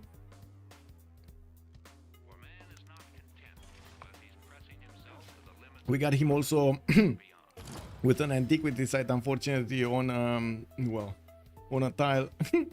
Anyway, some infantry armies are also coming around, being hard built over here in his cities. He's getting quite a few of them, so I would imagine he does want to get to use them. His infantries and his military engineers are going towards the city of Nazca, towards the northwest. And while I don't think he actually got to get a city, right, that would be a good, interesting extra city for him. Antananarivo to the north is his own city-state. And he does also have the opportunity to actually attack Maori here with no problems whatsoever to smash through his empire. I do want to say one of the first people that actually used the infantry armies extremely efficiently was Colento, and sorry, the one and only Colento from Hearthstone. He did have like a year and a half or 2 years of him playing in the Civ6 community. Wasn't allowed to stream it, but he did actually play it at the highest competitive level over here with us. And the fun part was he was always trying to find these different strategies than we were used to. And one of the first ones that actually got to use the infantries, and we were like, everybody was like, no, no, how is this unit so strong? Anyway, 2 frigates for Norway could solve this push. She's struggling. Yeah. We do see that Rome is starting to breach through, and we do need to see if Rome is going to manage to take care of these Norwegian cuirassiers that have joined the fight against his field cannons. They just, you know, went ahead against each other here. Definitely also the field cannons of Norway are not as strong as we've seen the field cannons on Rome work on the Norwegian units. These field cannons do 63 against 73, while on the other side we got 70 against 59. That's a major difference over here, and both level 1s. One has volley and the other one has volley. There we go. Okay, we got some more libraries coming in from Norway to use. Spies in Kristiansand, and I do see lighthouses on the west side. It keeps building up. Oh, the fleet is on the way. The fleet of England, Finrigs, is on the way. We got 2, 4, 6, 8 boats going to scavenge the cities of Norway. I mean, they felt weakness. He's going for it. Let's actually see what's going to happen here. Let's see. We got armories and coal power plants being prepared here in Polish newly acquired cities from Age of Steam. He's trying to get a big ban, also working industrializing his nation, including his capital Krakow, while he is also working on some theater squares. He needs to figure out what is the next move of the game here, because I don't think he actually has at the moment enough points to get to the top 3. He is top 3, 754, tied with Nolan, but it's just a matter of time until Andres or Brett is gonna get that spot. Not to mention the attack of Age of Empire against Norway. If he is successful, and it's looking like he's gonna be successful, this is gonna be a timing before the steam walls over here on Brett, right? Oh, wait a second, Brett is refining in 3. He just didn't get steel first. Trying to get to his oil before steel. Now, getting steel is gonna probably allow Norway to fend off attacks, but he's still gonna lose a city to the surprise attack of England, whatever happens. There are quite a few admirals also. Himerius, Caius Duilius, he has the fleet one. He has Santa Cruz for Armada. He has Orto Artemisia. Oh my god, this guy got all of them. And he's getting ironclads everywhere. Okay, I stand corrected. I think this is gonna go through whatever happens here. We got quite a few ironclads coming in from Finn to go against his opponent. Rapa Nui has also been taken. Looks like Gandhi is going to manage to get a few more points from that city center. While I gotta say, he still didn't actually settle these other cities here. Now, we do have factories coming very slowly from Mumbai. I gotta say the production capabilities at the moment of Gandhi are not on par with everybody else. He's on 400 points of production and 339 points of faith, while we do have Abraham on 900 points of production, Coupe 700, Jarwiga 640 plus 185 of the faith, Wilfred Loria 750, Pedro 726. Rome is also lower than Gandhi here. We do need to see if he's going to manage to successfully keep on attacking Norway and maybe even take on another city. He just needs to be, unbeknownst to him, there's somebody from the other side of the planet that is going to join the fight. And he just needs to keep the line of offense going to force Norway to keep building up defenses, while these ships of England are going to get to the shores of Norway and take those cities down for him. Is actually Maori at war with Brazil or just war status between their allies? Let me actually take a look. I don't think he's at war with Brazil, no. But I do want to double check. I think Nazca was at war with, or he wanted to go for Nazca. Maybe I'm mistaken here. Because, yeah, these infantry armies could take a left quite easily. No, he's not at war. He's just allied with Rome and that's it. He's not at war. Yeah, they probably peaced at some point, right? They probably peaced. Now we do have so many of these infantry armies coming in, 1, 2, 3 from his cities, also finishing up his research labs, getting another military academy so he can get, guess what, another infantry army city, building it. Now while I do see he's getting spied on by Canada, well, it looks like he's trying to steal some gold here from his neighbor.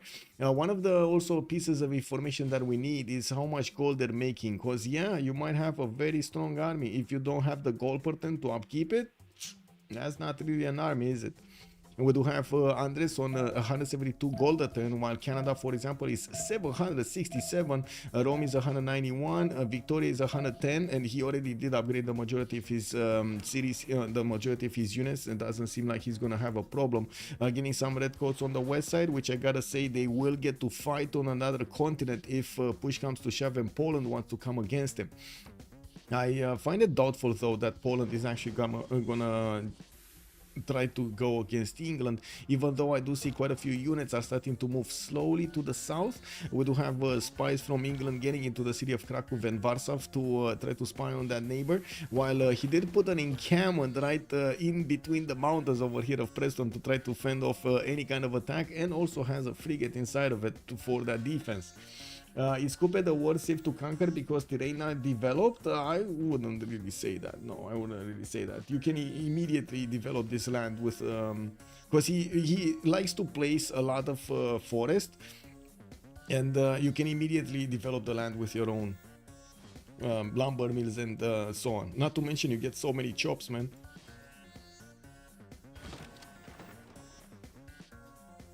Let's see what Canada is doing for the defense. Not much. Getting the military engineers to connect his pathways on the trade routes with America to get the extra gold going between them. I do see 4 of them are at work. He did get some field cannon cores for the extra attack strength if he needs it. And looking at his tech side, I do see him going for flight in 2 while he just got fascism. I think he's the first one to actually get to fascism from the game. We do have some other nations that are working on civil engineer, professional sports, national history over here, mobilization on bread, but they did not manage to get that quickly to fascism. We do have also, oh wait a second, Pedro did get just as quickly to fascism. He does. Oh my god, wait a second. So we're talking about fascism infantry armies. These are 107 strength. 107 strength units, and it looks like he might take a left. He might take a left to go against Maori's main cities. Uh-oh. Now that's a problem. Maori has a few units deployed to Roatoria, but definitely doesn't have the infrastructure ready to pump out a lot of units quickly. That's the problem. And we would need to see quite a few of these encampments. If that would have been the case, it's going to be very hard for Maori to get armies at the same time as Brazil is getting armies, right? It's like 3 turns for Brazil to get an infantry army. It's going to take 2 turns from 3 cities to get an army here from Maori. And cuirassiers probably, not even infantries. We do have Harrison asking for a deal with Brazil. Harrison is Poland, Brazil is Andres. Okay, there's probably an amenity deal or maybe an open borders deal so he can keep on scouting. And talking about planes, we do have an aerodrome coming out from Manaus next time, and he's gonna finish more military academies in the cities, 2 turning an archaeologist in the south, just to the south. We're also halfway through this era, by the way. Ooh, cored up Roman cuirassiers are pounding through the Norwegian defenses as quickly as they can, while the boats of England are staring into the eyes of the Norwegian city of Drammen. It looks like Liang is trying to get in there, but I think it will be too late to save that city. I can't believe he never actually upgraded the amber tile. I cannot believe he actually never upgraded the amber tile. I mean, that's a stave church city, man. He was so focused on attacking his neighbor on the right side, Rome, that he totally forgot about that extra amber tile. Varangian city did get liberated, and of course it's just a matter of time until Rome is gonna send another wave of units to take that city. First he wants to deal with the Norwegian threat and then deal with the other one. That Cuirassier has no chance. It got taken out by the field cannons, and I do see Rome is very quick on the buttons to save his other units. Now these level 2 field cannons do extreme amount of damage to the piking shot. 71 against 755 does mean half of that strength is gonna be shaved off. You don't get production from planted forest on the second growth. You don't get it from the second growth. You get it from the first, you don't get it from the second, if I remember correctly. Also, Brazil already at Pro Sports. Pro Sports is after TSC government. Yes, yes, we did see that. He's on fascism. Is actually Maori at war with Brazil or just war status? I did answer that. Did Scoop the war? Okay, I did answer that. Level 2 spy from Brazil also activating soon in the series of Maori. I think we know what's going on here. I think we just found out what's going on, right? We got a war declaration. We got Brazil moving in on Maori. Maori is loose. Oh my god, man, that's just one shot, bro. That's just one shot and the wall just went poof. How strong are these? They're still 107. Oh my god, look at this frigate. It can't even do damage to the infantry. Like, what? It can't even do anything against that infantry. Whoa, that's amazing. Dandara has also been recruited by Brazil. He has a fast cuirassier to help him move quickly, and he is starting to get his air force in the air, and biplanes are coming around. Yes, not very good units, but soon he's gonna get to upgrade them into fighters, and that will be a good unit.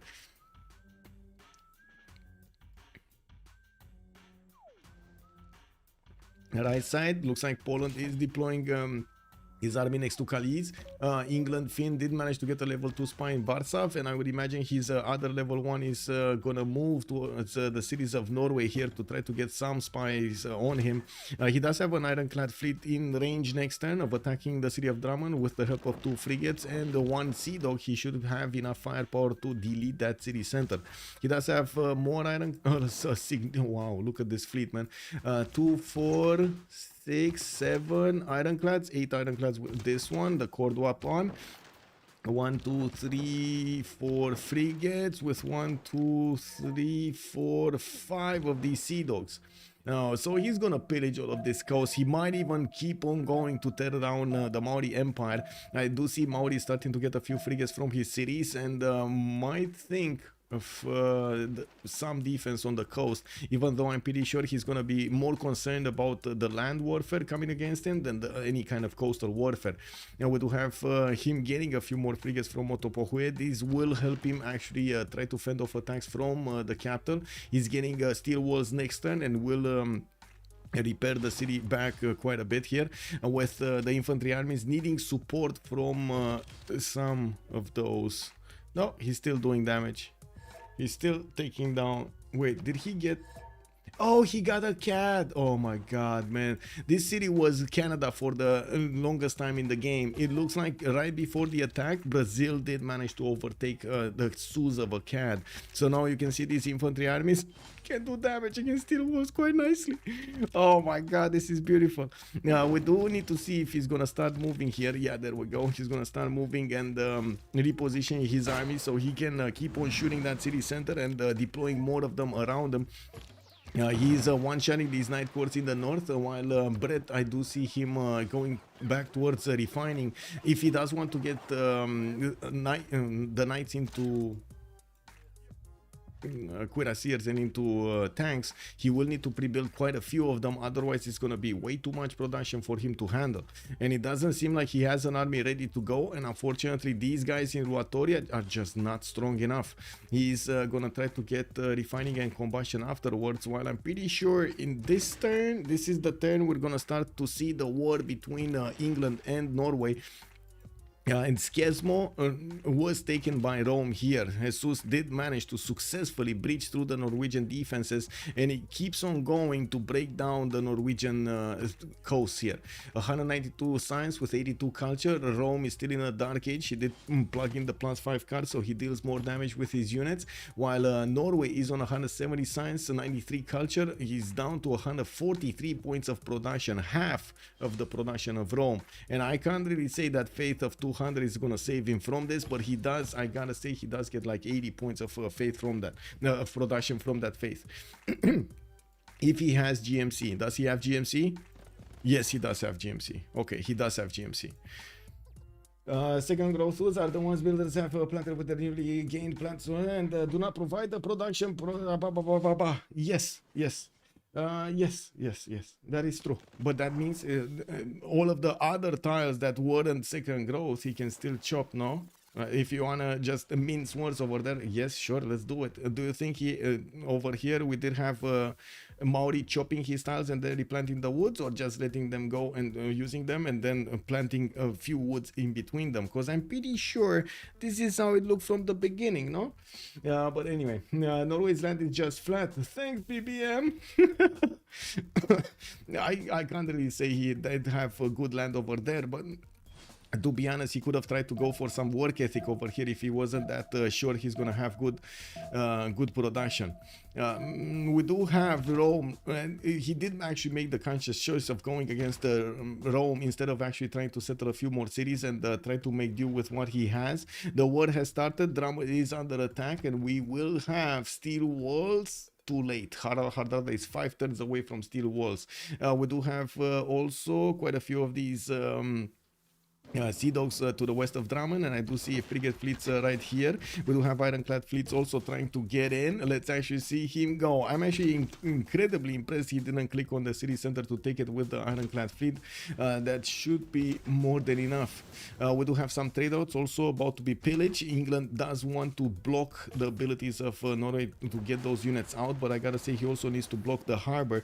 We do have England realizing that isn't that much of a fleet that Norway can use against him, and he's just gonna tap the city, get the experience points on his frigates and of course on his sea dogs, while he is gonna start to take down the city centers directly here. Alden has just been hit by one of the ironclad fleets. Drummond has been taken down. Redcoat immediately popping from that city that allows him to keep on going and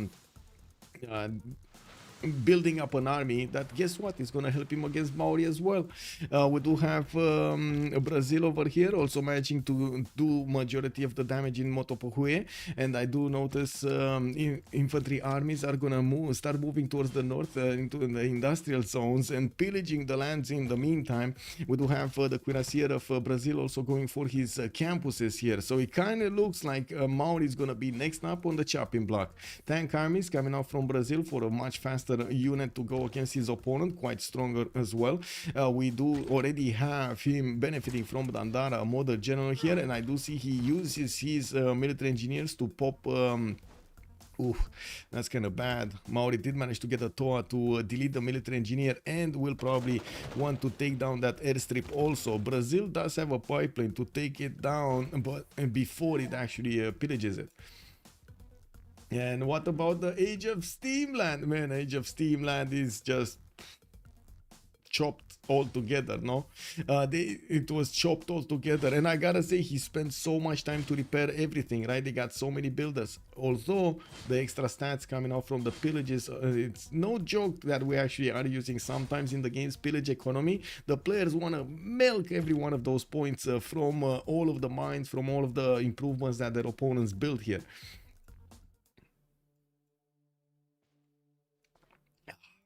You can see still Brazil is trying to do this. If he thought this would be different and it would be much better for him, for example, to go to India because he would have had more pillages, he would have gone to India. I don't think that was a problem for him. Pedro II would have had just as much of an advantage against India, Gandhi on the right side, as he would have had against Maori. The only disadvantage is India really has that like really bad ability for other nations whenever he's going to be at war. It does put more pressure, right? Where is it? Opposing emerging civilizations receive 50% war readiness for fighting against Gandhi. This is incredibly, how to say, taxing on your empire. And most of the wars are taxing on your amenities, but man, when you fight against Gandhi, it's just terrible. We do need to see if Poland is actually going to start to get an army to go against his opponent here. I don't think so. It doesn't seem like he's moving anything. We're turn 89. We're coming close to the next era, and we're going to need to see who's going to get it. Canada is 3 points out. I do see Pedro. He did manage to secure his golden age. We got to see what's going on in Norwegian territory. Alison probably will be taken down this turn. There is an ironclad fleet there deployed with multiple units that are going to get to hit that city from afar. Rome also has the ability to smash into Bergen, but with the 3 of these units, is it going to be enough? Yeah, it should be. Oh, this is not a core. Can he get the boardman shooting? He can get the, oh no, that's a hill in front of the bombard, so he can't shoot it from there.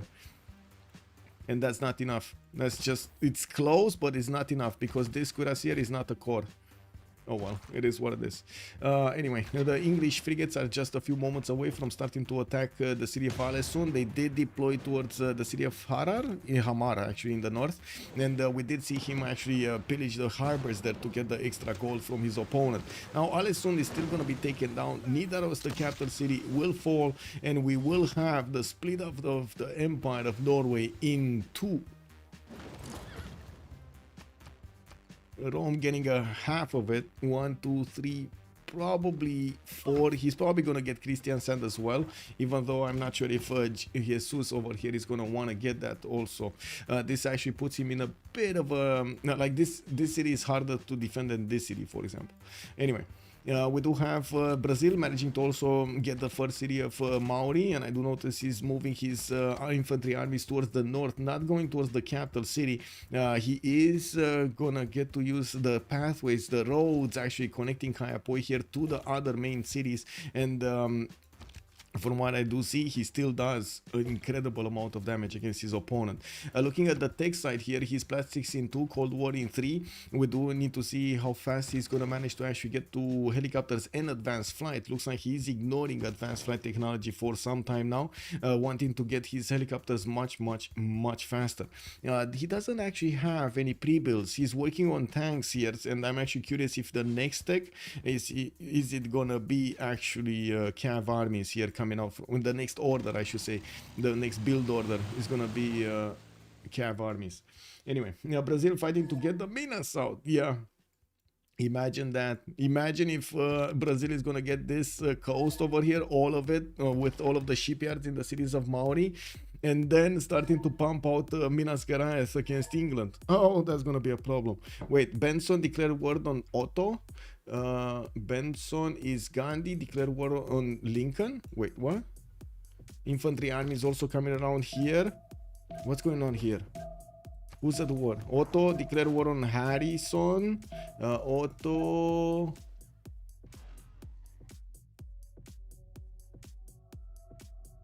Wow. Oh, okay. Okay. Weren't they allied? Oh, no, they weren't allied. Wait. They weren't allied. So America is declaring war on Poland. And I do see he's actually conquering. He keeps on going and conquering the cities that Age of Steam actually gave to Poland, splitting apart in the north. In the middle, he's getting he has 3 attack vectors against his opponent, with different different units deployed. All of them do benefit from military engineers to move fast and try to get the infrastructure going. While in the north, he only deployed a few of these infantry armies that he knows he's gonna get to secure some of the cities. I do also notice we might have a problem here. Jadwiga is getting his steel walls next turn, and it does seem like, okay, 2 cities are, oh, that was so close, and that city is gonna get steel next turn. That's a problem. That is a problem. But look at the railroads here made by America. He's going directly to attack the cities, the main cities of Poland here soon. We do have also India getting attacked, but not actually caring. He's deploying his army to the southwest towards Rome, while I do see he doesn't really have an army anywhere else. There was an army in Rapa Nui that, I don't know, it disappeared somewhere. We do see him getting a tunnel in Madurai, so I would assume he's actually going to move these to the west side, maybe even try to scavenge a few cities from Rome at this point in time. Biarcoi looks like it's going to be the Roman city. England did deny Rome from actually getting Bergen, and I do see he got Nidaros as well. He got the coastal cities. Hamar is gonna also be soon taken down. It's just probably next turn, to be honest. Jesus has declared war on Finn. Jesus being Rome, right? And Finn being Age of Empire, no? Yeah, Age of Empire. So yeah, Rome is now at war with England also. And when is England getting his steel? In 3 turns, while Rome is gonna get it next turn. Now I do, well, Sketsmo, I don't think it's gonna be a problem, but England does have redcoats on another continent. These guys are not something you wanna fool around with. They're not cored up and they're 80 strength. You wanna see these armied up with all of the bonuses on them? Oh my god, man. Oh, it sends shivers down my spine over there.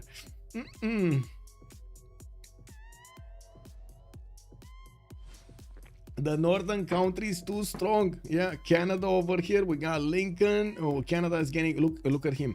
We talked about this. I gotta say, different gameplay from Canada, right? We talked about this earlier. I said when I saw all of these encampments being placed down, I was thinking immediately, Canada wants war late game. He not only wants to defend himself, but he also wants to apply the power against somebody. And he's getting tank armies from a lot of his cities. He's also managing to get his flight going with bombers coming out 2 turns every other 2 turns. He already did deploy 2 to the southwest. We might see him. Oh, he did deploy also a fighter right in the nose of the Canadian border. Did he just buy a bomber? He just bought a bomber in Toronto. So I would imagine Mexico City is going to be conquered next turn here, and there definitely will need to be a unit to conquer it with. So, and I don't think these tanks can manage to make it quickly. Not the cav army, right? This is 5 movement. This is definitely not going to get there quickly. Backstab America or something, yeah? No, I don't think he's going to backstab America. I think, to be honest, by the looks of it, it looks like it's going to be Canada, America, and another nation that we don't know yet. It kind of looks like Age of Empire, to be honest, but also can be Brazil. I'm very curious what India is gonna do here as a move. He definitely needs to do something. He can't just sit around and let his other neighbors try to tear apart his neighborhood here, because he's just gonna get 4th or 5th if he lets that happen. So he needs to do something against Rome. Rome is the weakest target of his neighborhood, and as you can see, he did recognize that. He's getting his units around that, around the western border, and I'm pretty sure war will follow soon after this. Benson is getting denounced by Canada. That's Gandhi getting denounced by Canada. And Benson is very like, woo, question mark. Why are you doing this? Why you do this? Why you do this? And look at that. He's actually starting to denounce him, huh? And yes, he would need to actually denounce America if he's going, but I don't think he's going. What I do think is either he's going for India here, or he's gonna try to scavenge a few cities from Maori. He does have a decent amount of points, but look at him. He actually dropped to 5th here. We did have Abraham Lincoln getting more points, Victoria getting more points, Pedro getting more points, and Poland getting more points. Poland is gonna start to lose points quickly. Finn, I don't think he's gonna lose points. Actually, I think he might keep on winning points, because Maori has such a big coast that he's exposed to the coastal attacks, while Rome is gonna lose the cities that he just got from Norway. Norway is down to 1 city, Kristiansand, and I do see there is a red code right next to it to attack it. We do have the Brazilian tanks starting to get into the borders of the main Maori cities, and working on taking down Roatoria with his infantry armies. The bombers have arrived of Brazil in Motopohue, deploying them on the front line so he can start eating away at the steel walls of his opponent here. There isn't that many units that Maori can use against the tanks. These field cannon armies are out-teched clearly of attacking into the tank armies of Andre. You do see the 77 strength is not really on par with 105 of the tank army, and that's not even with a general next to it. Let's see. Benson is asking Brazil if he's chilling. Well, I guess he's chilling. Yeah, I guess he's chilling. Wait, who is allied with India? Because Canada can denounce India and then declare war on his ally also, right? I think it's Poland, if I'm not mistaken. Wasn't it Poland? I think it's Poland. Or did he remain without an ally? No, it is Poland. He's allied with Poland. Okay, there we go. And he's getting denounced by Wilfred. We got tanks from Canada starting to move southeast, and we might actually see him start to carve a line through the Indian defenses, while the India's army is deployed to try to carve a path through Rome's defenses. Look at these units be over here.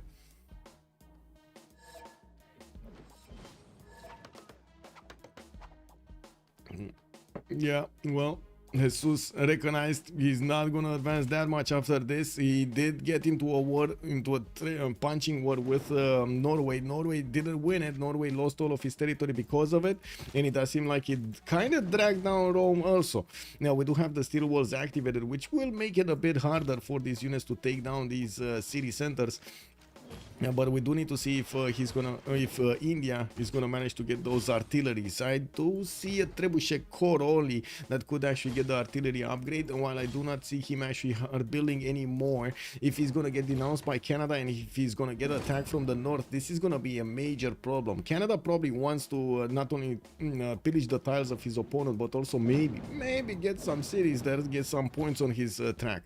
We do have also Canada starting to deploy airstrips in the southeast to put these fighters to work, deploy them to attack his opponents and help out actually America deal faster damage against the Polish cities. On the western side, we did have him also working with his military engineers to create the pathways towards the lands of Maori, but I think he recognizes that Brazil will probably have dominance in this side of the map on the western side, so he needs to find another way to get the points from, get the points with. So many tank armies are being queued up here to come out of the cities of Canada with a strong air force. He should do whatever he wants. The question is, can he do it fast enough? We do have another war declaration. Brett has declared war on Nolan. That's Brett Maori on Wilfred Laurier. The bombers are starting to attack Mexico City, and yes, I do see the cav armies of Canada are getting closer to getting into the city's borders, into the attacked city's borders, while we do have battleship armadas starting to show up in the Maori defenses of his city centers. He's gonna have some good NTR defense to work with. Sting reports, thank you so much for the follow, sir. Now, looking in the south here, we do have England managing to secure his borders that he just conquered from Norway. There's still one city remaining for Norway. Alden is about to go down here. About to go down. Oh my god, that was a strong shot. That you saw the reaction. His ironclad just got smashed by one canoe, and then immediately England was like, whoa, whoa, whoa, whoa, and they ordered this other ironclad to get away from there. And Finn was like, whoa, I just wanted the gold, bro. Like I only touched it, you know, I only touched it. I didn't do anything. No, nothing, man. I don't think Maori liked it, especially in this situation when Maori is already fighting two other opponents. Him getting pillaged is just adding salt to the wound, right? Insult to injury, basically, by a third party. Now we do have the Canadian tank army starting to move, and there is a Mountie with them also directing this war over there. I do see Rani is starting to be deployed on the western side. I didn't see a general here. There is no general here actually on the western side. Canada is just probably there. Yeah, it's probably there to just help out a little bit here against against Poland. America got his P-51 Mustangs, extremely good fighters here to attack his opponent with. He can do significant damage to the cav armies of Poland, and of course eat away the defenses of the tanks. These infantry armies are not as strong as the tank armies, but they're they're not as strong as the tank armies, but they're very close. It's extremely hard to actually push into these units with just tanks. You do see the tank corps, for example, is a 95. Infantry army on the defense is 108. On the offense, a little bit different. If the tanks do have there we go, 105 versus 104, and this doesn't have actually the 45 bonus or any other bonus actually for that matter there. I do see America is starting to smash through Gdansk. He did manage to breach Leeds and London. We probably will need to work on Birmingham first. He wants to pillage, rip away that gold from his opponent's hands. On the southwest, let's actually see what's going on here. India has started invading the lands of Rome, putting the first city under siege, Ravenna, and I'm pretty sure he's gonna start attacking into it. He does have an artillery corps that has done the first damage, took the first blood here in Ravenna, and he's Jose de San Martin, great general. It's just wow, this guy is so happy actually going into a march style, unprotected, going into a march style. I mean, if that's not actually walking you face first into danger, I don't know what that is. I don't know what it is, man. I don't know what it is. How do you call that? How do you call that? Also, Alexei, good evening, sir, and welcome. Finally, everybody fighting in FFA. I mean, yeah, that's what happens when you want to get top 3, right? We got Otto with 1,000 points, Phil is 877, and Pedro is 872, and fourth slot is Wilfred Laurier with 838. We do have also Poland being picked apart there on 816, while Coupe does seem like he's starting to lose more and more cities. It doesn't seem like he's gonna keep his points for long. That would add more points to Brazil, making him a very strong contender to stay in the top 3 here in the next part of the game. We're just 2 turns away from actually getting the next World Congress, while I do notice we do have Canada going for a golden age. We do have Brazil going for heroic. He's 137 out of 111. Victoria 133, he's going also for heroic. Jesus 94, he needs 105, so he's gonna be normal age. Jadwiga dark age again. Harald doesn't, I don't think it matters anymore. Coupe 136, 120, he's gonna go heroic age. Otto going golden age, another one, and even Gandhi going a heroic age here. Now, Gandhi hasn't been, we initially thought that Canada is actually going to go against him. It does look like he actually got away with this. He's not actually getting attacked by Canada. And I'm a bit surprised that Canada is sending units to the east side to try to help out America.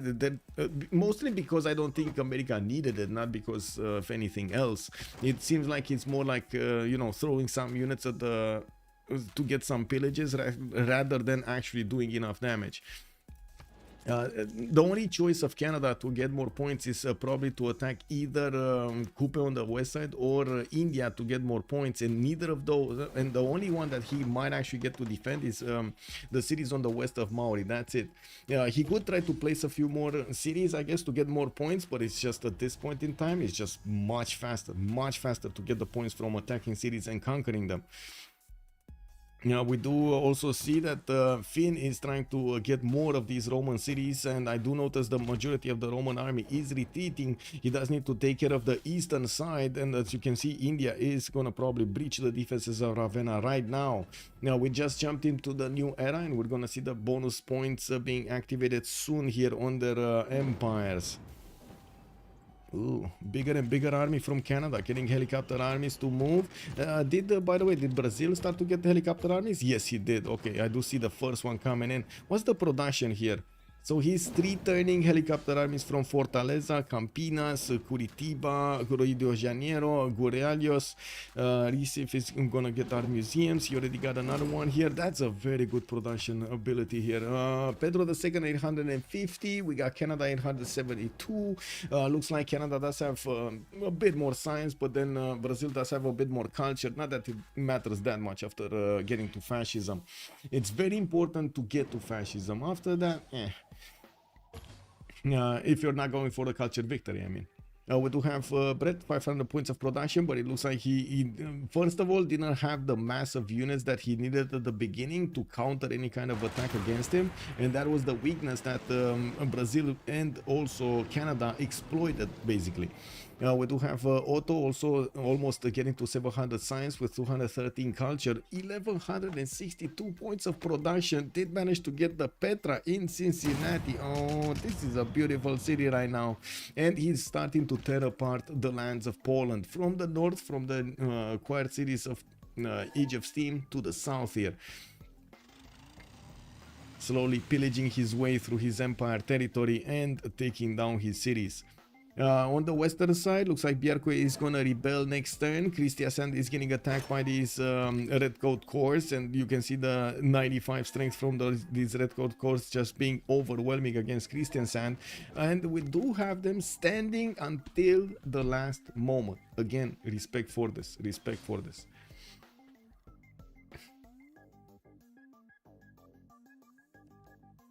Okay, what do we have? More battleships.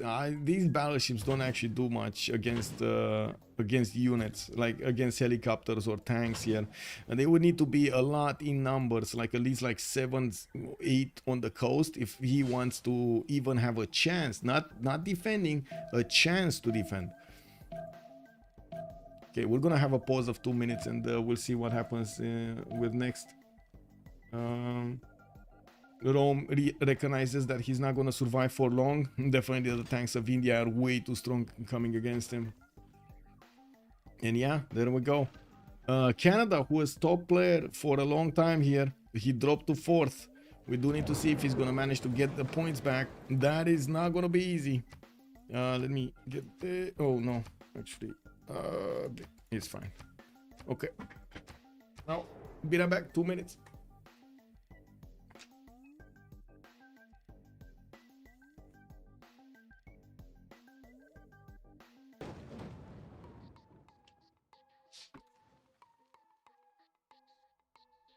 Okay, so is this gonna be the final era, or are we gonna see more? Because I'm pretty sure the players are gonna try to get this game to a conclusion soon, and we do have the majority of the players already in the modern / informational era. And nukes coming in from Pedro. We do have 1 turn away from him getting nuclear fission. Of course, he's gonna need to actually get the projects in one of his cities to build Manhattan. He does have jet bombers on the way, actually getting out from Fortaleza next turn. Now, I gotta say, these battleship armadas will put up quite a bit of a fight, but his tank armies can take these no problem. We also see he gave up on the cities in the north. He's gonna give them to Canada. While we do have Alden was Norway, right? Yeah, he was Norway. Okay, he just got taken out entirely. His city, Kristiansand, got taken out entirely. Well, respect for holding out that long, and respect that he actually found a way to attack into Rome. This could have given him the edge. Unfortunately, we saw what happened over here. The unit count. Now, we did have India managing to take 2 cities away from Rome, and he's going to keep on going while Rome is scrambling to get some cuirassiers out. Unfortunately, at this point, with India benefiting from 112 tank strength units, it's not going to be easy at all to counter-attack into his opponent. Tank armies are also getting deployed in the south to Azenga Zargamu. These cities are not strong enough to withstand a tank army direct attack.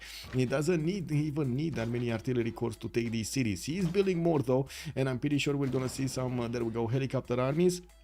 We got the research labs coming in for the extra science, while Gandhi is in a heroic age. He just chose 2 arms with heartbeat of steam and reformed the coinage. 451 points of science, 180 culture. Not really on the same level as Canada and Brazil, is he? And of course, Abraham Lincoln. These top 3 players over here do seem like they have this game in the bag. Now, we do have Finn also fighting for survivor here. We do need to see... Whoa. Finn is down to 167 science and 97 culture. I don't think he has enough strength. Yeah. Even though he has the points, it's just not enough strength anymore in his empire. His science is down the drain. His culture is down the drain. Doesn't seem like he has enough to go with. Even if he has the points. At some point, it might just be America going through his land as well as going through the lands of Poland, just carving a path through the half of the eastern quadrant here, taking all of this quarter of the map. Probably that's what's going to happen, no? On the west side, we might even see India keeping on going to the west side, even though India might get attacked at some point by either Brazil or America. We're going to need to see if also Canada wants to jump in, because that's the only way of Canada. That's the only way of getting higher than Finn. So he just got a city, Mexico. Let's actually see the point difference. Yeah, they're like 40 points away from each other. Kick W, 39 points. We do have Maori getting more battleships. The city of Wakara, whatever, to be honest, should be taken out this turn. We do have two jet bombers and a bomber that is able to attack into that city center. While Brazil is working diligently to actually get the city Tehuanyanga Kupe away from Maori here. Ironclads coming in. They're not getting fleeted up. We did get Christian Sand, and I guess this is just a way for him to also get some Roman cities and Vaga city. He's gonna try. Oh, wait a second. Victoria lost a card. He's down. He's up. 310 size and 185 culture. Victoria probably lost the card in between. He just put the harbor adjacency, liberalism, Republican legacy, and boom, double his stats. Very nice. Now, I didn't get patient enough, and I didn't actually check if Victoria does have all of his cards in. Looks like he might have a chance here. We'll see. 771 points of production also on him. The goal pattern is not that good because he doesn't have an ally for a long time. He's sending some trade routes to India, for example, right now, and I don't think that's with ally bonuses. So he's not receiving the extra bonuses from that alliance of maybe culture or research or economy for their bonuses. I'm still going, yeah. Also, thank you so much for the follow, Sting Reports, much appreciated, sir. Didn't I see that? I think I did. Captain Chepo, also good evening, sir, and welcome. Thank you so much for the follow. Brazil is forcing Canada to war. Woohoo! Beasley, good evening, sir, and welcome. Yes, we're still going. India is starting to wrap around the city of Ostia right now, while Rome is scoring up his cuirassiers. We do have the Indian helicopters going directly for the campuses to pillage those down, and of course acquire for himself the extra bonuses of Sáenz. While Brazil has been tearing apart the lands of Maori, looks like Brazil also lost quite a few units doing so. We do need to see if Canada is gonna finish that's gonna finish the Wakarawarewa city. They're probably fighting over here for Mary Catherine. John Spilsbury got taken by Brazil for the toys. Oh my god, it's like he even needed more amenities. He was +6 on all cities, and I'm pretty sure if we check it out, he's still +3 everywhere. Let's actually check it out. Did he get a oh my god, look at this, he's +6 everywhere. Oh, well, not everywhere, I'm sorry. I just got that one city that I didn't actually unlock. It's +3. Wow, look at that. 7 turns for Spaceport to come out from Rio de Janeiro. I do have some more fighters getting deployed in the north. He wants to secure his borders here, and Pedro II with his 2 arms, Heartbeat of Steam and Reform the Coinage, is gonna have quite a serious chance to go through here in the top 3. Siphon Funds did get in this Congress 2 levels higher to work on the spies. Coffees granting double the amenities, well, I guess the extra ones. Okay.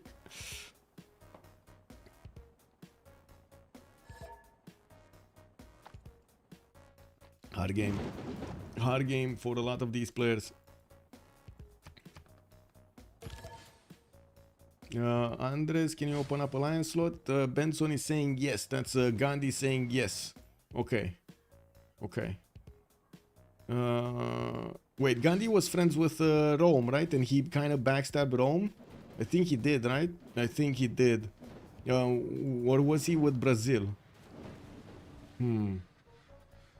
No, Brazil. No, Rome was with Brazil, and he was with Poland. Never mind, he was with Poland. I remember now. Yeah, we do have Canada actually going to take down the city of Cahokia here. Well, it is what it is. And by the looks of it, he keeps on building up his helicopter army count and jet bombers, getting some anti-air guns to maybe fend off attacks if need be.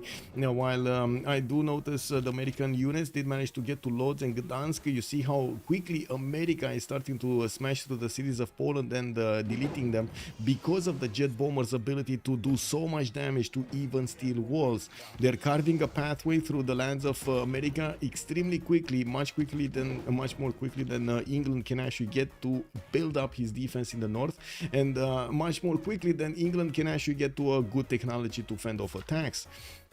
We have Pedro actually going for nuclear fission. Canada is going for nuclear fission. We're going to need to see the projects come out next turn. Didn't I see this in the tech queues earlier? He must have switched off because I was expecting him to finish by now. Skezmo has also been taken away from Rome, and we're probably going to see England take Bjarkøy also. While I do see Finn is only 3 points ahead of Canada. Wilfred Laurier did get this turn Wakarawarawa, so that might actually put him on the top 3 slots here. We need to see the game go to a victory screen or a unanimous concede, and of course quite a few players are still in the race now. We do need to see if the top 5 over here are gonna get to figure out who's gonna be the top 3. Benson definitely fighting his way towards those points, getting out the cities of Rome away from him. And on the right side, we do have America just securing his lead on the lobby with 1171 points, taking down the cities of Poland. Yeah, Pog Torres, Pedro. Yeah, he did. And I gotta say, this player, he was complaining about his lack of 3-1. And again, I do want to say I totally understand him. These are players that really look at like every point of food and production and min-max as much as possible. Every city they have in the Empire, squeezing everything they can from the bonuses. Since the top 3 have delivered. Yeah, looks like they have delivered here. We'll see. Take or pass. Yeah, he needs to take or pass. Take or pass, take or pass, take or pass, take or pass. Let's see what's happening. It's time for raffles. Got passed. Nobody's picking it. Got passed. Wait, did they just lock it? Oh my god, they're waiting for Poland to take it? That's not gonna happen, man. They passed it down. All the way down. And Poland is the next one to get it. Wow. Did it? Wow. Okay. Well, it is what it is. Oh man. Anyway, we did have a city state takeover, by the way. Canada did take over Cahokia. Now he's gonna get to deploy his jet bombers there. Harrison definitely not happy. Maori just got that city state kicked. How to say that merchant.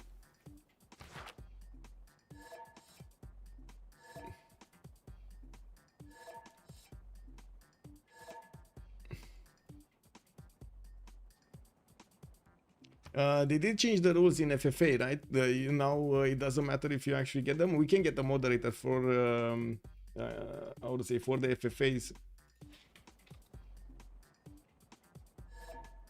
Main FFA rules.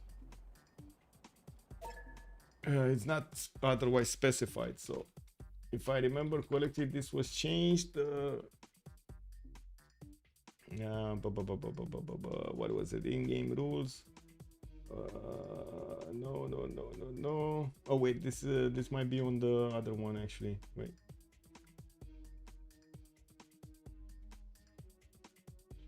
They wanna check. I'm gonna check it also. Double check also. Hey.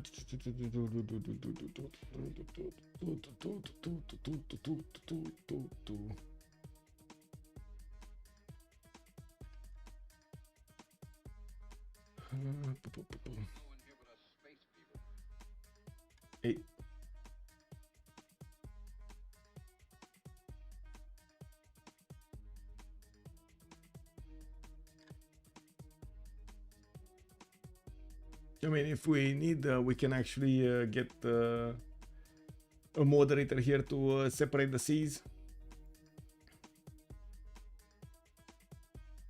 Okay, okay, so watch recruiter or pass before the passing a gay person so late in it causes to authorities is unsportsmanlike conduct. Auto recruiting away with the intention of abusing slaughter is unsportsmanlike.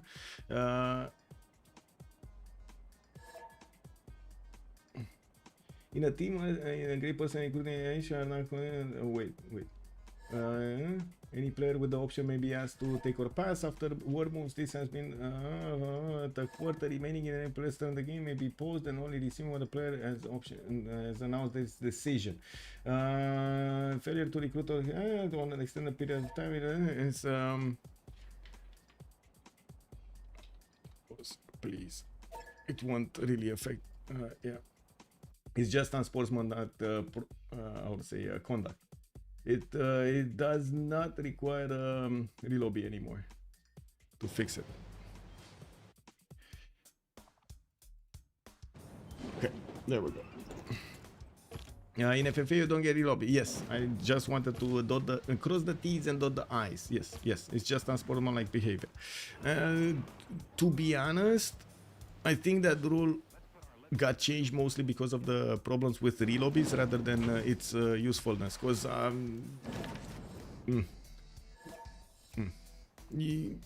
my opinion on this would be to actually have the rule giving you that relobby. It is what it is. But there are these situations in which you don't actually need that. You do not need that relobby basically. And anyway. It is quite painful when, I will give you another example, it is quite painful when you actually go for like 7 projects, work for yourself for Newton or getting some other important great person, and it just gets, you get slot order something else because, well, slot order, you get forced something else and that you don't want, and you lose all of those points, because that's what happens when you auto recruit. You lose the points that you are gathering for something else. And anyway, it doesn't matter. The rules are the rules right now, and they are as they are. We do have the spaceport coming up in 5 turns from Rio de Janeiro, 6 turns in Curitiba. We do have on the west side also more of the jet bombers starting to appear. Another 2 cities of Maori are gonna fall, and of course the jet bomber is managing to do extremely quickly the damage against Maori cities. While Canada did get to take Wakerawarewa, let's take a look at the score screen. He did manage to get over Victoria's points. Now in the south there will be Biarcoy being taken out by the English troops, which will add a few more points, but not that many. It's only a 3-pop city. It doesn't give him that much. The difference between them is only 2, so he might get more than Canada. Gandhi is also starting to acquire a lot of points from taking down the cities of his opponent here of Rome and keeping every one of the cities he can.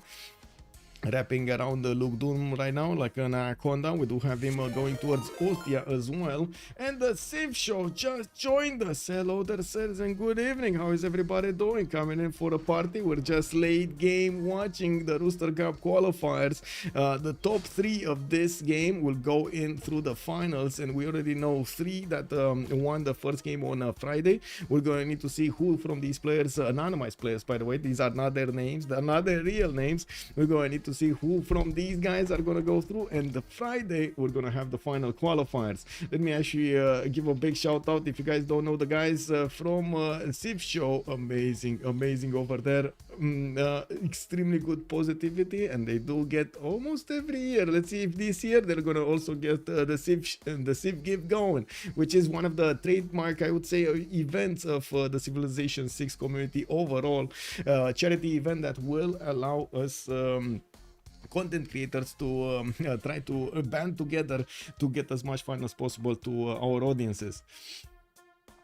Let's actually see what's going on. Brazil is starting to get a lower aluminium. I do see spaceports coming in. Also quite a few hangars in the north. We do have India only with 1 artillery army deployed on the front line. It's a level 2, yeah, sure, but still it does need a lot more if he actually wants to take down these cities. Now Rome does have tank cores, so these cities are extremely strong. Big up, Civ6, Real Roman Holiday, good evening sir and welcome. If not for seeing E in the background, I could swear I'm looking at your own spot's younger handsome brother. Oh yes, I mean, yeah, no hat day. It's no hat weekend, guys, it's no hat weekend. Anyway, we got broadcast centers here coming up from Salvador de Bahia, and I do notice Rome did actually try to counterattack. Jesús is not giving up. He's fighting for every inch of his territory, slowing down his opponent. He might slow down enough Gandhi that he cannot get to the top 3, especially looking how fast things are moving here. America is starting to tear apart Poland extremely quickly. Lublin is going down this turn. We do have Gniezno about to be attacked by the jet bombers, and you can see Plock is already halfway down in the wall defense. In the south, we do have England that is starting to get quite a few anti-air guns. These are not going to work against jet bombers. They're just not going to work. Yeah, no, that weekend. Anyway, we do have Maori managing to also keep a Samarkand with Stanford Raffles. So I mean, he got a use out of that person, right? Mary Catherine Goddard did get picked up by Canada. He's going to get the extra diplomatic visibility, and I do notice the next one is Helena Rubinstein for the extra cosmetics over there for the amenities. Very nice, very nice. While I guess culture is not going to happen. Yeah, we do need to see who is going to start getting Manhattan project going. We don't have it here. I don't see it being built anywhere. Let's actually see here. Who is it? Canada that was trying to get it. Yeah, there we go. 3 turns to finish in the city of Ottawa with a few anti-air guns coming out from the south. We do have jet bombers in the north from St. John, and I do notice helicopter armies from Halifax and Toronto are slowly getting out. He did manage to put a few more of these national parks, but never got enough tourism to actually affect the culture victory. He's only on 217, and of course it is what it is. In the southeast, he's also working together with America to do some damage against his opponents, and now he's starting to breach through India. Man, that's his only chance of getting more points. He needs to breach through the Indian defenses through Gandhi to try to get more points, while Gandhi is deploying all of his army to Rome to take away cities from Rome to get more points. Okay. Let's see if we're gonna have Brazil managing to tear apart the Maori territory and then refocus his effort somewhere else. He's already on 618 science, 554 culture. And I do see in his lands, he's actually focusing on getting his spaceports up. It might be that the whole land that he took away from Maori will guarantee he's going to be top 3. And of course, he could try to focus his efforts on getting the spaceports working on a victory condition on the Sáenz victory. Even though I think immediately after Canada is going to see him getting 1, 2, maybe 3 projects, he's going to start nuking. And that's not going to be fun for Brazil. Looking at the tech lead here, let's actually see. We got Brazil on 63. Looks like America is on 62. Canada on 58. So 5 techs difference over there, but definitely all 3 of them do have a lot of science, a lot of. Look at the production on Otto, on Abraham Lincoln. 1,369 points of production here on the Lincolnian Empire. We do have the Canadian units also using their jet bombers to go and attack Jabalpur, while that city is 119 strength with the modern armored armies having the ability to two-shot these Canadian tank armies. It does seem like they just got upgraded. No, not all of them. Actually, they can do more damage. This tank should be wiped off, clean off the map, right? Did India get fascism? No, he's in theocracy and he's losing 109 gold a turn. Like looking at the yield stamp here, now he's losing 200 gold a turn. Oh no! Whoa! Let's actually see what is going on here. Is he managing to get the pillage economy going? No, he's on 119 gold in the bank. If he's not pillaging mines, he's not upkeeping his units, basically. And they're just gonna disband everywhere. How is he gonna get to upgrade them? Whoa! Anyway, we do have Medic. Did he just take out Poland in one turn? Like 5 cities of Poland in one turn? I think he did, right? Poland is no more. There's no more Poland on the map. And on the left side, we do have Brazil tearing apart the lands of Maori here. Only 2-3 cities remaining. He will get his capital soon. We just need to see a few more units appearing there. And of course, this capital is defending itself with a machine gun army, a battleship armada, an anti-air gun, a few units around, a tank army, and an infantry. And I do want to say GG, well played over there to Harrison.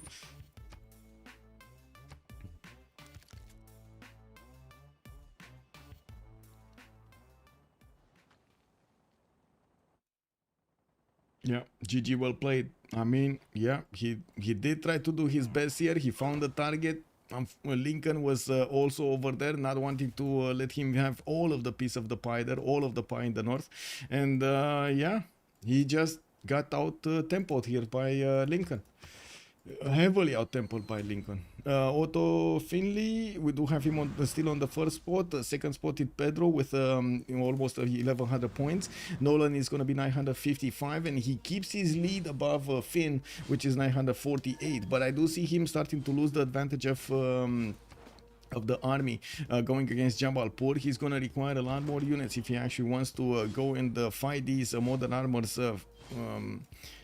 I would say directly. We do have him with fascism though, which is a very important trait, not to mention the +3 intel on opponents' movements. I don't think he has, he's not using word of the, how to say, words of religion. He's not using words of religion. He's missing a +4. If he would have gotten that +4, he would be very close to the modern armor damage. What's his empire looking like? Let's see the cards. 2 turns, by the way, for Manhattan Project. We got a CC top 3 here, and the question is, do they CC top 3? This is 101. Top 3 would be Nolan, Andres, and Otto. To be honest, it's probably not gonna happen that anybody's gonna move them away from that. Like with infantry armies already starting to get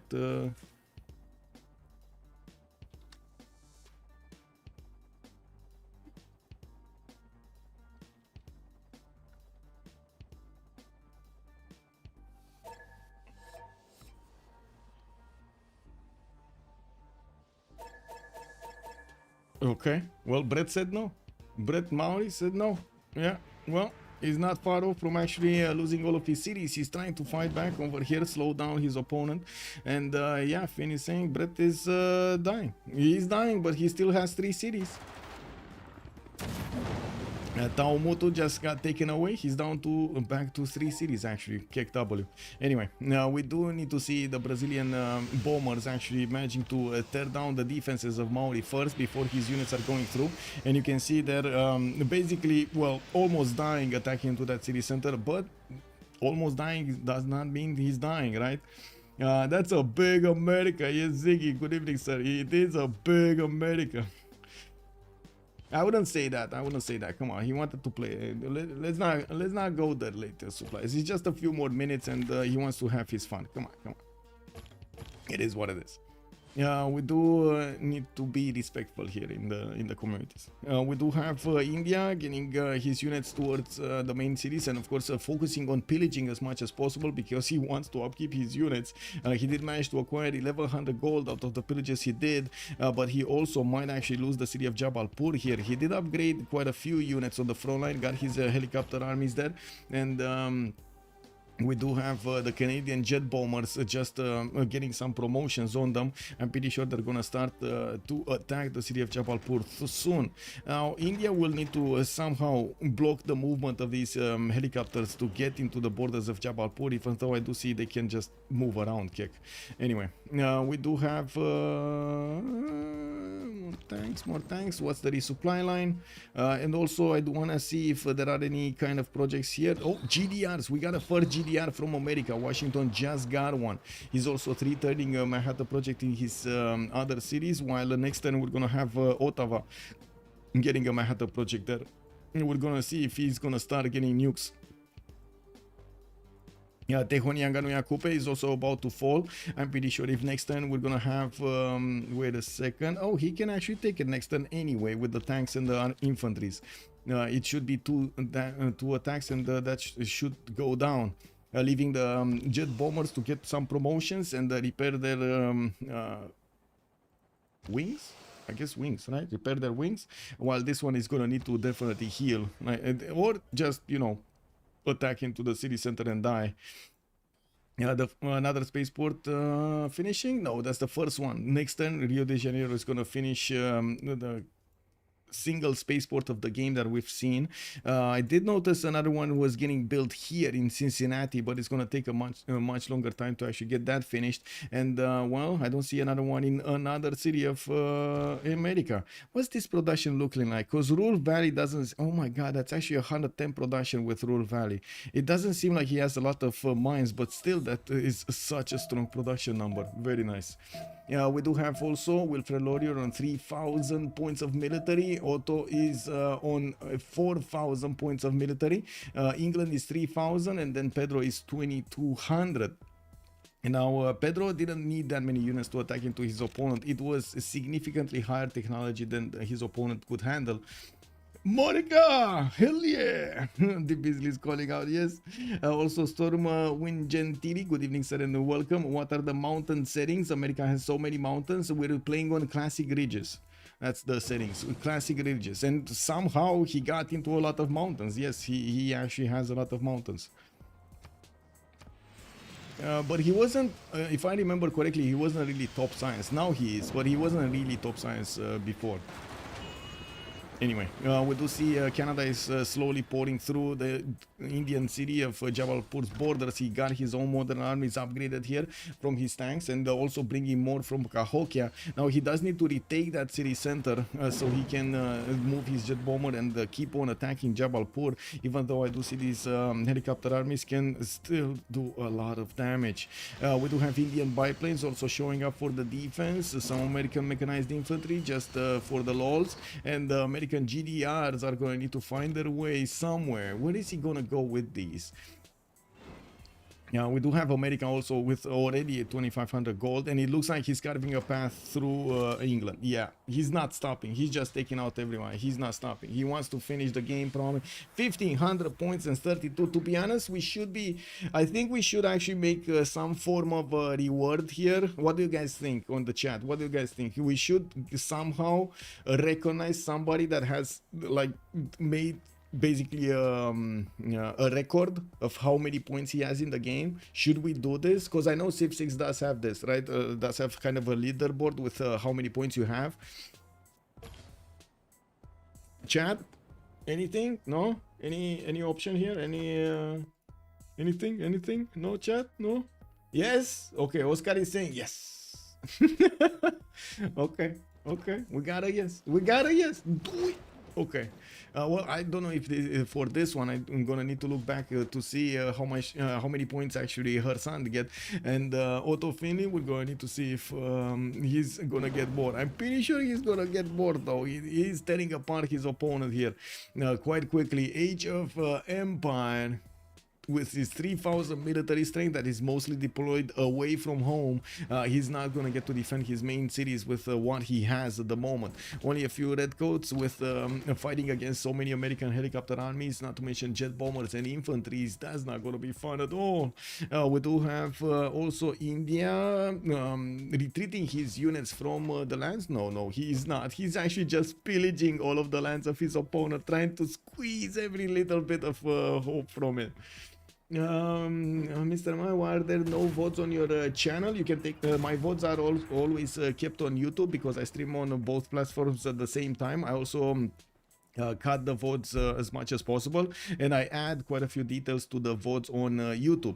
So I did like 6 months ago, I think I actually switched to only having the votes on YouTube as a way for the viewers to actually take a look back on my streams, mostly because of how YouTube actually works and how many details, how many how to say things it allows me, like putting them into playlists, getting them with the playlist in the options, allowing me to do thumbnails, specific thumbnails for each video, and so on and so forth.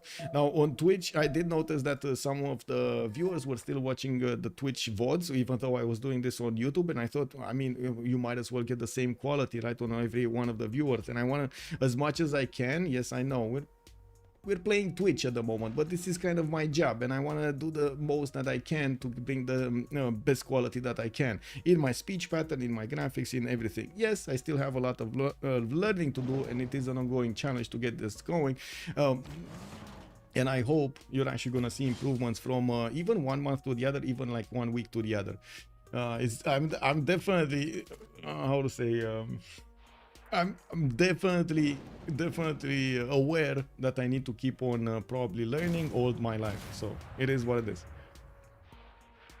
And with my pleasure, Shadow. With my pleasure. And I hope it's not gonna be disturbing. By the way, I hope it's not gonna how to say, lower your expectations. America great again. Star Spangled Banner playing. Yes, Captain Jumper. Yes, do it, do it. Yeah.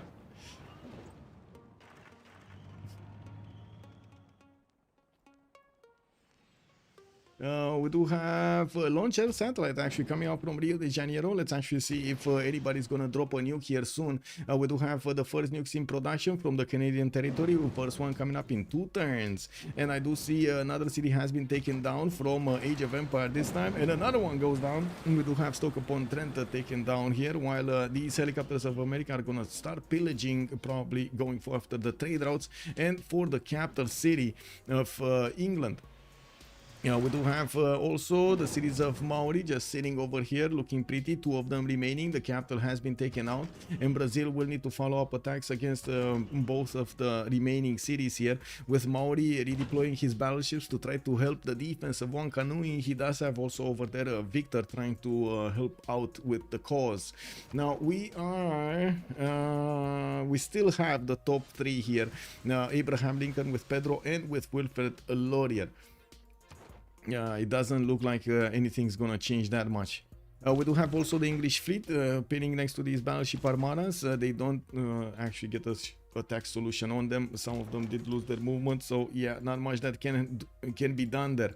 We also have the Indian troops managing to lose the city of Kume, first of all to loyalty, while Rome did manage to get quite a few tanks out. His strength of the city is much stronger.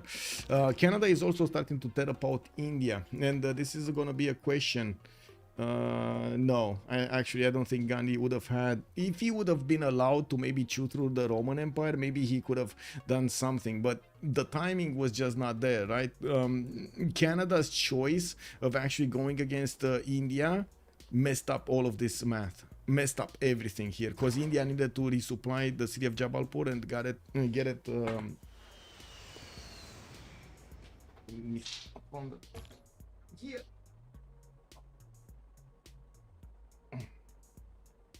Yes, she wants attention again. Who is the tech lead? Let me see. Brazil, 66 techs. America is 65. We got Wilfred on 61. Also, Getboard. Good evening, sir, and welcome. What do we have here?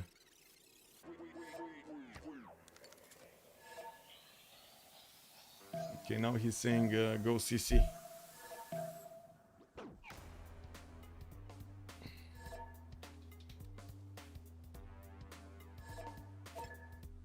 Let me double check my Discord. Okay, we got a plus, second plus, third plus. How many players do we have remaining? 1, 2, 3, 4, 5, 6. We need 7 pluses. 1, 2, 3, 4.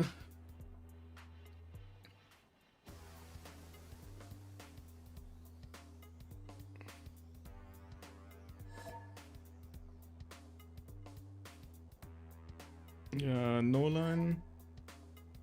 Oh, Nolan didn't plus yet. Finn did plus. Benson plus. Jesús plus. Okay. Brett plus. Oh, Benson did plus. Yeah, Andres plus. Finn plus. Jesús plus. We need 2, no?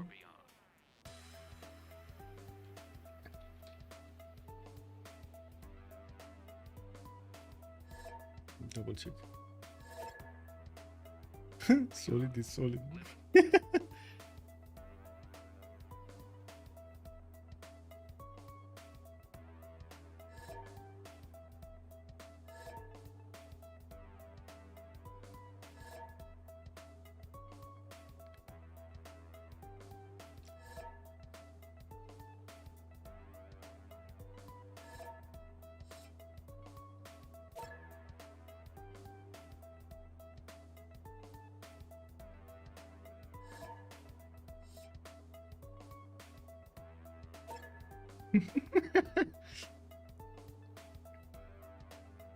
Okay. Is there anybody that didn't plus? Andres? Jonks has joined the Andres round did plus. table. Okay.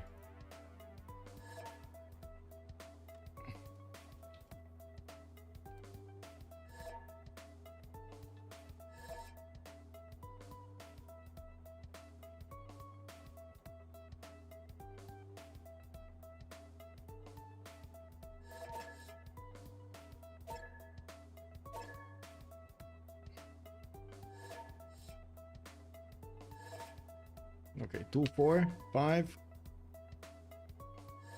6. We need the 7. 2, 4, 6. 2, 4, 6, 7. We need somebody. Who's missing? Who's missing? Finn? No. Benson? No. He did 2 plus first. Andre did plus. Rome. Jesús. Okay. That's it. That's it. We got a top 3. We got another top 3. Let's actually take a look at this. Let's go.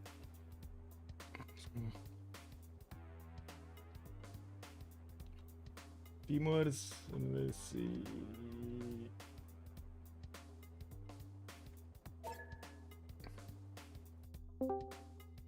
Okay, let me switch my sound settings. No, GG, well played. GG's. That's quite an ending over here. Quite an ending. And I'm sorry, Paul, for all of that early beginning and everything. It's fine. I also was a bit salted at first, but Oh, I can imagine. Like, I know it's how okay. it is. Yeah. I just, I mean, like, from I my guess I did perspective, get it the didn't bonus. look like, like neither on you, neither Yeah, on India. I It didn't. see. That Paul, was some did you back and qualify? forth there. Paul, did you qualify? Yeah. Yeah, I got second. Oh, I good was man. thinking about going for the win, but I don't know. I guess if America goes all in on me, then I'm not getting first, so Yeah, not gonna I try. don't think we can win. You played well. I'm gonna reveal the names right now in the. I'm gonna put the link in the Rooster Cup registration. Not yet. Oh, you were playing Brazil, right? Yes. Yeah, okay. I figured that kind of early. What were you playing? Well, I knew it. Oh my god, man! I mean, I already said it in chat, right? Not I even a got the big single. berserker treatment. Not even a single legion towards your opponent. Not even one. You were greeting it out so maximum. What monkey I mean, played, even if I have a Norway? legion, like, I don't know, if the guy does that, we are both well every single time. So, Who I is just figured he won't do Berserker that. Who is that hero man with berserkers? I don't know, who was it? I see like my map changes color. Like, I see Rome color and then yellow for some. It's Flux was it. Yeah, he almost took my cap actually. Yeah, I saw. Yeah, he did. GG. Who was Played it? well. Played well. GG. Oh, Mal, big question. GG well played. But second, everybody wants to know, how did you get that amazing science at the beginning? I just opened the campus. Aha. No. Okay. Campus I theater got space. Ipati and that's it. You did have What were you quite playing? a few good ones. Hmm? He And I was could playing put the Canada. list in the registration channel. Yeah. You can see. So we did have Who was Hidan on Poland, Lobster did play Rome, Trajan, Koshak on Maori, Flux on Harald Varangian, Paul on Brazil, Malm on Canada, Soligent on Victoria Age of Empire, Joki on Gandhi, Kyber on Lincoln, and Ghost Destroyer on Victoria Age of Steam. So it's Mal, Paul. Wait, who played Lincoln? Me. Kyber, the one and Well only. played, Kyber. I look forward to seeing you in the final. I look forward to it too. I felt kinda irrel earlier. Yeah, you were I looking felt the kind of real entire game. You I all felt played the real entire game. I had such a low tempo spawn, and then I got flooded in fucking volcanoes like every 3 turns on campuses. I'm You should struggling have to seen get the to forest tools. fire of Malm. What Yeah, was and it? I see 10-10 Malm forest working fire? fucking 5-4 tiles and he Yeah. Wow. And- Or the guy went Torres in his next round, right? Hmm. Yeah, based. Based And indeed. I played the first few turns with like 2-1 base as well. I don't know if that even affects me or if I still get the prod. Okay, guys, bye bye. Thank you, Michael. Bye. GG, well Bye. played, Bye. man. Bye. Congratulations. See you next weekend. Bye. Yep, see you next week. Bye bye. Thanks, Michael, for GG, hosting, guys. Michael. With much pleasure. And again, I'm sorry for the early troubles over there. We fixed It them. wasn't That's what your is important. fault, dude. It I wasn't don't know, your what fault. were they like? What was the issue? you Extra think? mods, Like, was it extra my mods. mods? Yeah, extra mods in his folder, in the actual folder, and that were there were like 3 No, BBSs that were. Yeah, you're talking to me. I had like, Yeah, like, yeah, but I yeah. play like every day, right? And Sometimes it I never happens, have sometimes issues. it doesn't. I don't know. I don't know what to say. This time it happened. So good thing is we did get to fix them. That's what's important. I'm just sorry it caused a few, like 20 minutes, 30 minutes of us. You handled it well. It's all good. Yeah. Alright, guys, good night. Have a good evening, sirs. Bye bye. So, we did find out the 3 new contenders for the spot of the Rooster Cup. We do have over here Kyber with Mal and Paul getting through. We do need to see what's going to happen next week with the 3rd qualifier, needing to decide the next 3 top players and, of course, the last 3 that are going to go into the finals. Next week, we do have 3 that are waiting for us. We do have also the top 3 players that did win the 1st qualifier, and these guys for today.